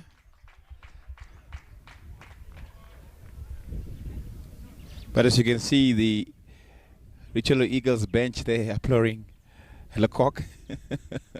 I think they can see Divan Lecoq is busy frustrating Jasdeep Singh there in the middle. Richelieu Eagles really absorbing the pressure quite nicely that America is trying to apply. Kenjige to continue from the church end.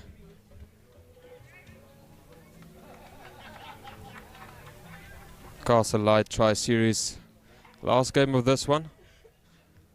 Still Nepal and Scotland to come down to the southern part of Africa, Namibia. And I believe they will start next week, Friday or Thursday.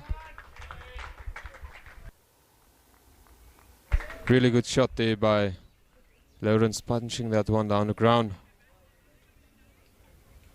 Kenjige almost looked to get a hand to that one, but really well struck by Lawrence. Yeah, so the first game of the next series, that's going to be on the 1st of December. Namibia visits Scotland. That's going to be at United Sports Grounds, what is known to many as Draws. But that's where it's going to be, at the sports grounds there. Also quite interesting to know that all the locals know it as Dross, but Dross is actually not there anymore. It's Nico's. The restaurant changed the name. Well, I didn't even know that. So Nico's restaurant?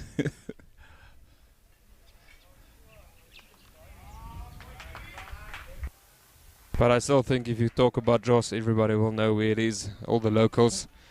Good shot there by Lecoq. Punched that one down the ground.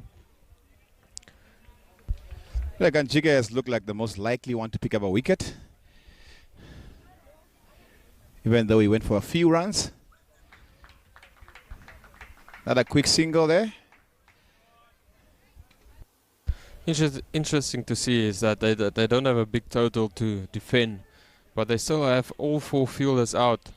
You have a deep mid wicket fielder, or the fielder is just in front of square leg. You have someone out on the offside, and you have two straight back, the long on and long off. So it's quite easy for the Richelieu Eagles just to rotate the strike. The only attacking option I see in their field is that they still have a slip in place for Kenjige, will be turning the ball away from the right-handers, but he hasn't found an outside edge so far. Well, end of that one, just 3 runs from it. Brings our score to 56 after 16 overs. Lecoq 31 from 52. Lawrence 25 from 43. So this one's both players have been there for a while, and just moving along, doing what's required. Currently batting at a run rate of 3.5, and they require 4.59.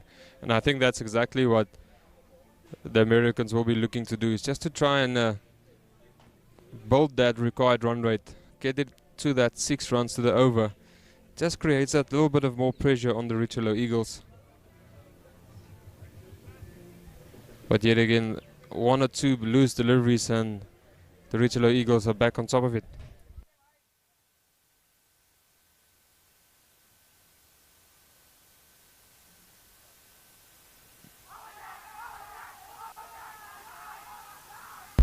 And there you have it.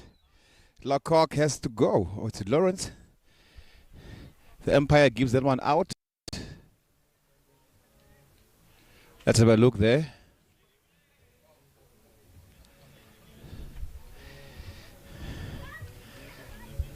Well, looks good to me. That one very straight. Not a lot of bounce out of the wicket. I think Lawrence was expecting it to bounce a little bit more than it did. Good call by the umpire. Lawrence has to depart for 25 runs of 44 deliveries. He looked really comfortable in the middle. Jasdeep Singh in the end, getting the wicket that they needed so desperately. Yeah, his good bowling has paid off for him. bowling very, very well.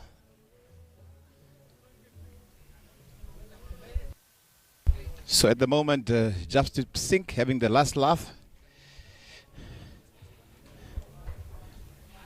Picking up the first wicket for the USA here. Now with the wicket of Lawrence, we see Michael van Lingen going to the crease. Left-handed batsman, so they have the right-hand, left-hand combination in the middle now, which means that the USA will be having to move the field around quite a lot, but I think that won't bother them too much. The most important part for them is that they picked up a wicket. They are into that wickets column. That's what they will be looking for throughout the rest of the innings. Yeah, now the pressure game has started. Joining us now to bat, Michael van Linken. He has been in good.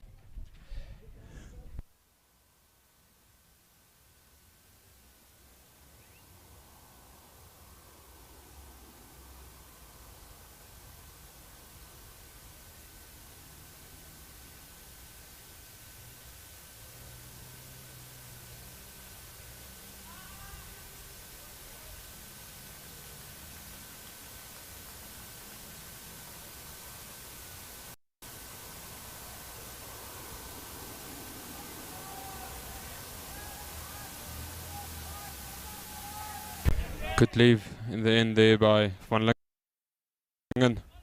First delivery that is facing Jasdeep Singh coming around the wicket, trying to create that angle. That one moving a little bit off the wicket, but nothing that will bother van Lingen. He's also not shy of playing his shots. And right after that wicket, you can hear all the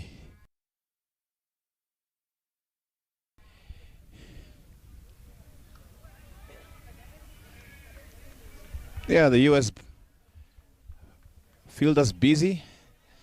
We can hear them now. That's what a wicket does. Pick up another one here. They'll become louder, more pressure on the batting side. And suddenly that 212, 213, 212 will start looking a lot more difficult. And that's one thing that the Richelieu Eagles has done well in their first innings. They picked up regular wickets, putting the Americans under pressure.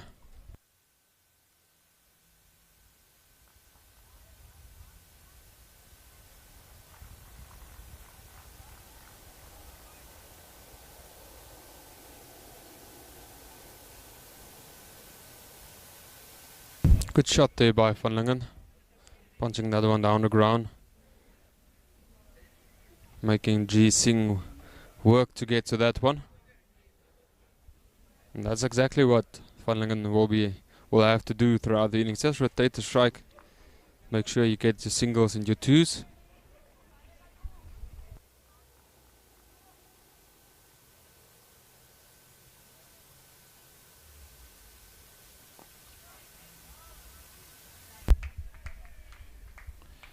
Yeah, the US have made some sort of a comeback here. Drying up boundaries, picking up a wicket as well.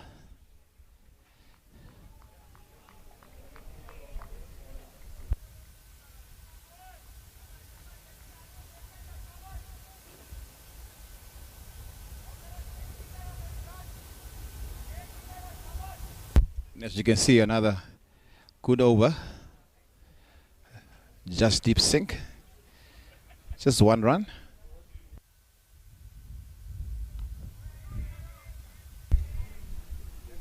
So excellent from him. 4 overs for just 4 runs, and he picks up 1 wicket. 57 for 1 after 17 overs.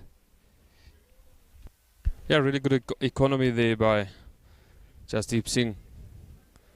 Only conceding 1 run to the over. I think he'll definitely be happy with his spell so far. Created a lot of pressure. We will see a change in bowling. Taylor coming to the attack from the church end. Right arm orthodox. He also bowled really well yesterday against PNG. Also scored a 50 yesterday. Looked quite comfortable this morning, but just didn't get the start he would have wanted. But a great catch by Green that took his wicket behind the wicket. Yeah, we saw some excellent catches today. The one by Green and two of them by Lofty Eaton.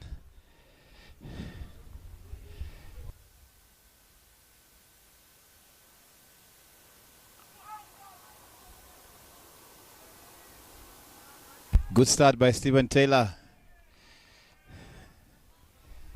A very tall fella. Will definitely be looking to get some nice turn out of the wicket. And also with him turning the ball away from the left-handed batsman, I think that's why they went for this option.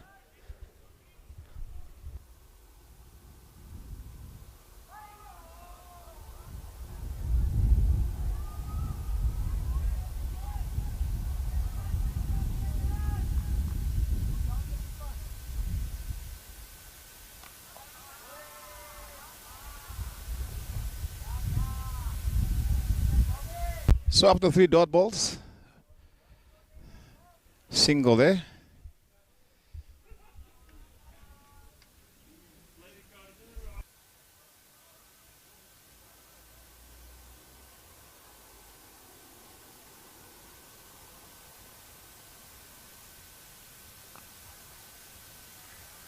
Nice and comfortably played there by Lacock. Just punching that one off the back foot. And I think especially against the spinners, that's one important thing to do. Yeah, fielders out on a boundary, just hit it along the ground to them and it's easy singles. 59. 1 wicket down. 18 overs gone. I think the US at this point scored a bit more runs. It was just that they had lost many more wickets. But these two don't have to worry about that. A lot of batting to come. 153 required of 32 overs. I think the Richelieu Eagles will definitely feel that they are still in the driving position.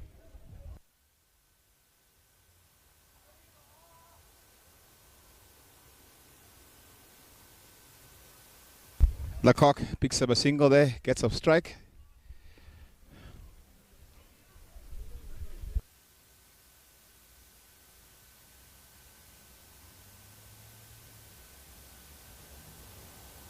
$60 on the board.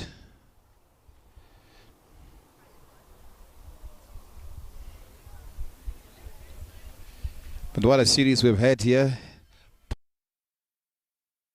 Papua New Guinea also played their part in this series. Even though they didn't win a single game, what a team they are.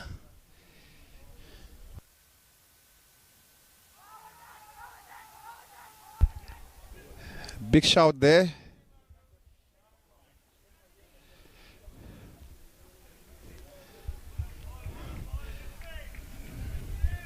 Let's have a look.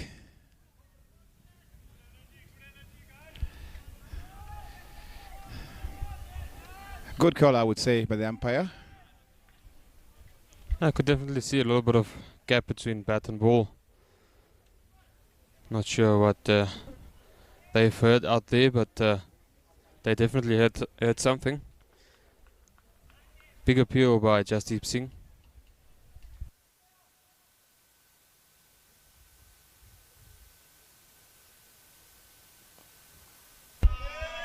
4 runs there. Michael van Lincoln picks up 4 more. What a beautiful shot by Van Lingen. Just played that one behind backward point. Looking at the replay, perfect angle to watch that from. Played it nicely along the ground Kenjige not managing to get any hand on that, and that one just raced to the boundary.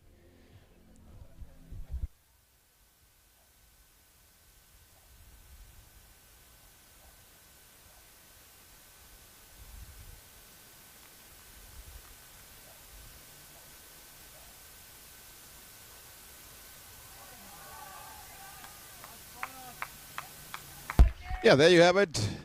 Van Linken, 4 more. I think that one caught Van Lingen off guard a little bit. Good short pitch delivery there by Singh. Van Lingen getting a inside edge.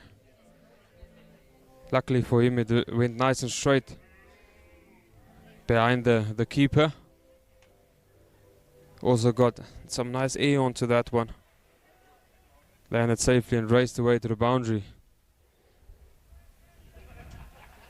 Was actually a good delivery there by Jasdeep Singh, just a bit unfortunate.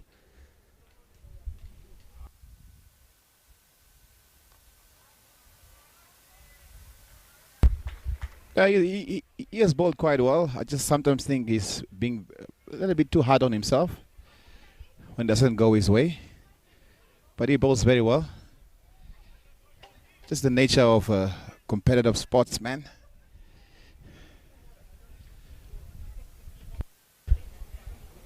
But a good over for the Richelieu Eagles, scoring 9 runs so far of it. I think they will definitely be happy with that. They had to pick up the run rate a little bit.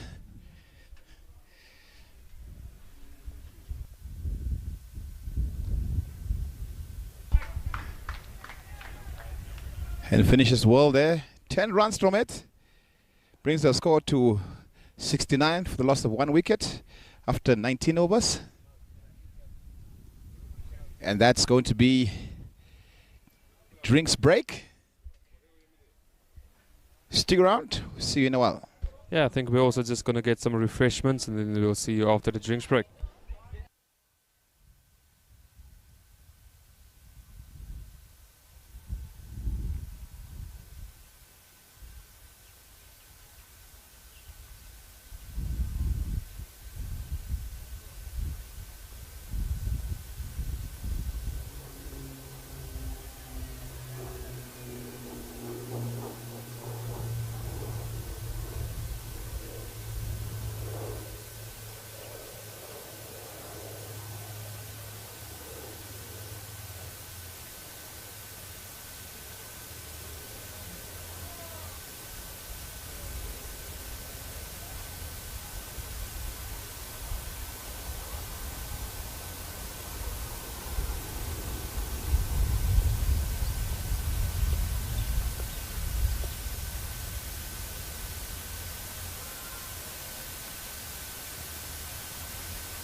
And that's the end of the drinks break. You could see the match summary during the drinks break.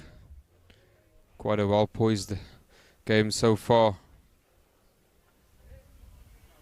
USA just looking to apply some pressure to the Richelieu Eagles side. Steven Taylor to continue.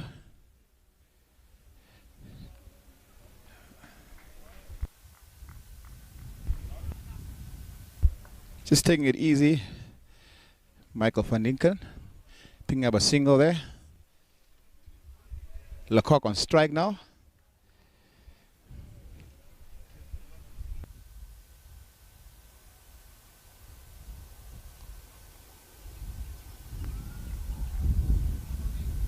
And I think that was one of the messages that came out during the drinks break, is that the Richelieu Eagles should just keep on rotating the strike.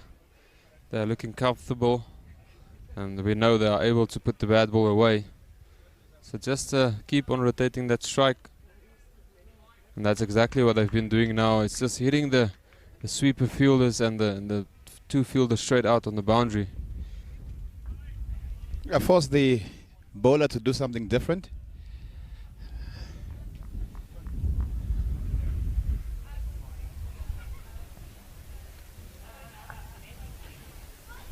Another quick single there.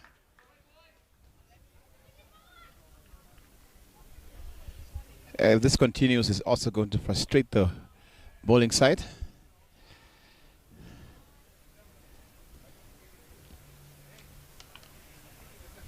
Good stop. Ian Holland there, putting his body into the grass.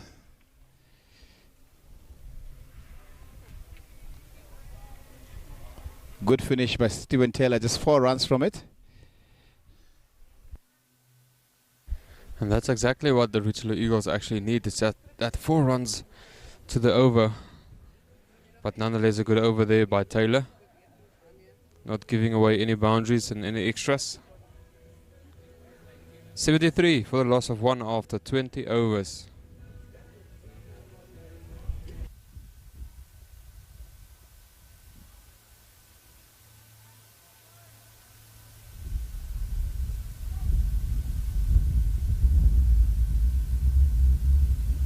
Travalka coming into the attack.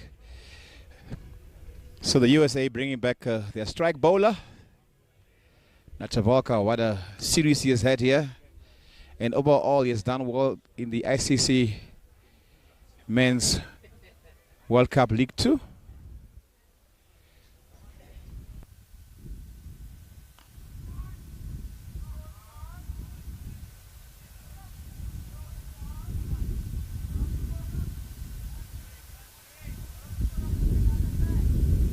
Yeah, it was quite expensive. The first over that they bowled from the City Inn went for 9 runs, but bowled 2 beautiful overs from the Church Inn.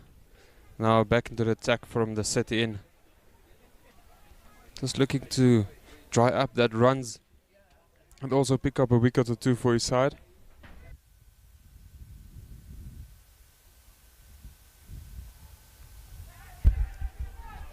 A chance there.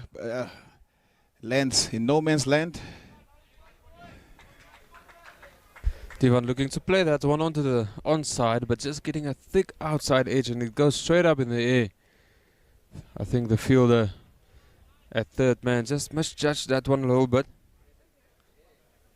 He thought the ball was coming straight to him, but in the end had to run in 20 meters to get to that one. 15-20 meters. But that's exactly what Travalka has brought, why they bring him into the attack, is to create some chances.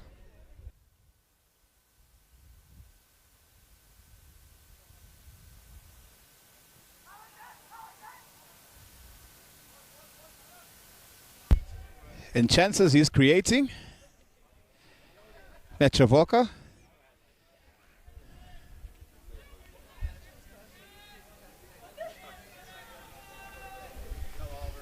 Some bad on that.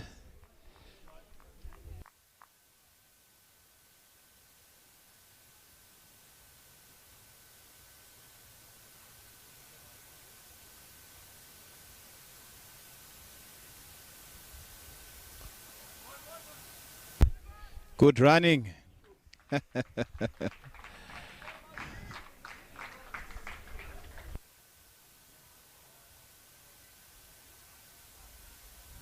Quick single there by Van Lingen.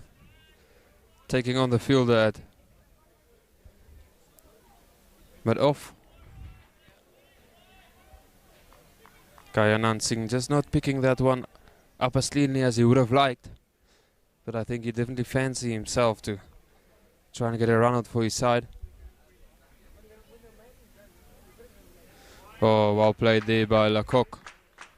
Just running that one down to third man. Nice and comfortably. Yes, just trying to find another way to score here. Travolta bowling very well. Instead of taking risk, just looking for a different option. Finding the gaps in the field, picking up the single.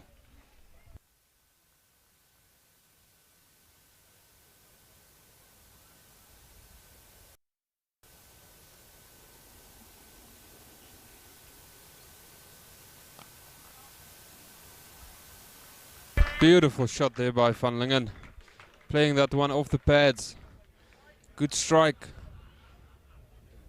Fortunate for him, is just over the head or the hands of Aaron Jones. I think if Jones was a foot taller, could have managed to get to that one, but nonetheless, great shot by Van Lingen, and it gets the side a boundary. Yeah, and what was supposed to be a good over from Travolta ends up 7 runs. So 80 runs, 21 overs done, 1 wicket down. Lecoq 37 from 62. Van Lincoln 18 from 20. Stephen Taylor to continue.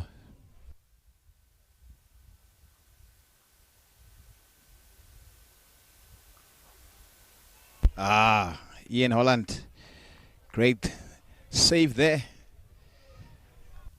Yeah, that one was quite struck well by Lecoq.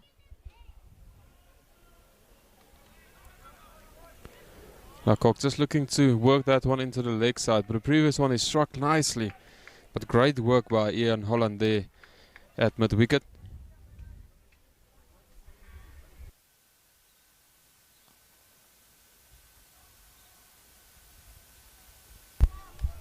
Another good start from Stephen Taylor.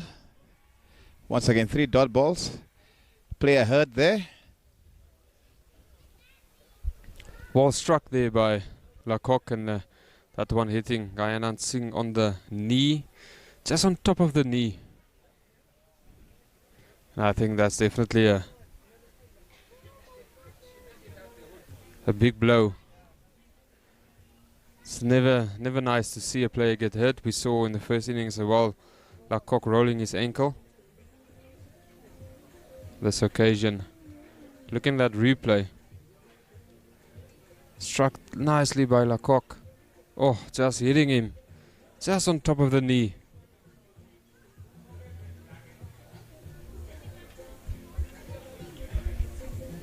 I think that definitely a numb feeling in the leg there. Yeah, when it hits you on the bony area of the body.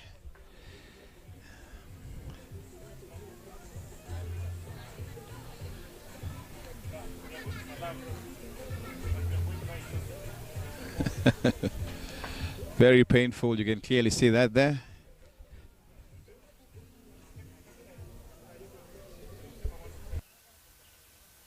He actually stops the ball with his knees. That's what we say, put the body on the line. You gotta make sure you stop the singles or the runs going to the boundary, especially not having a big total on the board. Gotta put everything behind it. Yeah, and the stats goes to the bowler.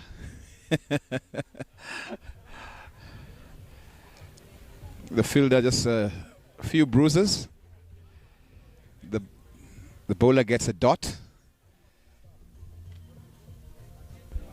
Singh will be coming off, and Stevenson, 12th man, is onto the field. I think Singh has done his part of the bat, so it's not too much of a big blow for the USA side.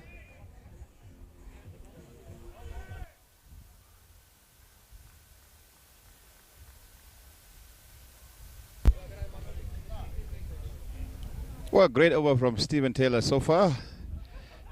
3 dot balls. Here we go.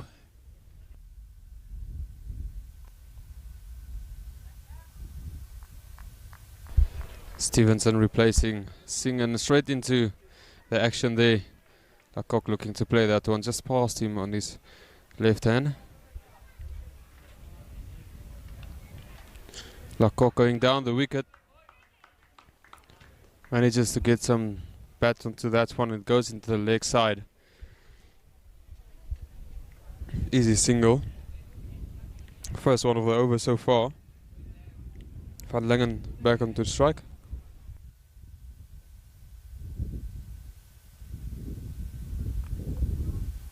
That one played straight. Just 2 singles from this one. Great bowling by Stephen Taylor. Look at those figures. After 3 overs, just conceding 8 runs.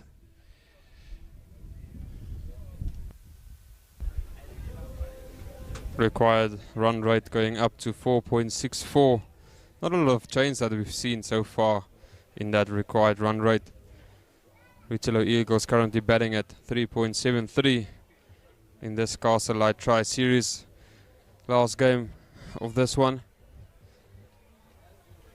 Etravalka to continue from the city end.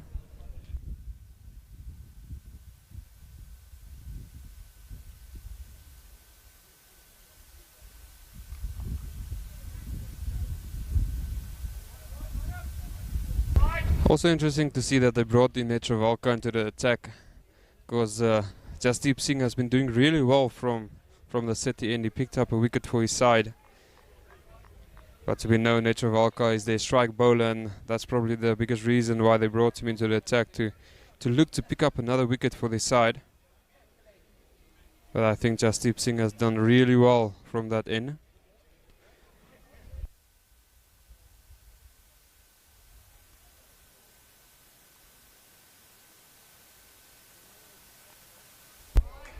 Well played there by Michael van Lincoln. Bringing Lecoq on strike now.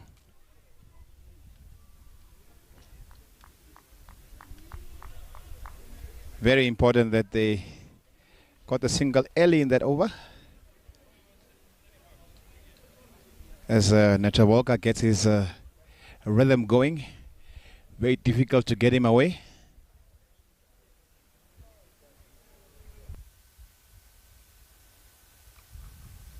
Beautiful shot there, Lecoq.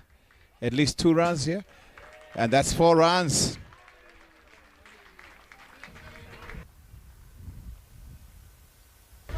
Picked up nicely by Lecoq off the legs. Looking at the replay. Nice and comfortable. Just a bit straight on this occasion by Etravalka. And he plays it well behind the fielder at the deep square leg. Jasdeep Singh had to cover quite a lot of ground, but not getting there in the end. Good effort. Lecoq moves to 42 from 68 balls.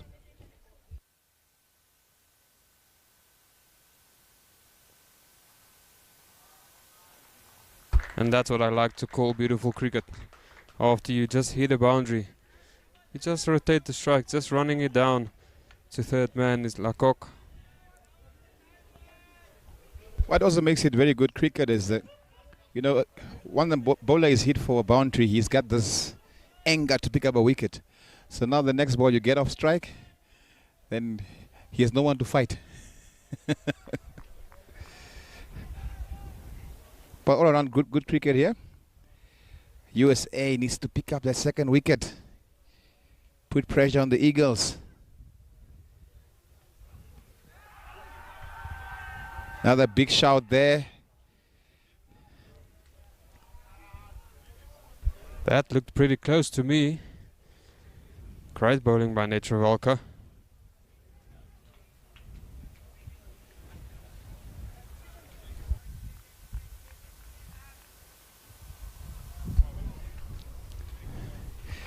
Yeah, that's most likely umpire's call.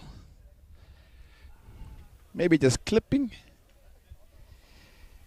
But we don't have the technology here to find out, so we move on from that. But great bowling.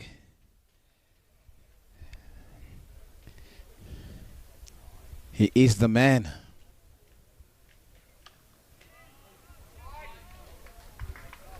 Well bowled, well played. 6 runs from that one. 88. We lost 1 wicket after 23 overs. I think the Richelieu Eagles will definitely be happy in the position they are. Getting that 6 runs of the over also means they are just above the required run rate. So they're definitely happy to be in the situation they are. ICC anti-racism code. Spectators shall not engage in any conduct, act towards or speak to any player, umpire, referee or other official or other spectators in a manner which offends, insults, humiliates, intimidates, threatens, disparages or vilifies another person on the basis of the other person's race, religion, color, national or ethnic origin. Any actions of this nature will result in ejection from the ground and possibly further actions such as criminal prosecution. Well, I like your hair. Thanks, much appreciated.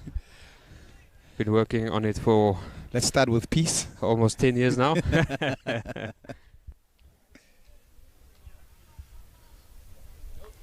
Stephen Taylor.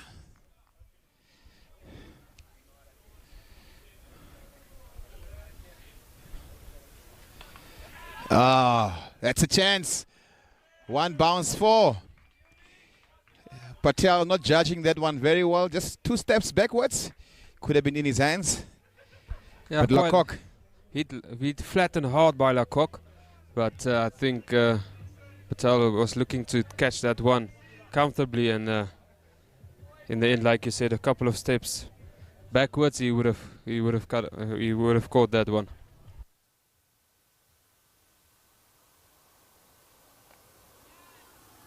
Another chance there. Ah, that one is dropped. And 6 more. That brings up the 50 for Divan Lecoq.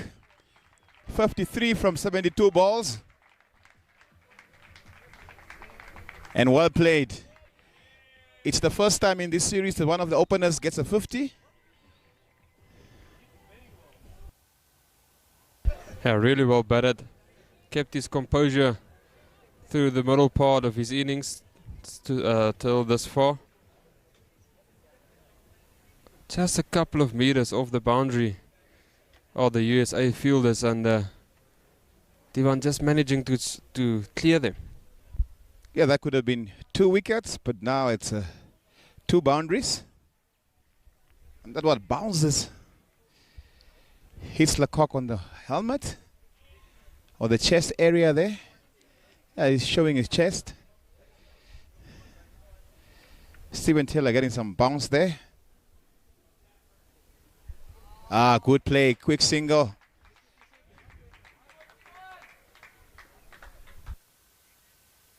Already 10 runs of the over, so you now just need to rotate the strike with that single, making it 11 runs of the over. Really good over so far by the Richelieu Eagles. And that's 100 up for the Richelieu Eagles. Only losing the 1 wicket. They'll definitely feel comfortable in taking this one home.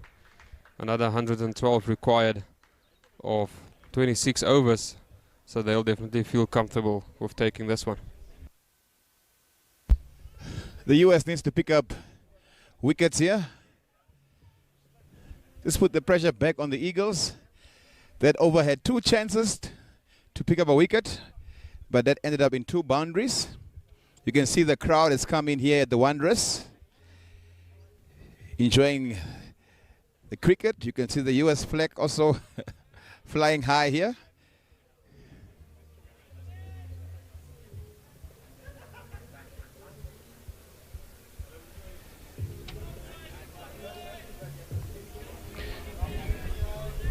St. Ian Holland back into the attack, bowling to Van Linken. 21 from 26 balls. Moving at a good strike rate.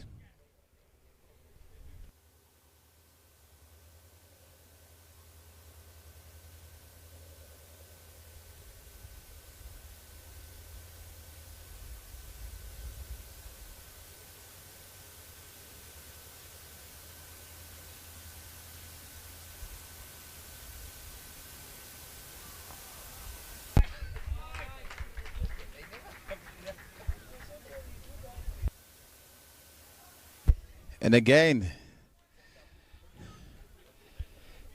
Van Lincoln just playing that one down, picking up a single, bringing Devon Lecoq on strike.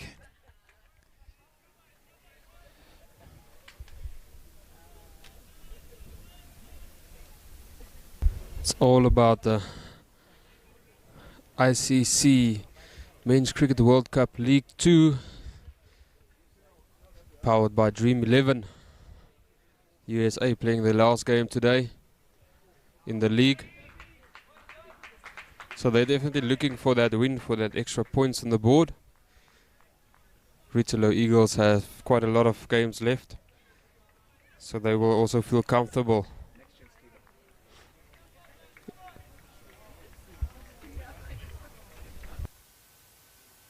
Just a few points behind the United States on the table board actually. So they're also looking to take this one home and just get closer to that top 3. Well played.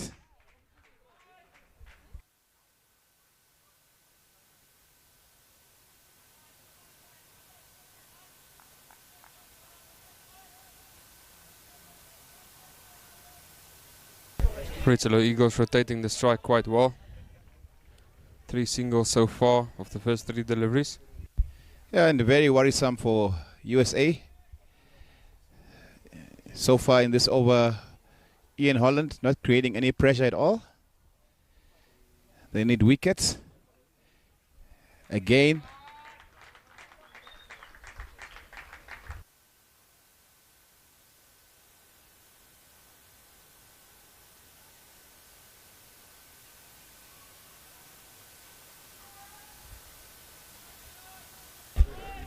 Two balls left in this over. Richelieu Eagles has really managed well to keep on rotating the strike. Van Lingen to face Holland.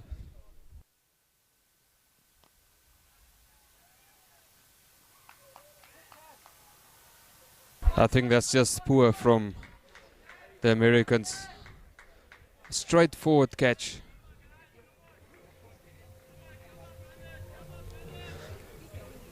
Dropped by Mudani. Easy, comfortable catch. Just straight through the hands.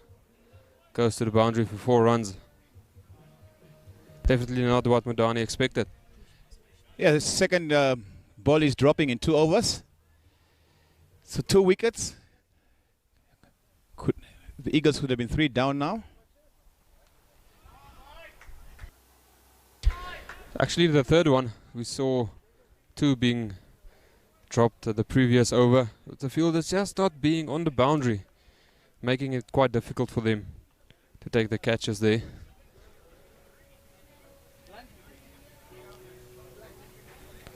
But nonetheless, a good over for the Richelieu Eagles. 8 runs of it. That brings their total to 108 for the loss of 1 in the halfway stage of the second innings. They only require another 104 runs. There you see the points table. Yeah, Papua New Guinea just 5 points from 28 games played. Nepal 20 games played, 17 points. UAE 26 games played, 27 points. Namibia 25 games played, 30 points. USA 35 games played, 35 points. This is their last game they're playing. Scotland 28 games played, 40 points. And Oman 38 games played, 44 points. So that's the table we're looking at. Of course, Scotland and Nepal on their way to the land of the brave, Namibia. Also a healthy net run rate there by the Namibian side, 0.48. And I think just above them was Scotland with 0.5. Definitely a good net run rate there as well, if it comes down to points in the end. Lecoq just looking to paddle that one. And just getting the single, just rotating the strike. Nizar Patel into the attack from the church end.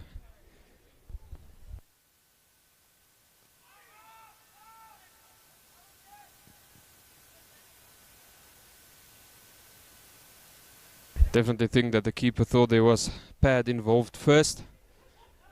Umpire disagrees with that. Could hear a big shout from behind the stumps. Slip in place for Lecoq still. And Patel will be looking to turn the ball away from the right-hander.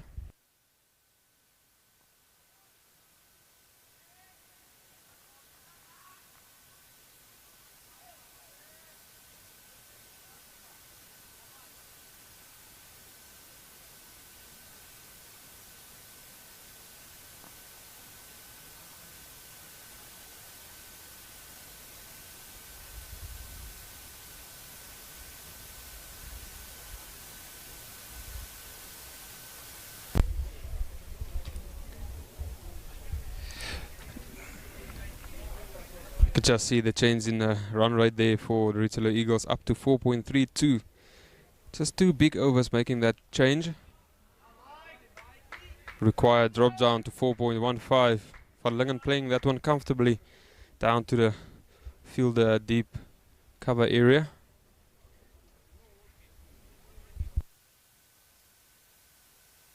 Yeah, it's not time to hold back your strike bowlers. I think Monak Patel should go back to his strike bowlers. Of course, Patel also a very good bowler. He has done well for his side. Just 4 runs of that one. But I would want to see Jasdeep Singh coming back. Netravolta as well. Try to pick up a wicket here. There's no need to wait for later. And as you can see now, just 100 runs required from 24 overs. Absolutely. I mean, the Namibian side definitely cruising at this stage. So you definitely need to pick up a wicket or 2 here, and you need to bring back that strike bowlers. There you see the mountains surrounding the capital of Namibia. You could also see some clouds building up, but not expecting any rain this afternoon. But a beautiful view we have here in the capital of Namibia.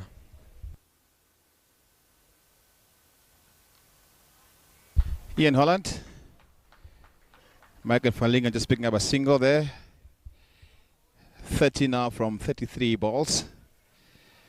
The good thing is Michael came in and he has been keeping his strike rate very good. Rotating the strike a lot. Hitting some boundaries. Yeah, almost batting at a strike rate of 100. Definitely comfortable there. He's rotating the strike quite well. Definitely hit a couple of boundaries. Lecoq also just working that one down to third man. I think he's well set at this stage.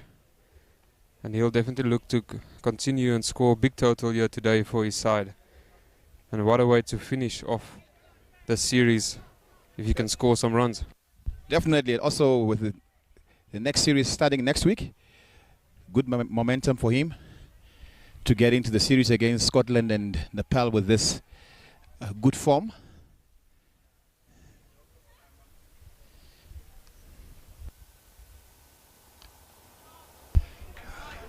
Another quick one.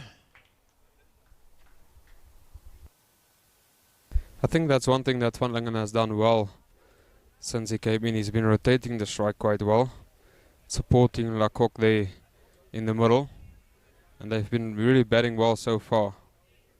Also a big partnership from them as well, building here.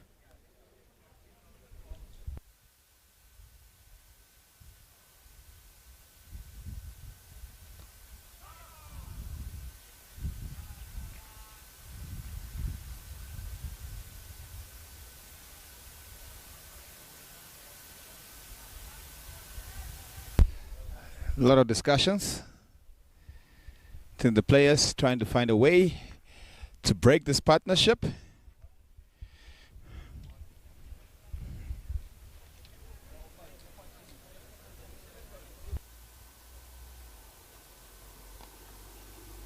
Good shot by Lecoq, but straight to the fielder, Jones there. Jones, a very athletic player, always on the money.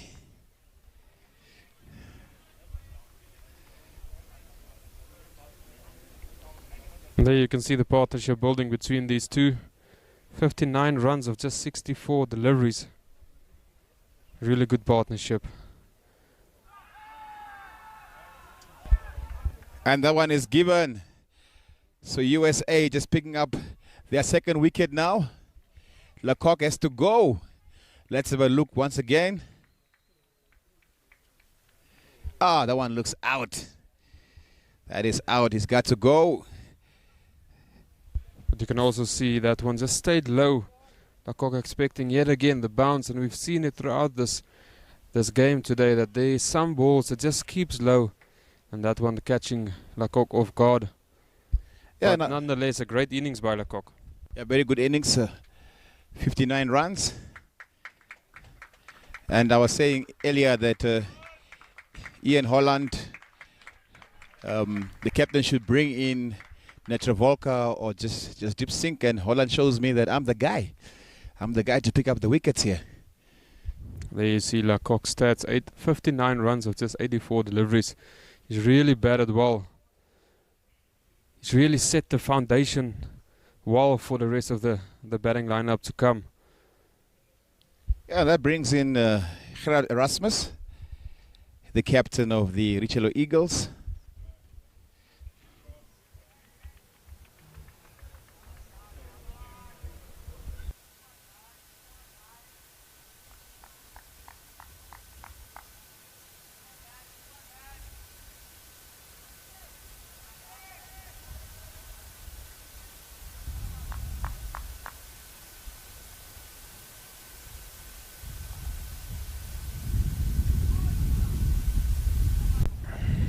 Nizar Patel just pushing that one down the leg side. Good take by the keeper.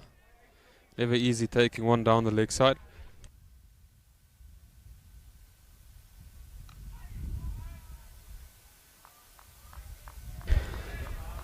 $115 for the loss of 2 wickets after 27.2.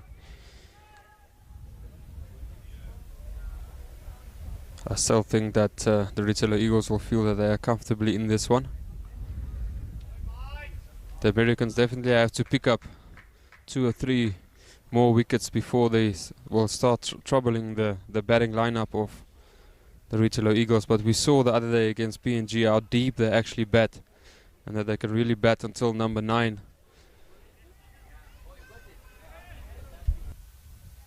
Yeah, we even saw a few runs from Dangeni Lunkumbeni. So the Eagles bat quite deep. Patel just needs to keep that pressure here. Another single. Also a good time for the captain to be batting. We know he's extremely good against spin, and a lot of spin being bowled by the American side. Van Lingen just looking to punch that one down the ground, but finding the bowler.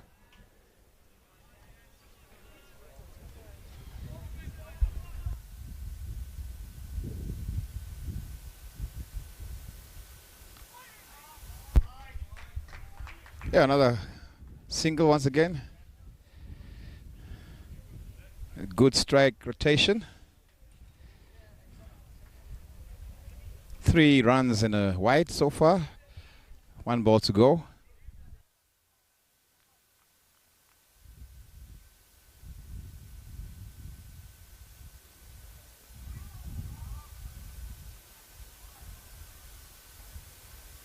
So just 4 from that one. 119 for the loss of 2 wickets after 28 overs.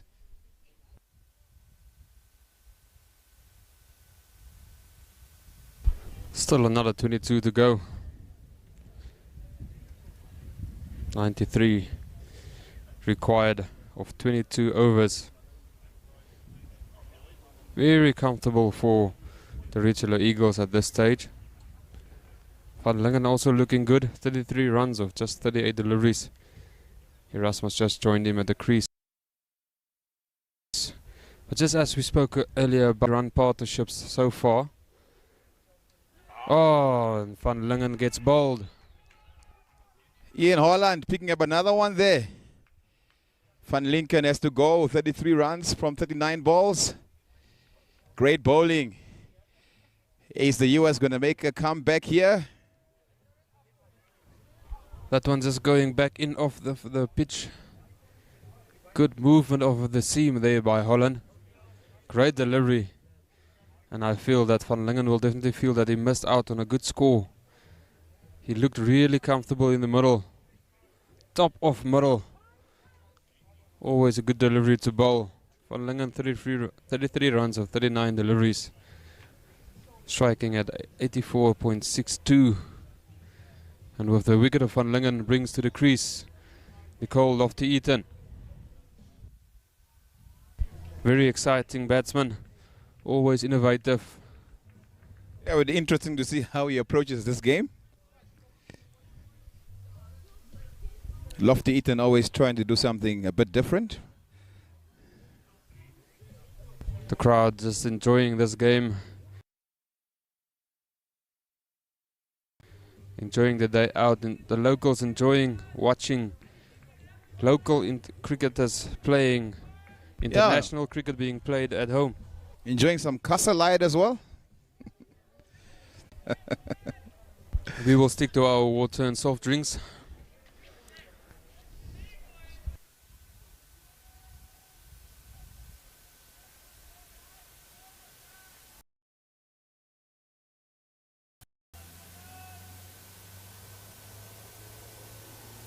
Richelieu Eagles 119 for the loss of 3 wickets. Holland really making a good comeback here.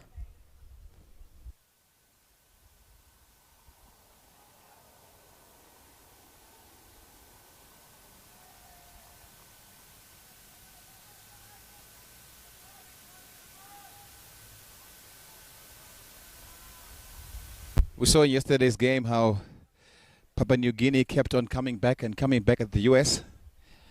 And it looks like the US today keeps on coming back at the Richelieu Eagles.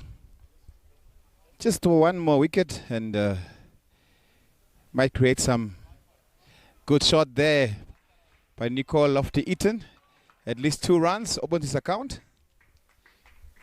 Yeah, and this is exactly what the Americans would have wanted, you know, 2 new batsmen at the crease. No one that is settled there. So they will definitely also feel that they have a chance to pick up another one here.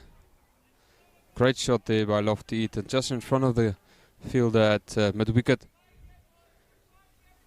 Allowing them to get back for 2 runs.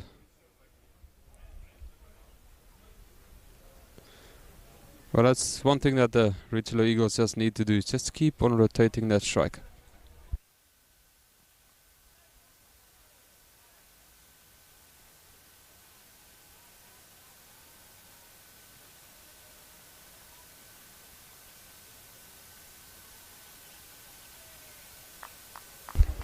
.91 required of 128 deliveries.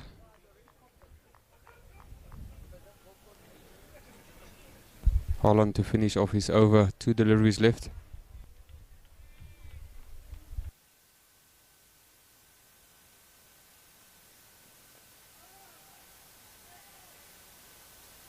Yeah, Lofty-Eaton just having a look at the moment after he got 2 good runs.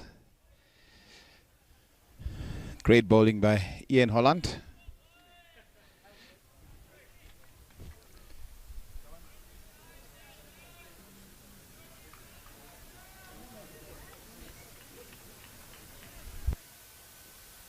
When it comes to football at the moment, Poland playing Saudi Arabia.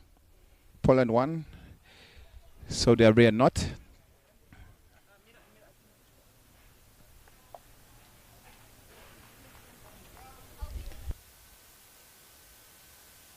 And a single to end that one. 122. Lost the 3 wickets after 29 overs. The Richley Eagles require 90 runs from 126 balls. We're going to have a change of commentary after this over. Dixon and Matthias. Matthew coming back.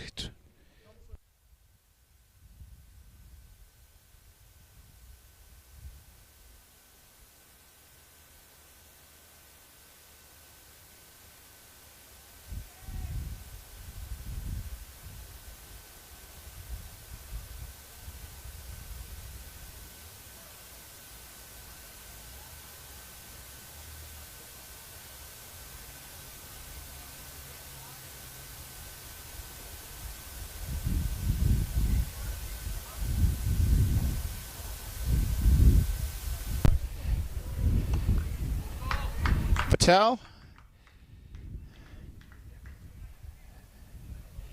And Lofty Eaton just picks up a quick single there.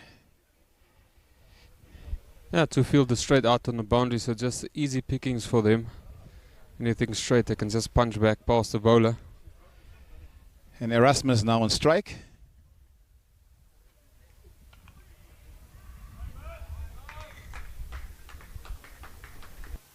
I think that this is all that they need to do, just hit the sweeper fielders and straight down the ground.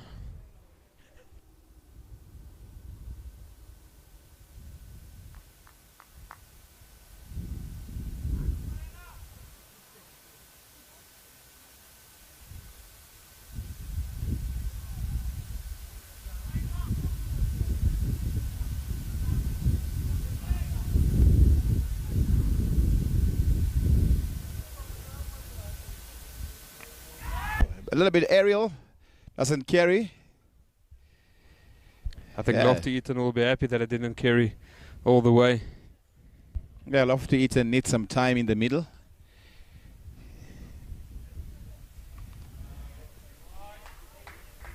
And he goes for the safe option there. Picks up another one.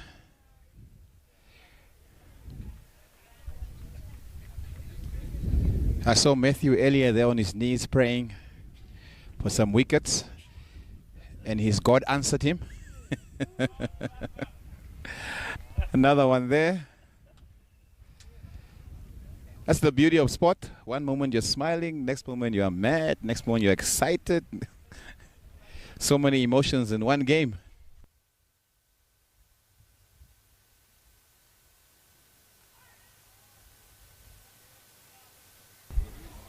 And that's the end of a great over for Nizar Patel, only conceding the 4 runs. And with that, also some change in commentary.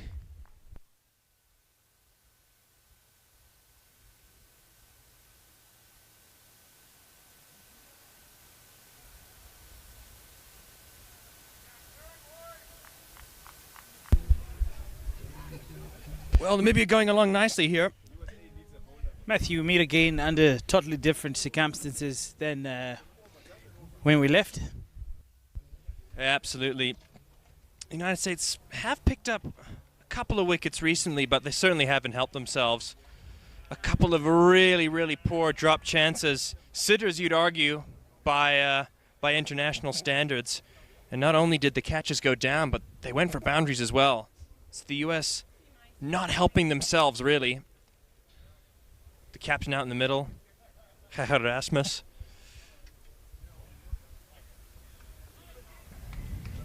It's a decent delivery there by Ian Holland. You just think it's a little bit all too easy for Namibia at the moment, finding singles at will, not really being forced to play any difficult shots.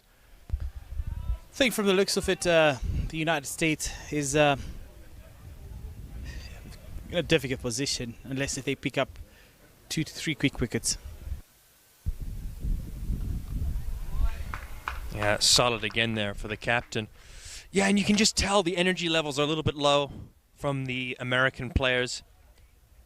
And even though the 2 set batsmen for Namibia have departed, they're still very much in control of terms here in Windhoek this afternoon. Erasmus, the star of Namibia in the previous game. Holland.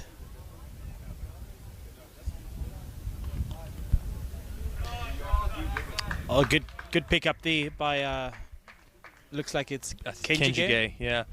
Good fielding there, just the single. But that's all Namibia really need at this point. You can tell that required run rate only sitting at around 4 and over, and that's really manageable, particularly if you've got 7 sticks still standing. And you look at some of the batting to come, you know, Freiling, Smith, all of these guys, they can strike a long ball, so certainly no worries there about the required rate. Lofty Eaton now. Oh, that one piercing through the offside. And it races to the boundary. At 4 to that. Yeah, that's called Lofty Eaton. That's a very good shot. Just continuing his great day, quite frankly. Holland's missed his length here. You can see he was trying to go for the variation, but it's turned into a low full toss, and Lofty Eaton's dispatched that. Can see there. Lovely swing of the bat. And placed it really well. There's no man out there. And that's 4 runs added to the Namibian total. Holland, once again, what can he come up with here? Ooh. Better comeback for him there.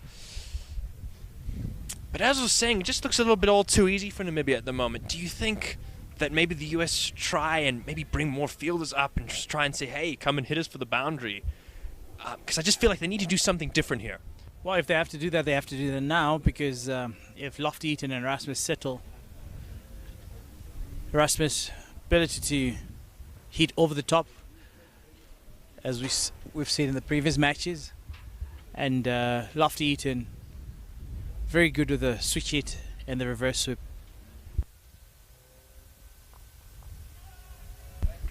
Well hit, but no run.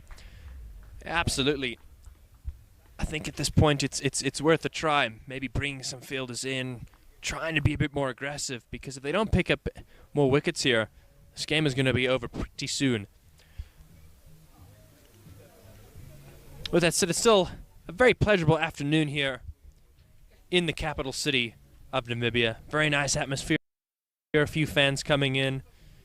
And things have just cooled down a touch. There's a bit of a breeze blowing through now. So quite pleasurable conditions to be watching the cricket. And certainly being enjoyed by the home fans.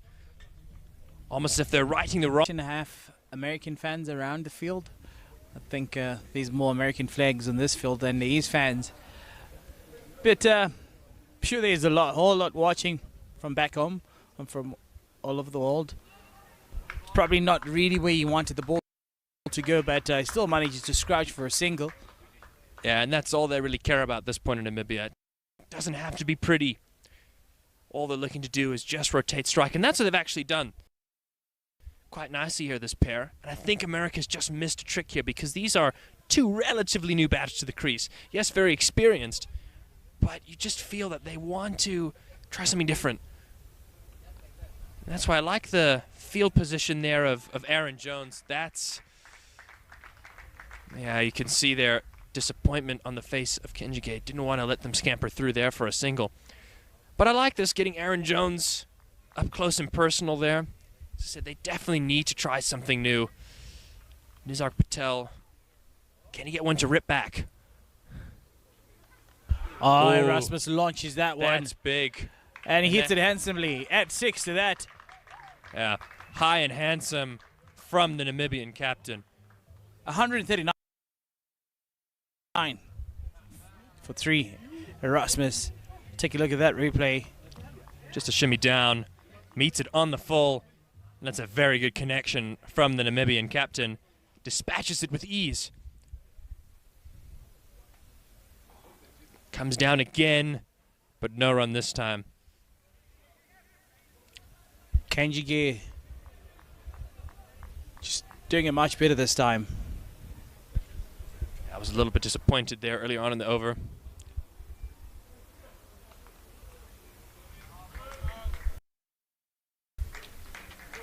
Going for the boundary. It wasn't even that big of a risk because it was a full toss from the spinner. And then taking a single once again. And this is how you construct an over. Lofty Eaton just defending that one there. No need for him to take any risks. And that's the end of the over. Another good one for the home side. 140 for 3.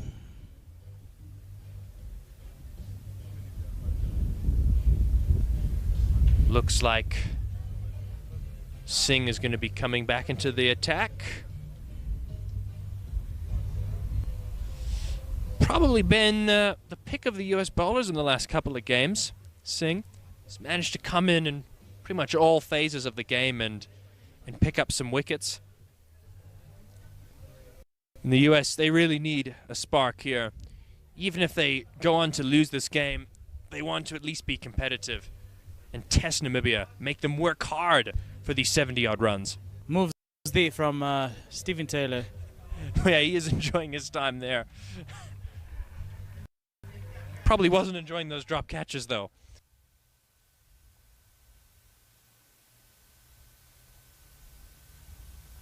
Ooh, that one keeps a little bit low there from Singh.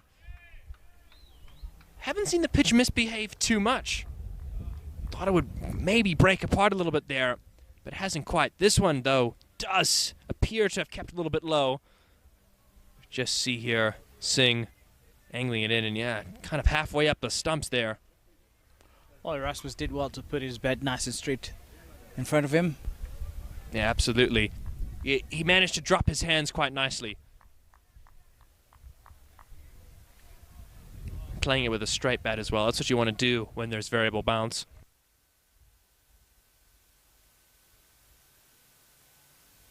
Ooh, and keeping low again.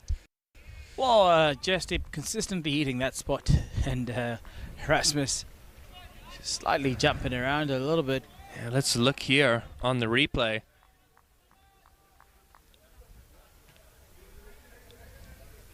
Just, again, keeping a little bit low. He's done well. Doesn't look like cricket at all, if you ask me. No, rather an unorthodox way of playing it, but if it works, it works. Singh, he's got the right length. That's where the ball's misbehaving. Okay, brilliant from Erasmus, coming down the track and making sure that he reaches it before it either dips or does any other funny thing. And they managed to get a single from that. It's a bit of an audacious play, but I like it. He's trying to throw Singh off of that length. He knows that if he just allows Singh to bowl to him, eventually one of those balls are going to keep low and could potentially rattle the timber. So I like him trying to do something a little different to try and just put Singh off of his line here. Decent over from him so far, though. The U.S. would dearly love a wicket, though. Yeah, I'd really love to see the matchup between Singh and Lofty Eaton.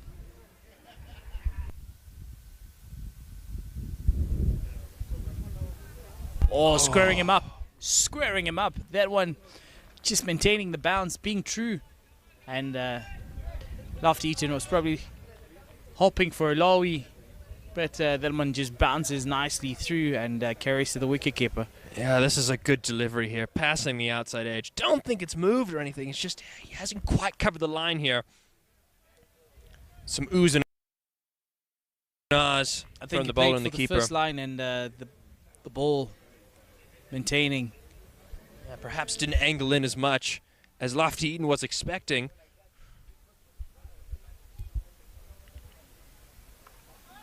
Much better this time from Lofty Eaton. Yeah, nicely in behind that one. Very confident defensive stroke from him.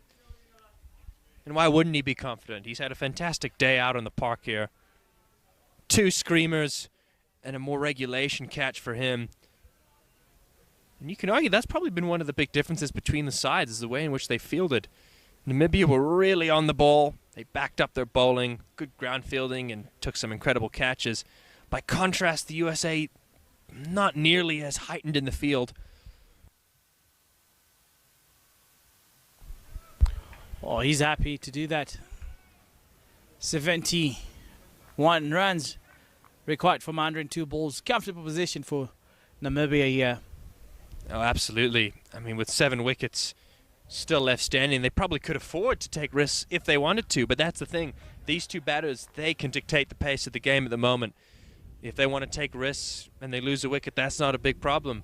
Or, likewise, if they just want to chew up a few dot deliveries and work the ball around, they have the time to be able to do that as well. So really, it's Namibia in the driving seat. And America needs to do something special here. looking to Monarch Patel. Is he going to try something different? Is he going to maybe, with the spin, get some aggressive field placings in? Is he going to maybe bring some fielders up and ask these Namibian batters to hit over the top, to go for the boundary? Because right now, there's so many singles here, and that's all Namibia need.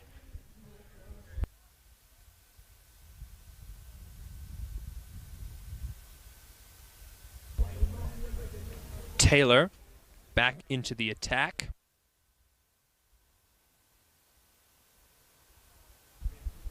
Well, they still managed to pick a single there as the ball went to Patel. Yeah, and these two are doing that really well. Obviously, Erasmus and Lofty, two very experienced players for Namibia. They've been to World Cups with Namibia. They know how to build partnerships, and they're doing that really well here. Ooh, was that a chance? Puts it down. I think it was. Just judging by the reaction there, I'll have to see on the replay here. Stephen Taylor, these return catches are always difficult. Oh, it's chipped in the air. Ooh, and I think it just hasn't quite carried. Ooh, and nearly chopped under the stumps here as well. Good length in line. Oh. Ooh, and again, causing Lofty Eaton some problems here. Nearly through.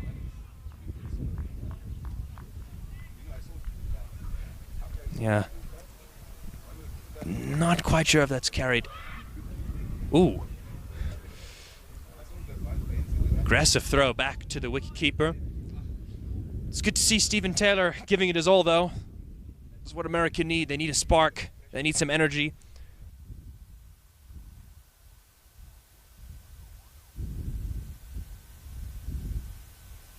Oh, it's up in the air. Lofty It's Eaton. in the air. Oh, it was it's gone for 4. Was a good effort, but giving it to Lofty Eaton here. It is his day today, and he's placed that one just wide enough from the boundary fielder. You're absolutely right. I think Taylor, he'd set the field for this, but Eaton has got the presence of mind to just play it wide of the fielder. It's a valiant effort, and I don't think he gets a hand to it. In the end, it's 4 runs to the Namibian total, and all of a sudden it's 5 off the over, and that's all Namibia need, really. Jasdeep Singh is going to continue. Caused some problems in his previous over, hitting that sort of back of the length and the ball just misbehaving. We'll see maybe if he can sneak one through one of these 2 batters. Singh in action. Oh, that one. That's really good running, isn't it? Really, really good running. I think good backing up from Lofty Eaton. Very alert, very aware of what's going on. Absolutely. And it can be very easy for them to just turn down a single like that because they have so many balls in which to chase this down. But instead they've opted to keep the intensity high and keep putting pressure on this American team.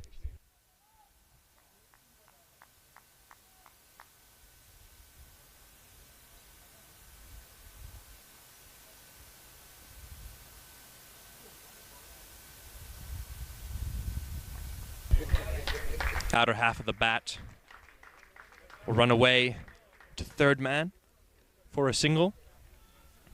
Again, it may not be the most entertaining cricket, but it's all that Namibia really need to do at this point. Well, picking up points for Namibia will be very interesting for them.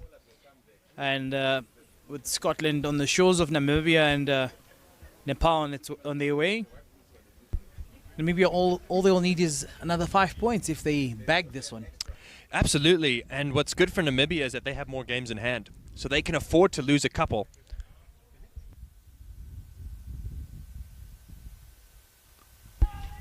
Down the wicket, but loud call of no in Afrikaans from the captain.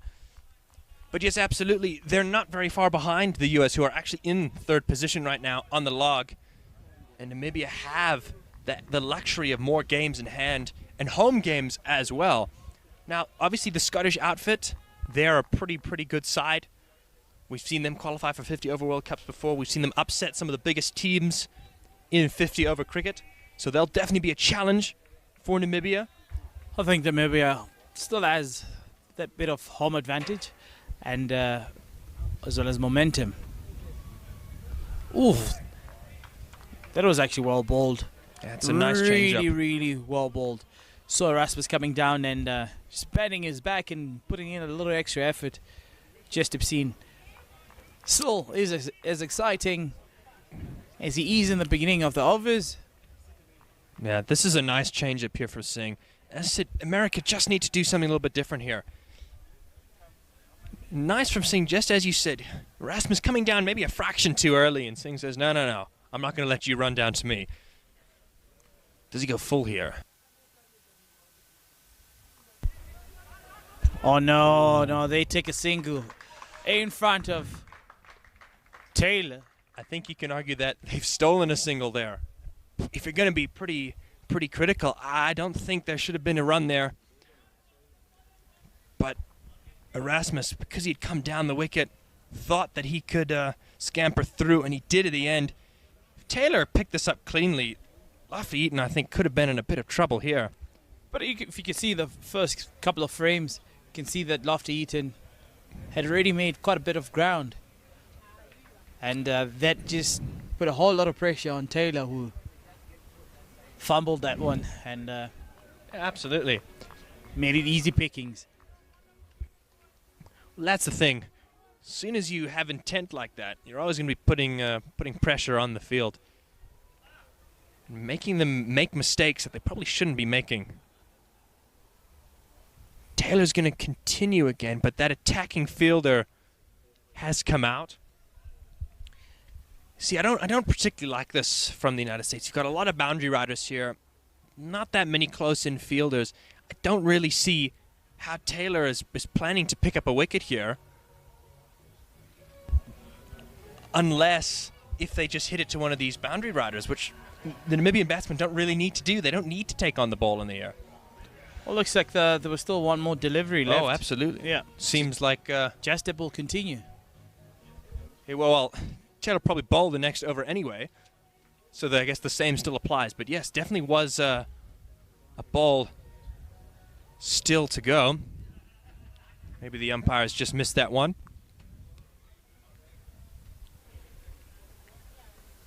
Oh, well played there by Lofty Eaton. Yeah, that's a good bit of cricket there. And he collects strike again as he collects that single. 150 up for Namibia. Yeah. Really just coasting it here. And Erasmus and Lofty Eaton are just playing themselves in now, facing 19 and 24 balls respectively, getting a measure of the conditions and the bowling. And they seem to be looking pretty comfortable out there. I like seeing going for the goal. So Taylor now will get the ball in his hand. But just as I was saying, other than the Namibians potentially taking on the boundary riders and getting caught, I don't really see a plan of action. Do have Jones, though, close in, which I do like.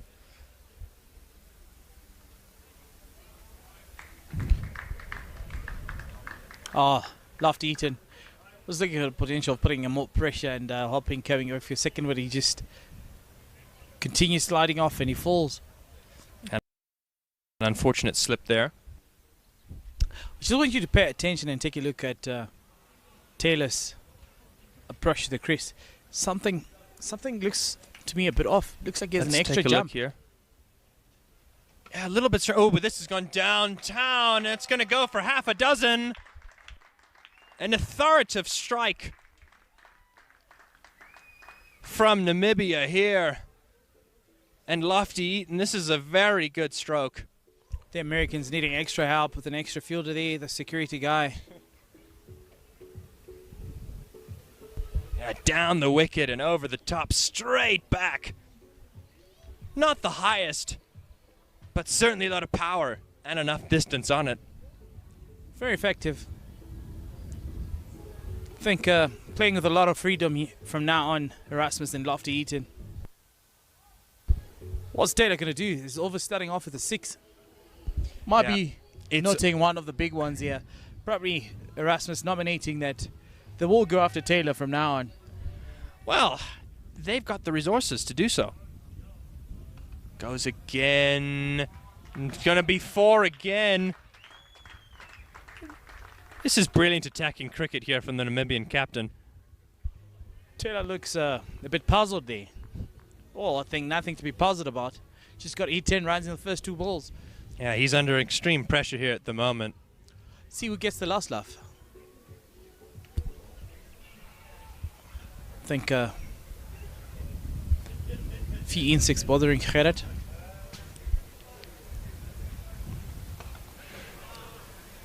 Yeah, dot ball from Taylor there, but the damage has been done in this over. Very hard to come back once you've been hit for 10 off the first few balls of the over. And that just gives Erasmus the luxury to defend and pick up singles at will. Last ball to over. Some fireworks.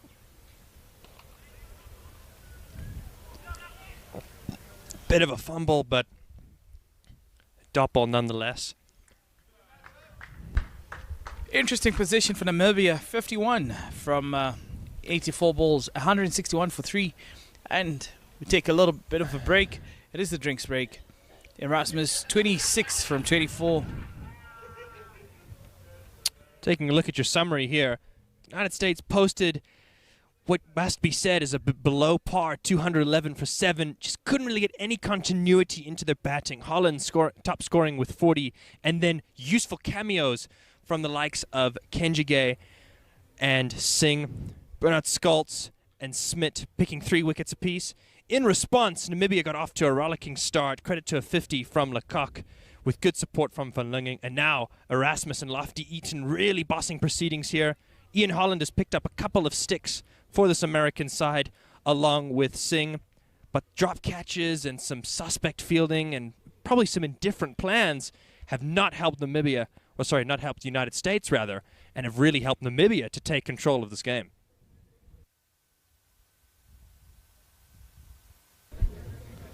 .51 required from 14 overs at a run rate of 3.64. Very, very doable.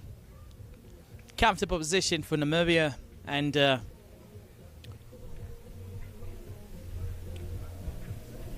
Holland still has 3 overs.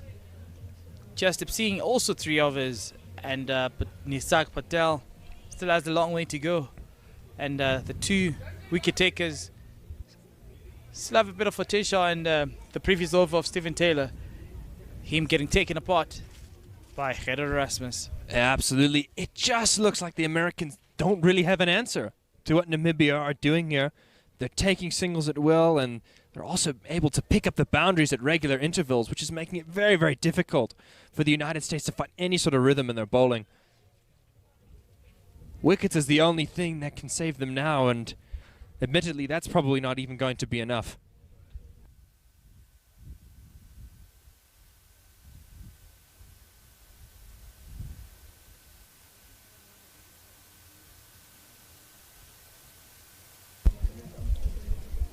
Must say, Namibia have been very professional today. Beat in the field, with the bat and with the ball. Not making that many mistakes. I think holistically, the better side for today. And that definitely helps with the result. No, absolutely. You know, I think as of right now, we can quite comfortably say that Namibia has outplayed the United States in all 3 disciplines, with the fielding, the bowling, and with their batting display as well, which has left the United States in a situation where they don't really have any answers to what Namibia has been able to throw at them. Yes, and ladies and gentlemen, if you just joined us, welcome to the ICC Men's Cricket World Cup League 2, supported by Dream 11. It's towards the end, or rather the last interval of the cricket here in Windhoek. Namibia in a very, very comfortable position, and really good cricket all around. It's been a great series, but I think Namibia will be collecting points, speaking from the position that they are in now. Yeah, and a vital 2 points it will be for them We all know direct qualification for the World Cup qualifier in Zimbabwe is on the line. In this league of 7 teams, the top 3 will go through automatically. They will join the bottom 5 teams of the Cricket World Cup Super League.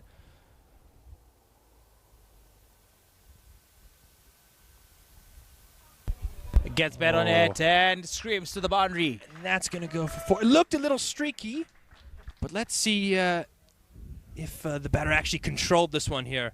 No, he did. I think he did a very good job here, just opening the face and running it down. He knew that the fielder there wasn't particularly fine. And with the pace of Jasdeep Singh, he knew that he could get it fine, and he's picked up 4. Just the start Namibia would have wanted after the drinks break. So often we see teams losing wickets, or maybe just losing concentration perhaps after the drinks break.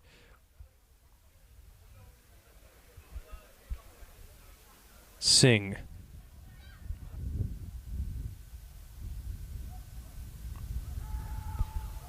No run there. But again, damage is done. Not quite sure what Cameron Stevenson is doing over there, giving us a little bit of a pose with the ball. I think he wanted Cheyenne to get to the stumps, but very little motivation and very little intent. And I think that's the thing that's the most disappointing thing. You know, all teams are going to lose games of cricket. That's just a matter of life, really. But the one thing that you can control is your attitude and your energy. And the USA have been lacking that this afternoon. Oh, look, I think it's been a long series for them. It's been quite warm as well. Spoke about the dry heat that you find here in Namibia. I mean, we're in a desert country after all. And they played back-to-back 50 overs. So, and this one not having performed the way that they've wanted, I think they've given up the fight. Yeah, absolutely. Playing here in 35 degrees heat is a very tough ask, particularly for a team that has not played a lot in Namibia.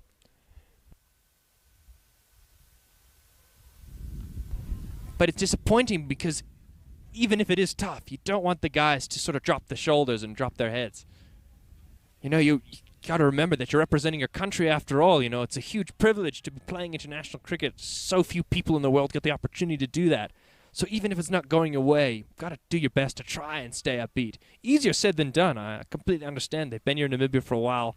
It's been tough conditions.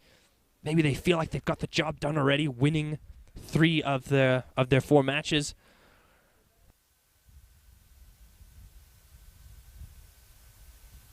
Solid from Lofty Eaton. Taking his time, shaping all these shots. And just enjoying it out there in the middle. Yeah, absolutely. Well, Erasmus has come in and through some of the boundaries that he's hit, he's taken all of the possible pressure off of Lofty Eaton, who he himself has been able to get into the boundary hitting action here this afternoon. And again, I think they've just constructed this run chase so well. Again, US indiscipline in the field and some drop catches have certainly helped them. But stable at the top, good through the middle, and rebuilding after losing wickets. Whipped away. Good use of the wrist there, and they're coming back for a second one. No, Great pick up sent there, back. the boundary. Yeah, that's a good piece of fielding there. I personally thought 2 was on, but the strong arm of the fielder out there has prevented it. I think it's Madani there. I think they knew who was behind that ball. They knew who was going to field it. Yeah, it's good. Be nice for him to make a bit of an impact in the field after some rather suspect displays under the high ball. And what they say, catches win matches, and Namibia took their chances. The USA this afternoon have not done that.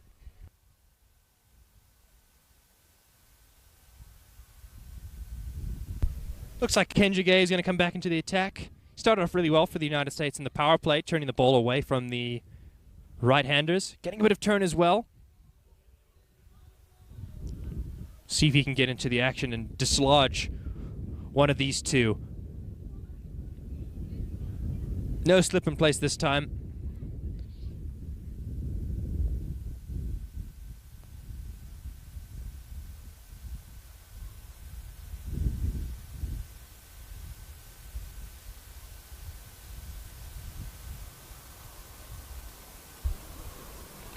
Well done there to Porkle.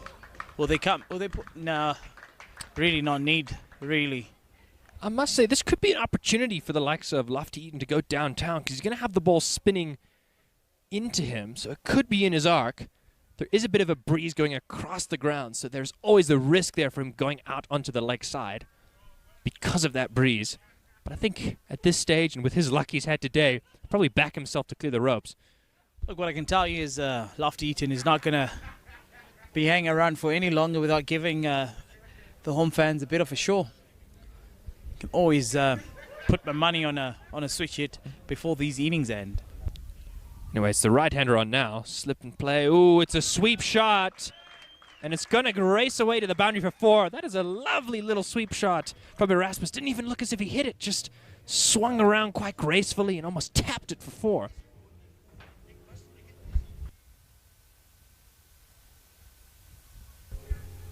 Very, very elegant. That's how you describe this shot. Just helping it around the corner. Doesn't even need a full swing of the bat. That was really well timed.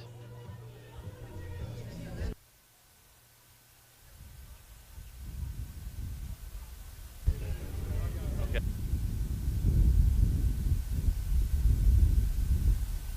Oh, and that's high, and it's handsome, and it's gone for 6 runs. And not only for 6 runs, it's gone into the street. Beautiful shot. And just to mention, that is the 50 partnership between Gerhard Erasmus and Lofty Eaton. This is a brilliant shot. Erasmus brimming with confidence, and he absolutely smashes the cover off this one. Kenjige now under all sorts of pressure. There you can see the partnership. 58 runs coming in great time off just 56 balls. Erasmus, the captain, contributing most of the runs there with a well-played 35. And out come the balls. You can see Klaus Schumacher, the reserve umpire today.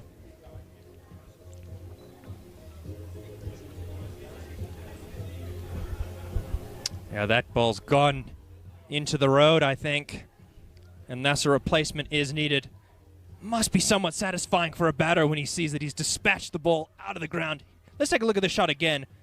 Down the wicket. He turns it into a low full toss. And he's got a massive piece of that. That was hit quite handsomely. Oh, beautiful backdrop as well with the mountains there. Here One in bounce into the mountains.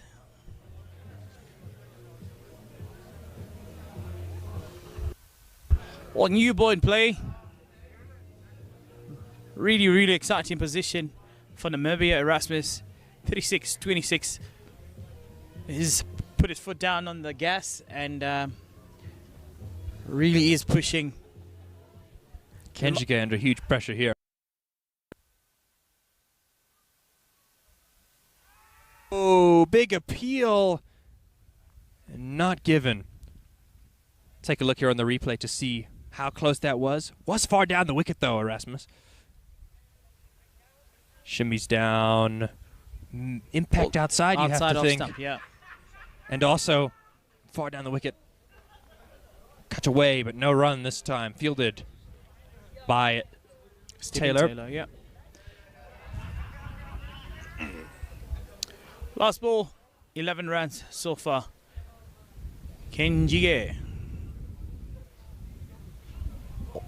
Nice adjustment there. Saw he was coming down and just made sure that he yorked Erasmus.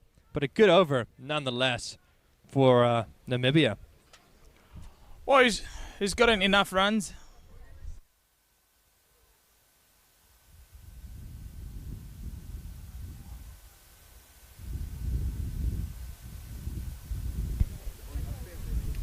I think this is exactly the sort of performance Namibia wanted here.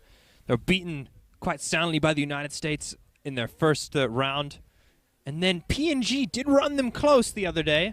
Namibia were in quite a spot of bother in that run chase, but they ultimately prevailed. So to have a really nice, convincing win to finish off this tri-series will do the team a world of good. Speaking of making a play, Sarb Netravolker for the United States is back in the attack.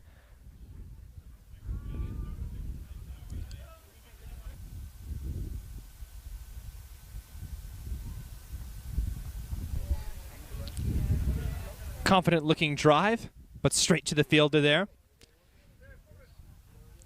Netra Volker, he's been wicketless so far, going at around 5 to the over, largely because of his first over being quite expensive. Brought it back nicely, but still hasn't been able to prize out a scalp. I think Netra Volker will be looking to pick up a stick. He's done so well so far in this series. Netra Volker.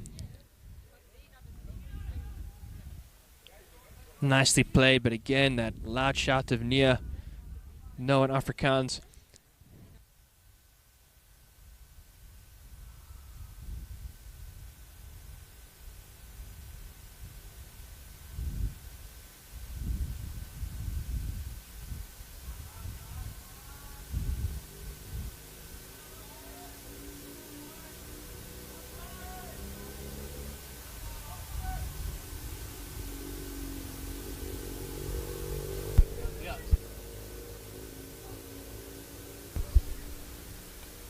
Ooh, a bit of an outside edge.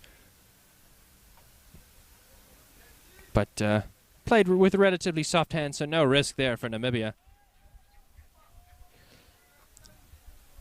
Just talking a little bit off air about net run rate. Could come into play here with this tri-series, with the way that the game is going on.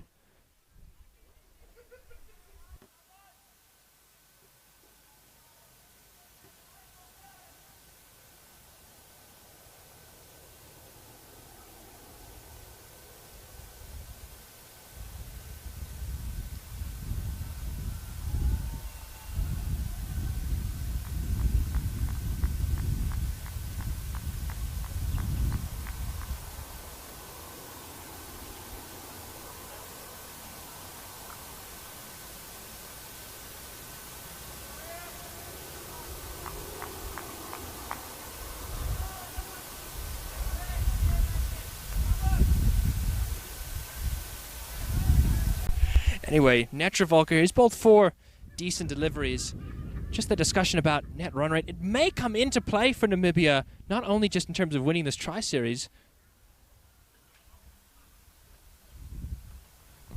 See, played onto the offside for a single, but also in terms of the broader points table on who will go to Zimbabwe early, or rather mid next year.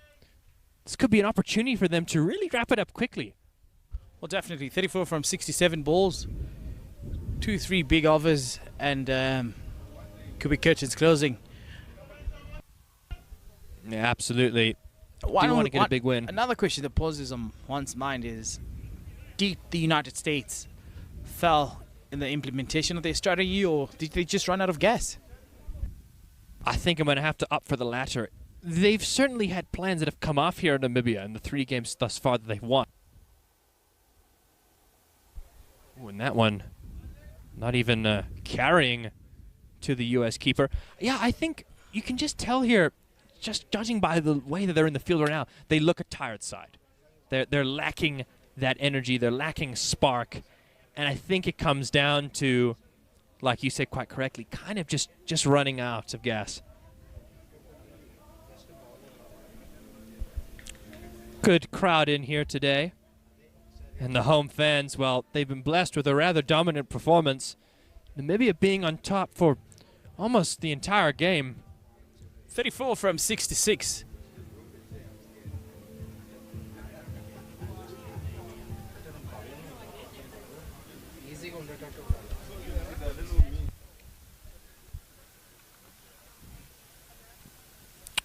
Starting off with a dot ball there. Kenjige.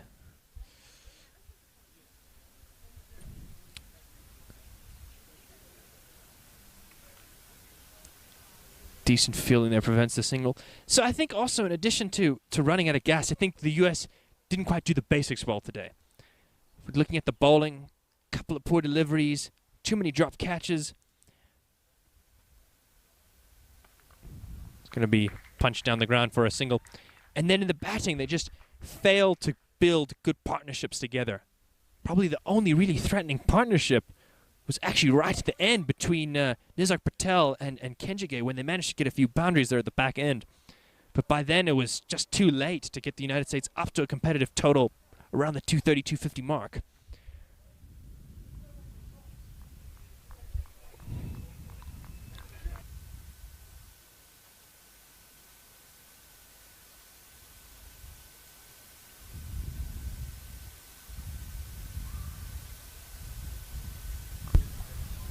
Oh, brilliant there from Erasmus.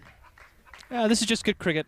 Just knocking the ball around into the gaps and taking the singles. And again, I just don't understand this from the U.S. Yes, the boundaries have been coming for Namibia, but the singles have been coming as well, which I think just eases so much pressure.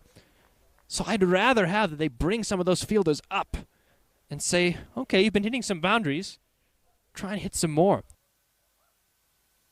Oh, this is a beautiful paddle here. Oh, will it go all the way? No, it's going to be hauled in by the fielder. Jasdeep Singh, I believe it is out there. Still a nice bit of innovation, though. End of the over. 40 overs, 182 for 3. And Namibia well on their way to clinch this victory over the United States of America. Lofty Eaton, 27 of 41. And Erasmus on 37. 3 for 4. But a nice bit of batsmanship nonetheless. Petra Volker looks like he's going to be continuing here. Hasn't looked as threatening as he has in the past today.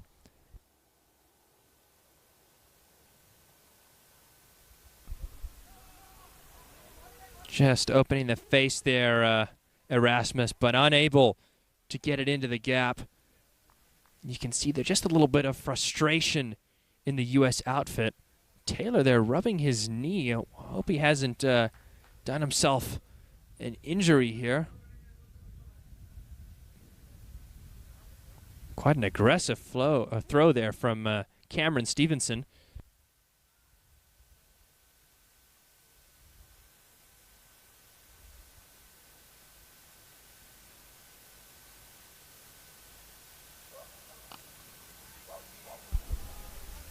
Recovered there off his own bowling.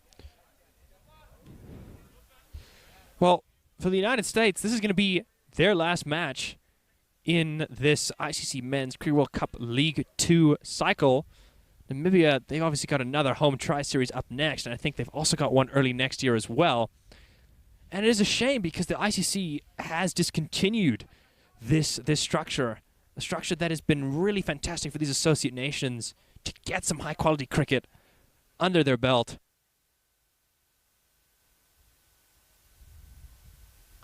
A shot one from Netravalka, and third dot in this over.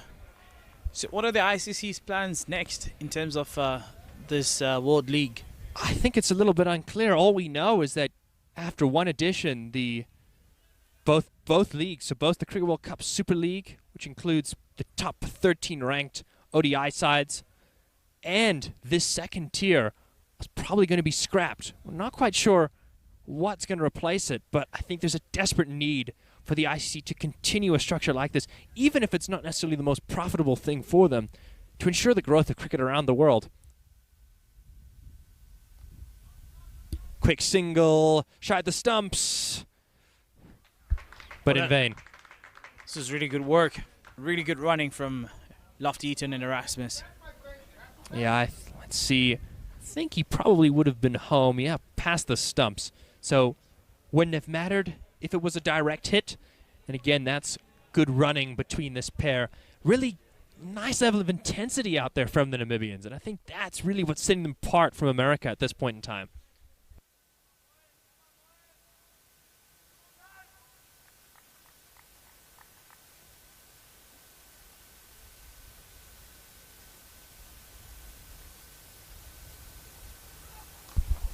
Down the ground, but straight to the fielder there.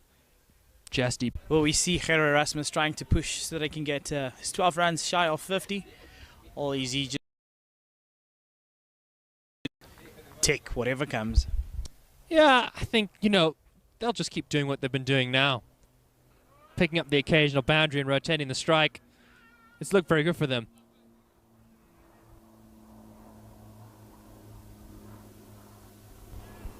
Defended there. If I were this pair, though, I would definitely look to finish us off sooner rather than later. I mean, even if they end up losing a couple wickets and trying to chase it down quickly, it's still going to be 2 points whether you win by 1 wicket or by 7. But that net run rate, you never know when it comes into play. You often see this in World Cup tournaments where teams, maybe they take it a little bit easy in the end and they just look to win quite comfortably. But in doing so, they sacrifice that net run rate, and we've seen teams be burned by that. So I'd like to see these two potentially look to finish it off in the next maybe 3 or 4 overs. Kenjige will bowl out.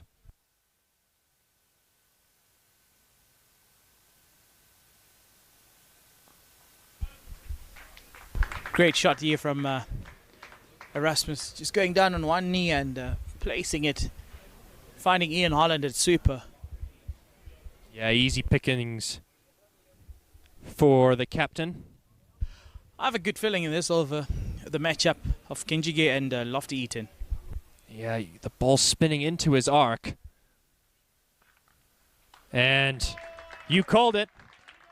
It's going to be 4. That slammed right into the advertising board in front of us with a tremendous thud. But again, Lofty Eaton didn't really need to do that much there. The short length was given to him by Kenjige. Rocks back quite nicely. And plays a very nice pull shot well in front of square. And he's conscious of the fielder out there. So he picks the gap really well. Chest out. Really proud of that shot. Kenjige, Lofty Eaton. And I tell you, it's not going to end now. When Lofty Eaton gets going, he gets going. 5 off the first 3 balls. But I think you're right. The ball spinning into his arc. There we go. Tell you what, coming all towards these us bald again. guys in front of us might be in trouble. Nah, a couple of bounces and into the rope. Kenjige just really losing his length here, dropping one short. It's dispatched for 4, and then going too full. It's a low full toss from Kenjige. And this is just easy pickings for any batter, let alone someone like Lofty Eaton who's been out there for a while and gotten the measure of things. This is rather poor bowling from Kenjige, I must say. I think Kenjige not really his best day out. He started well, but is letting things slip here. Stephen Taylor's now has come right in front of us here. Potentially trying to plug this region. Ooh, tries to go reverse sweep, but not quite coming off this time. Well, I'll tell you what, with 1 ball remaining, he might try that again. Well, with no disrespect to the American team, this is kind of like batting practice for the Namibians now.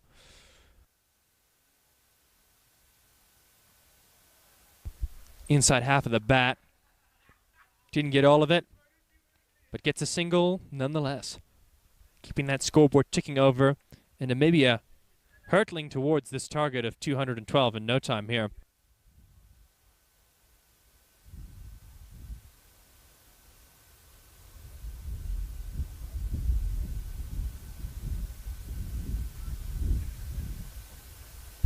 Just a little fist bump there between Lofty Eaton and his captain, who have batted really well. Again, not a great deal of pressure on them, but 2 wickets fell in quick succession, and they did have to come together and do a job, and I think they've done that really well. Kenjige finishing off with an economy of 5. 193 for 3. Netra Volker is going to continue.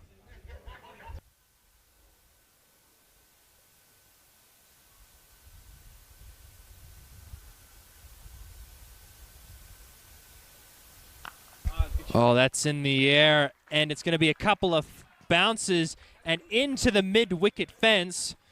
Another great shot from Lofty Eaton. He moves to 40 off 49. And again, another American over, starting with a boundary off the first ball. And pressure is instantly on the bowling side when that happens.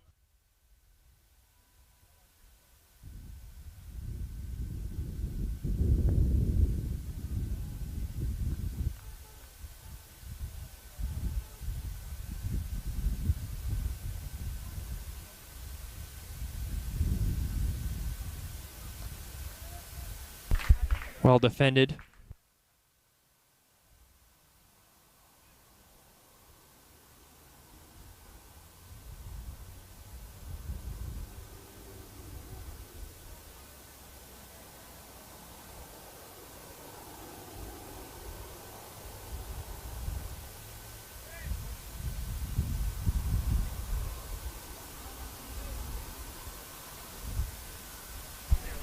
Netravalkar coming in.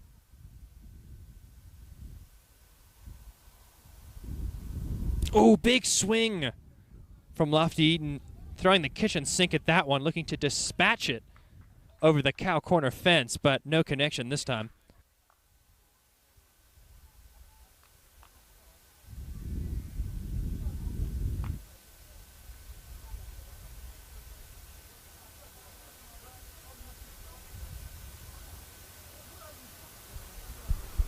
Netravalkar coming back nicely after being hit off a boundary off the first ball.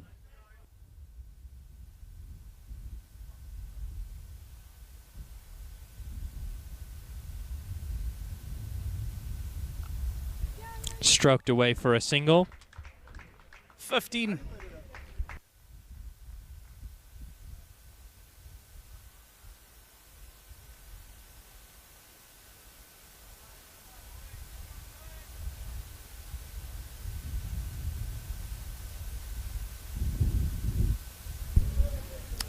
Yeah, just 14 needed now off 44 balls.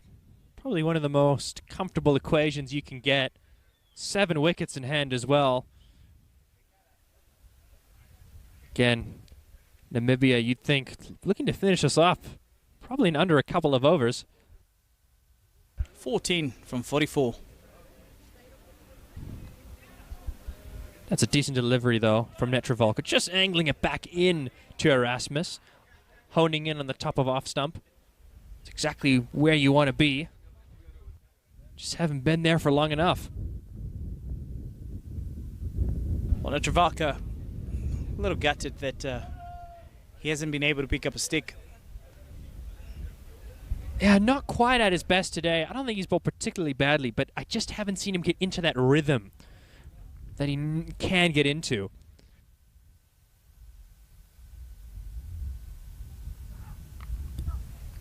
Again, just worked away, looking for 2, and they're going to come back comfortably for 2.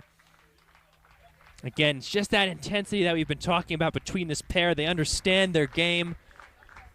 And whenever the opportunity to score runs presents itself, they're taking it with both hands. And with that, the milestone 200 up for 3. Yeah, Namibia's decision to bowl first really paying dividends here, restricting the United States to a chaseable total, and have gotten there with relative ease, helped by some indifferent U.S. fielding and catching. But at the end, or in the end rather, it's down to the quality of these Namibian batters who've put them in a very good position. 12 required from 42. Patel back into the attack. A little bit straight. Just a single, though.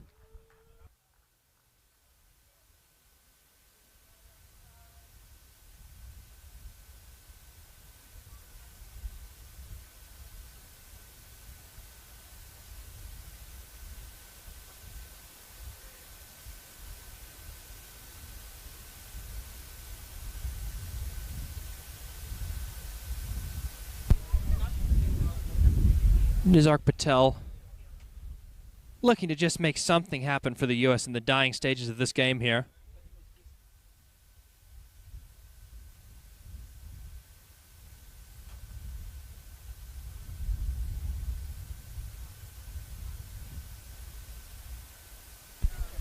Important to note to the folks at home, if Namibia win, which they're certainly looking like they will do, Ooh, slapped away. Oh!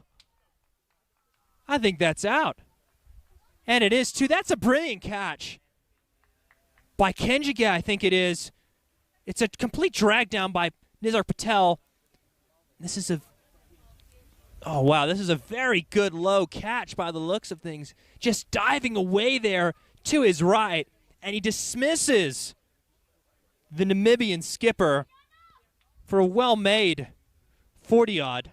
But, wow, that's a very good catch. Nizar Patel, I think he'll admit it's not his finest delivery, a proper drag down, but it's brought about a wicket for the United States. They're fourth,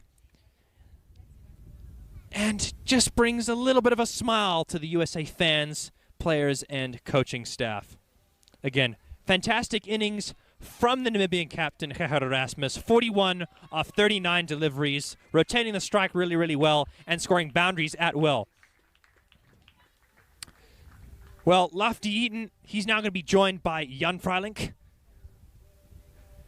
Originally from South Africa, has a brother who actually played a few games for South Africa.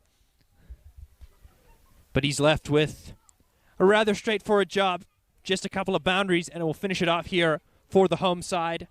It'll be a win that the home fans here will definitely savor. Quite a few of them have turned out today. It's turned into quite a pleasurable, cool afternoon, which has made it fantastic to watch some cricket.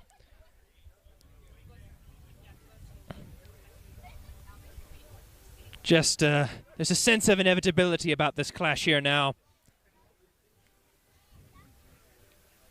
But the United States, hopefully not prepared to die wondering here. Maybe looking to even pick up another scalp while Namibia search for these 10 runs.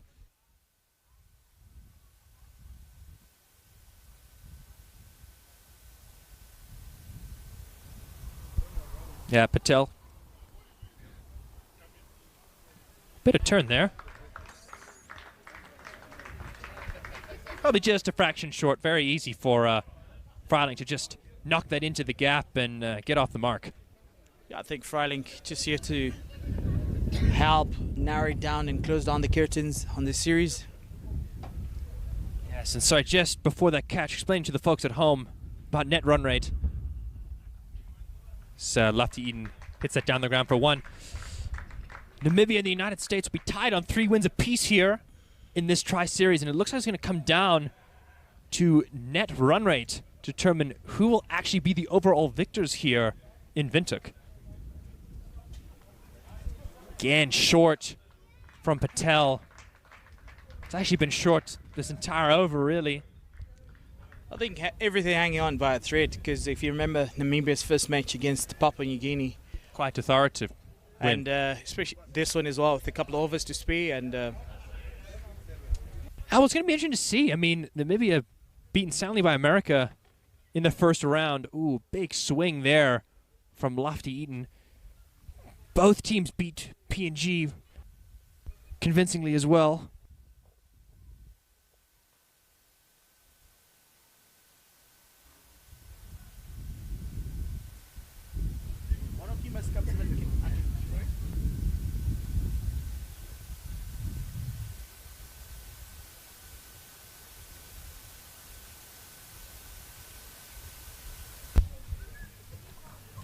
Just 7 runs required now for Namibia.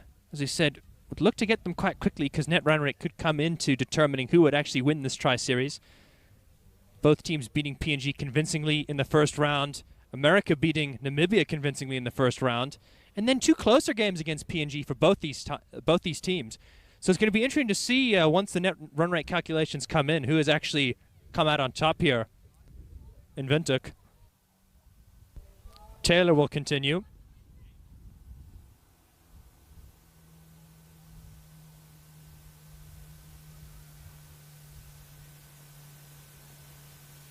Oh, that's a big strike. And that is gone for half a dozen. Beautiful strike there from Freiling, especially considering he's just walked to the crease. Absolutely beautiful shot there. Goes for the slog sweep and times it well. And that with that 6, it will level the score. Richelieu Eagles only need one run to take this one home. Yep. Everyone's up now. Have to wait a little longer here. Ian Holland and Cameron Stevenson nearly colliding there, but no damage done.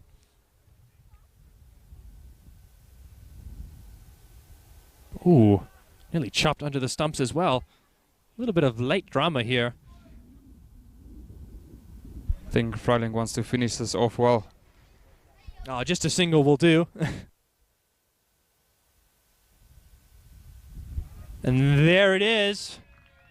Convincing win for the home side here this afternoon. Namibia, they beat the United States by 6 wickets. And a rather big win for the home side. Absolutely big win after they lost the first one against the USA. On this occasion, making sure they win this one comfortably in the end.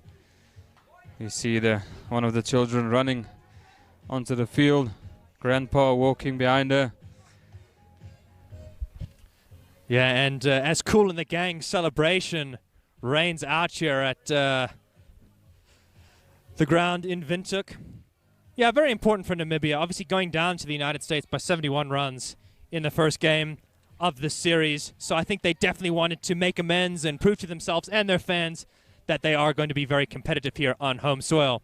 Going to still have to wait for that net run rate calculation to come in to say who has actually won the Tri-Series overall. We can now confirm both Namibia and the United States are tied on 3 wins apiece, both beating PNG twice and then beating each other once. But nonetheless, pretty decent Tri-Series for both teams involved. When you come away with 3 wins from 4 games, it's not a bad effort from either side. Definitely not a bad effort, and also this being the United States' last League 2 games, they would have definitely wanted to finish this off with a win, take that couple of extra points. But nonetheless, they had a good series. They have 3 out of 4, as you mentioned. So I think they will definitely still be happy with the series that they had. Yes, and again, qualification, or at least automatic qualification for that World Cup qualifier in Zimbabwe, looking a little difficult for America at this point in time. Namibia are a better place because they have more games in hand. Obviously, another Tri-Series coming up very soon after this between the hosts. The Scots will be coming down and the Nepalese. And they will be looking at that as an opportunity to potentially leapfrog the USA in that 3rd position on the log. But it almost seems like a bit of an end of an era here for the U.S. team as their League 2 campaign comes to an end.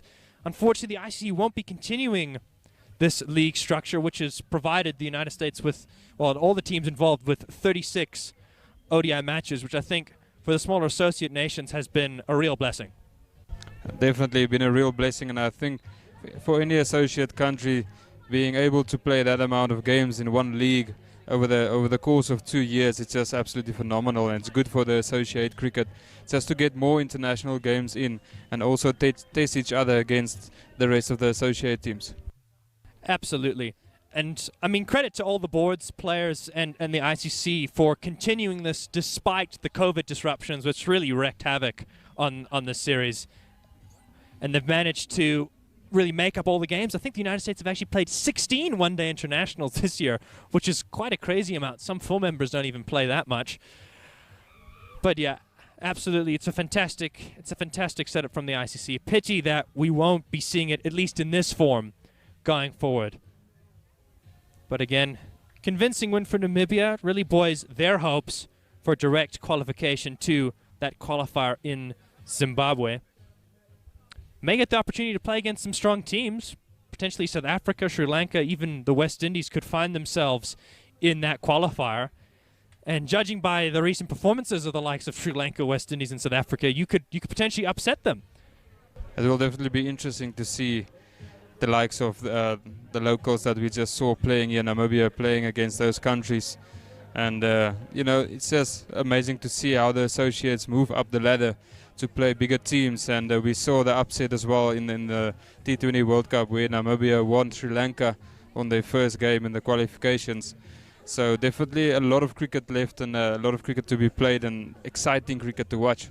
100%. Just for the viewers to inform a little bit about the qualification structure, this qualifier in Zimbabwe, the bottom 5 teams of League 1 will be joined by the top 3 teams of League 2, with an additional 2 teams from a Cricket World Cup playoff, some of those teams will be coming up from the Challenge League and the bottom 4 of this league. So even if a team like the US doesn't qualify, they will have a second bite at the cherry. So please stick around for that. Absolutely, and I think we will Can we give one go over to the applause post-match the presentations. Richard Eagles?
I think as a batting department, we couldn't get the proper score.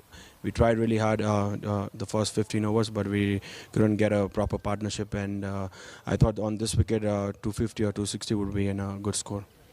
Monang, towards the end, I know you guys. There was a few moments of highlights in your cameo there. Do you think there could have been anything? Could it be lethargy or boys getting tired? I think the difference was they took like good 3 catches and we dropped like 3 catches, and that's where we could have easily caught those catches and we could have a chance to fight till the end. I think that was the difference. Monang, just before I let you go, what's next for the USA cricket team? For this year, we don't have anything after this, but for next year, definitely we might have a couple of series before the qualifiers. Monang, wishing you all the best and a good rest for the rest of your team. Thanks. I'd like to call Gerard Erasmus to come and join me for the post-match interview.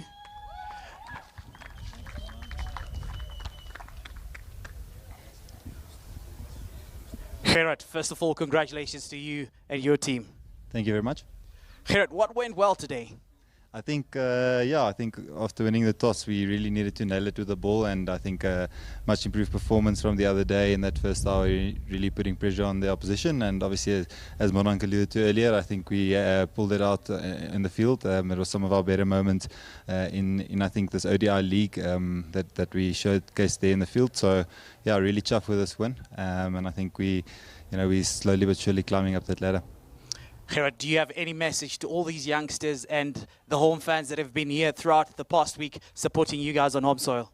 Yeah, I think we try and play a brand of cricket that they really can enjoy, and it looks like the youngsters are enjoying it. And yeah, we're pulling more and more people towards cricket, and that's something that this team is very proud of.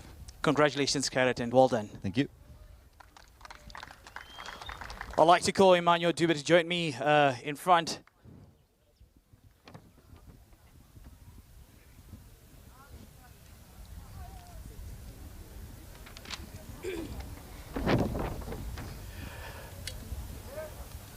For player of the match, who could forget? 43 runs, 55 balls, and those 3 Superman catches. To the front, Nicole after Eaton.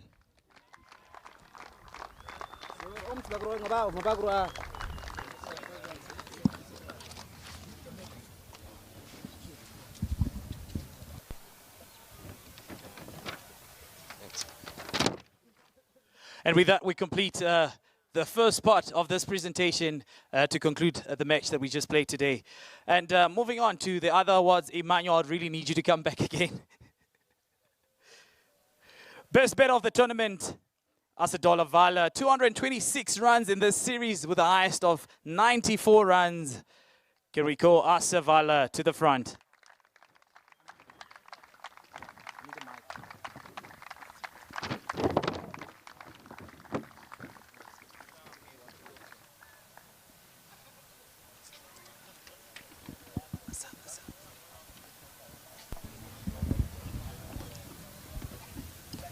Asa, well done to you. Thank you. Thanks very much. Has there been any highlights? I know most of the matches did not go your way. Has there been any highlights throughout this tournament? You guys spending some time in Windhoek, Namibia? It's been a really good place, and the results haven't gone our way, but I really enjoyed myself. Would have swapped this award for a few wins, but great cricket from the both teams. They outplayed us in all the games we played. But I just want to say thank you to the officials, the both teams, the volunteers and the umpires, the groundsmen for everything that they've done for the week. Thank you. A round of applause for Asa Vala here, and well done.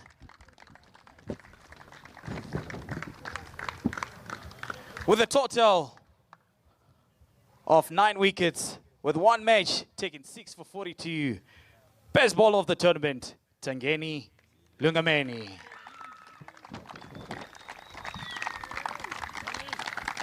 You really have to get it something.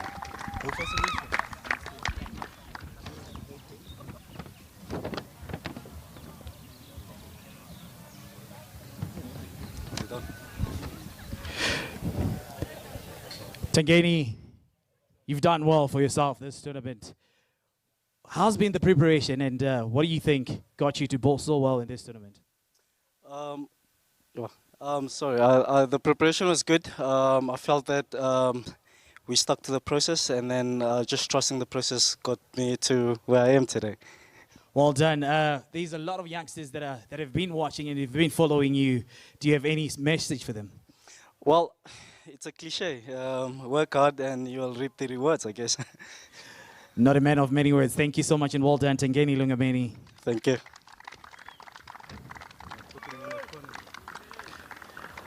And last, the player of the tournament.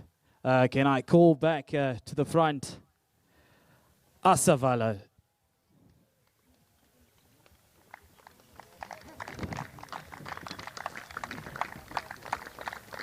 A total of 260 runs, 4 wickets, and highest score being 94.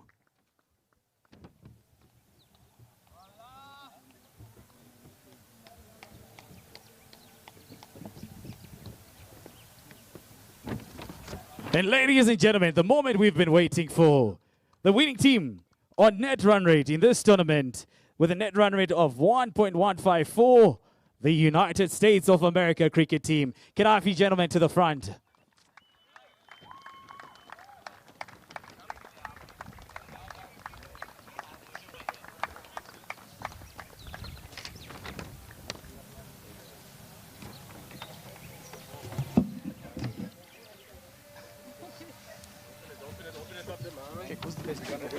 Let me open. Don't waste it.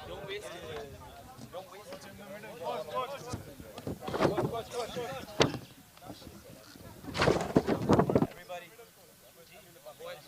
brothers in arms, wife. Brothers in arms,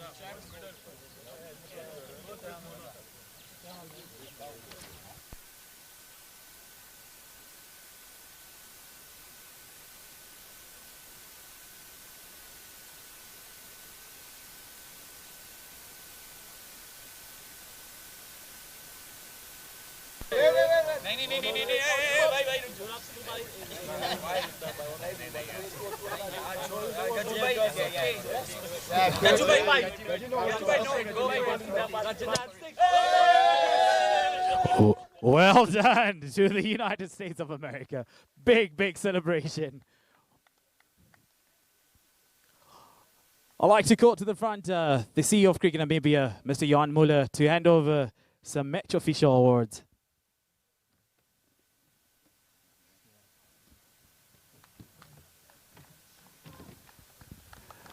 And ladies and gentlemen, this wouldn't be possible with a whole lot of people behind the scenes and making sure that this tournament remains of a high quality and international standard. I'd like to call to the front the match referee, Mr. Emmanuel Dube.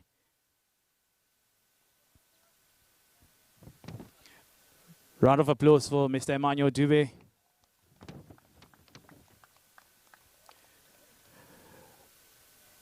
The ICC anti-corruption officer, Mr. Ari de Beer, is still around. If he can take a light jog.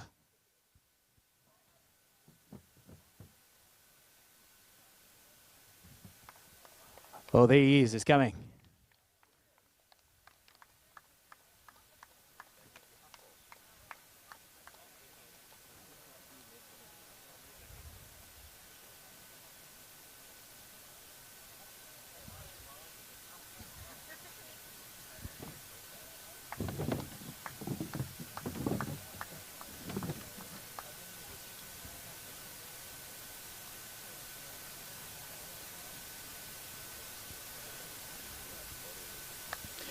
And in no order of preference, one by one to the front, the umpires for this tournament. I think they've done really well. Can wait for the umpires. To the front, Klaus Schumacher.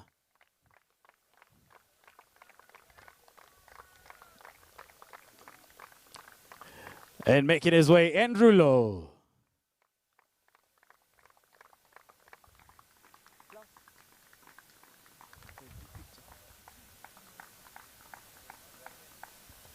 And Bongani Jele.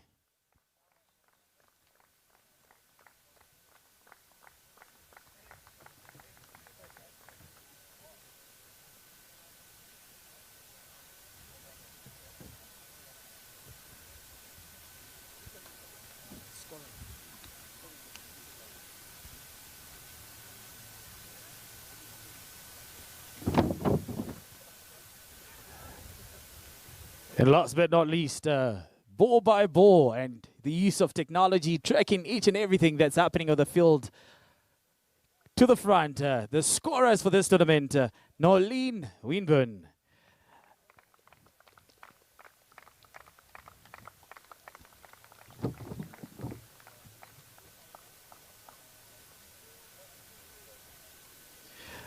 Franziska.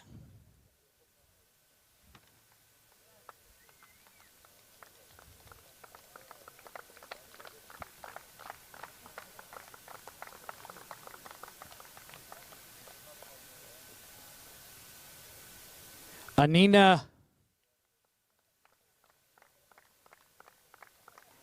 And Zailid.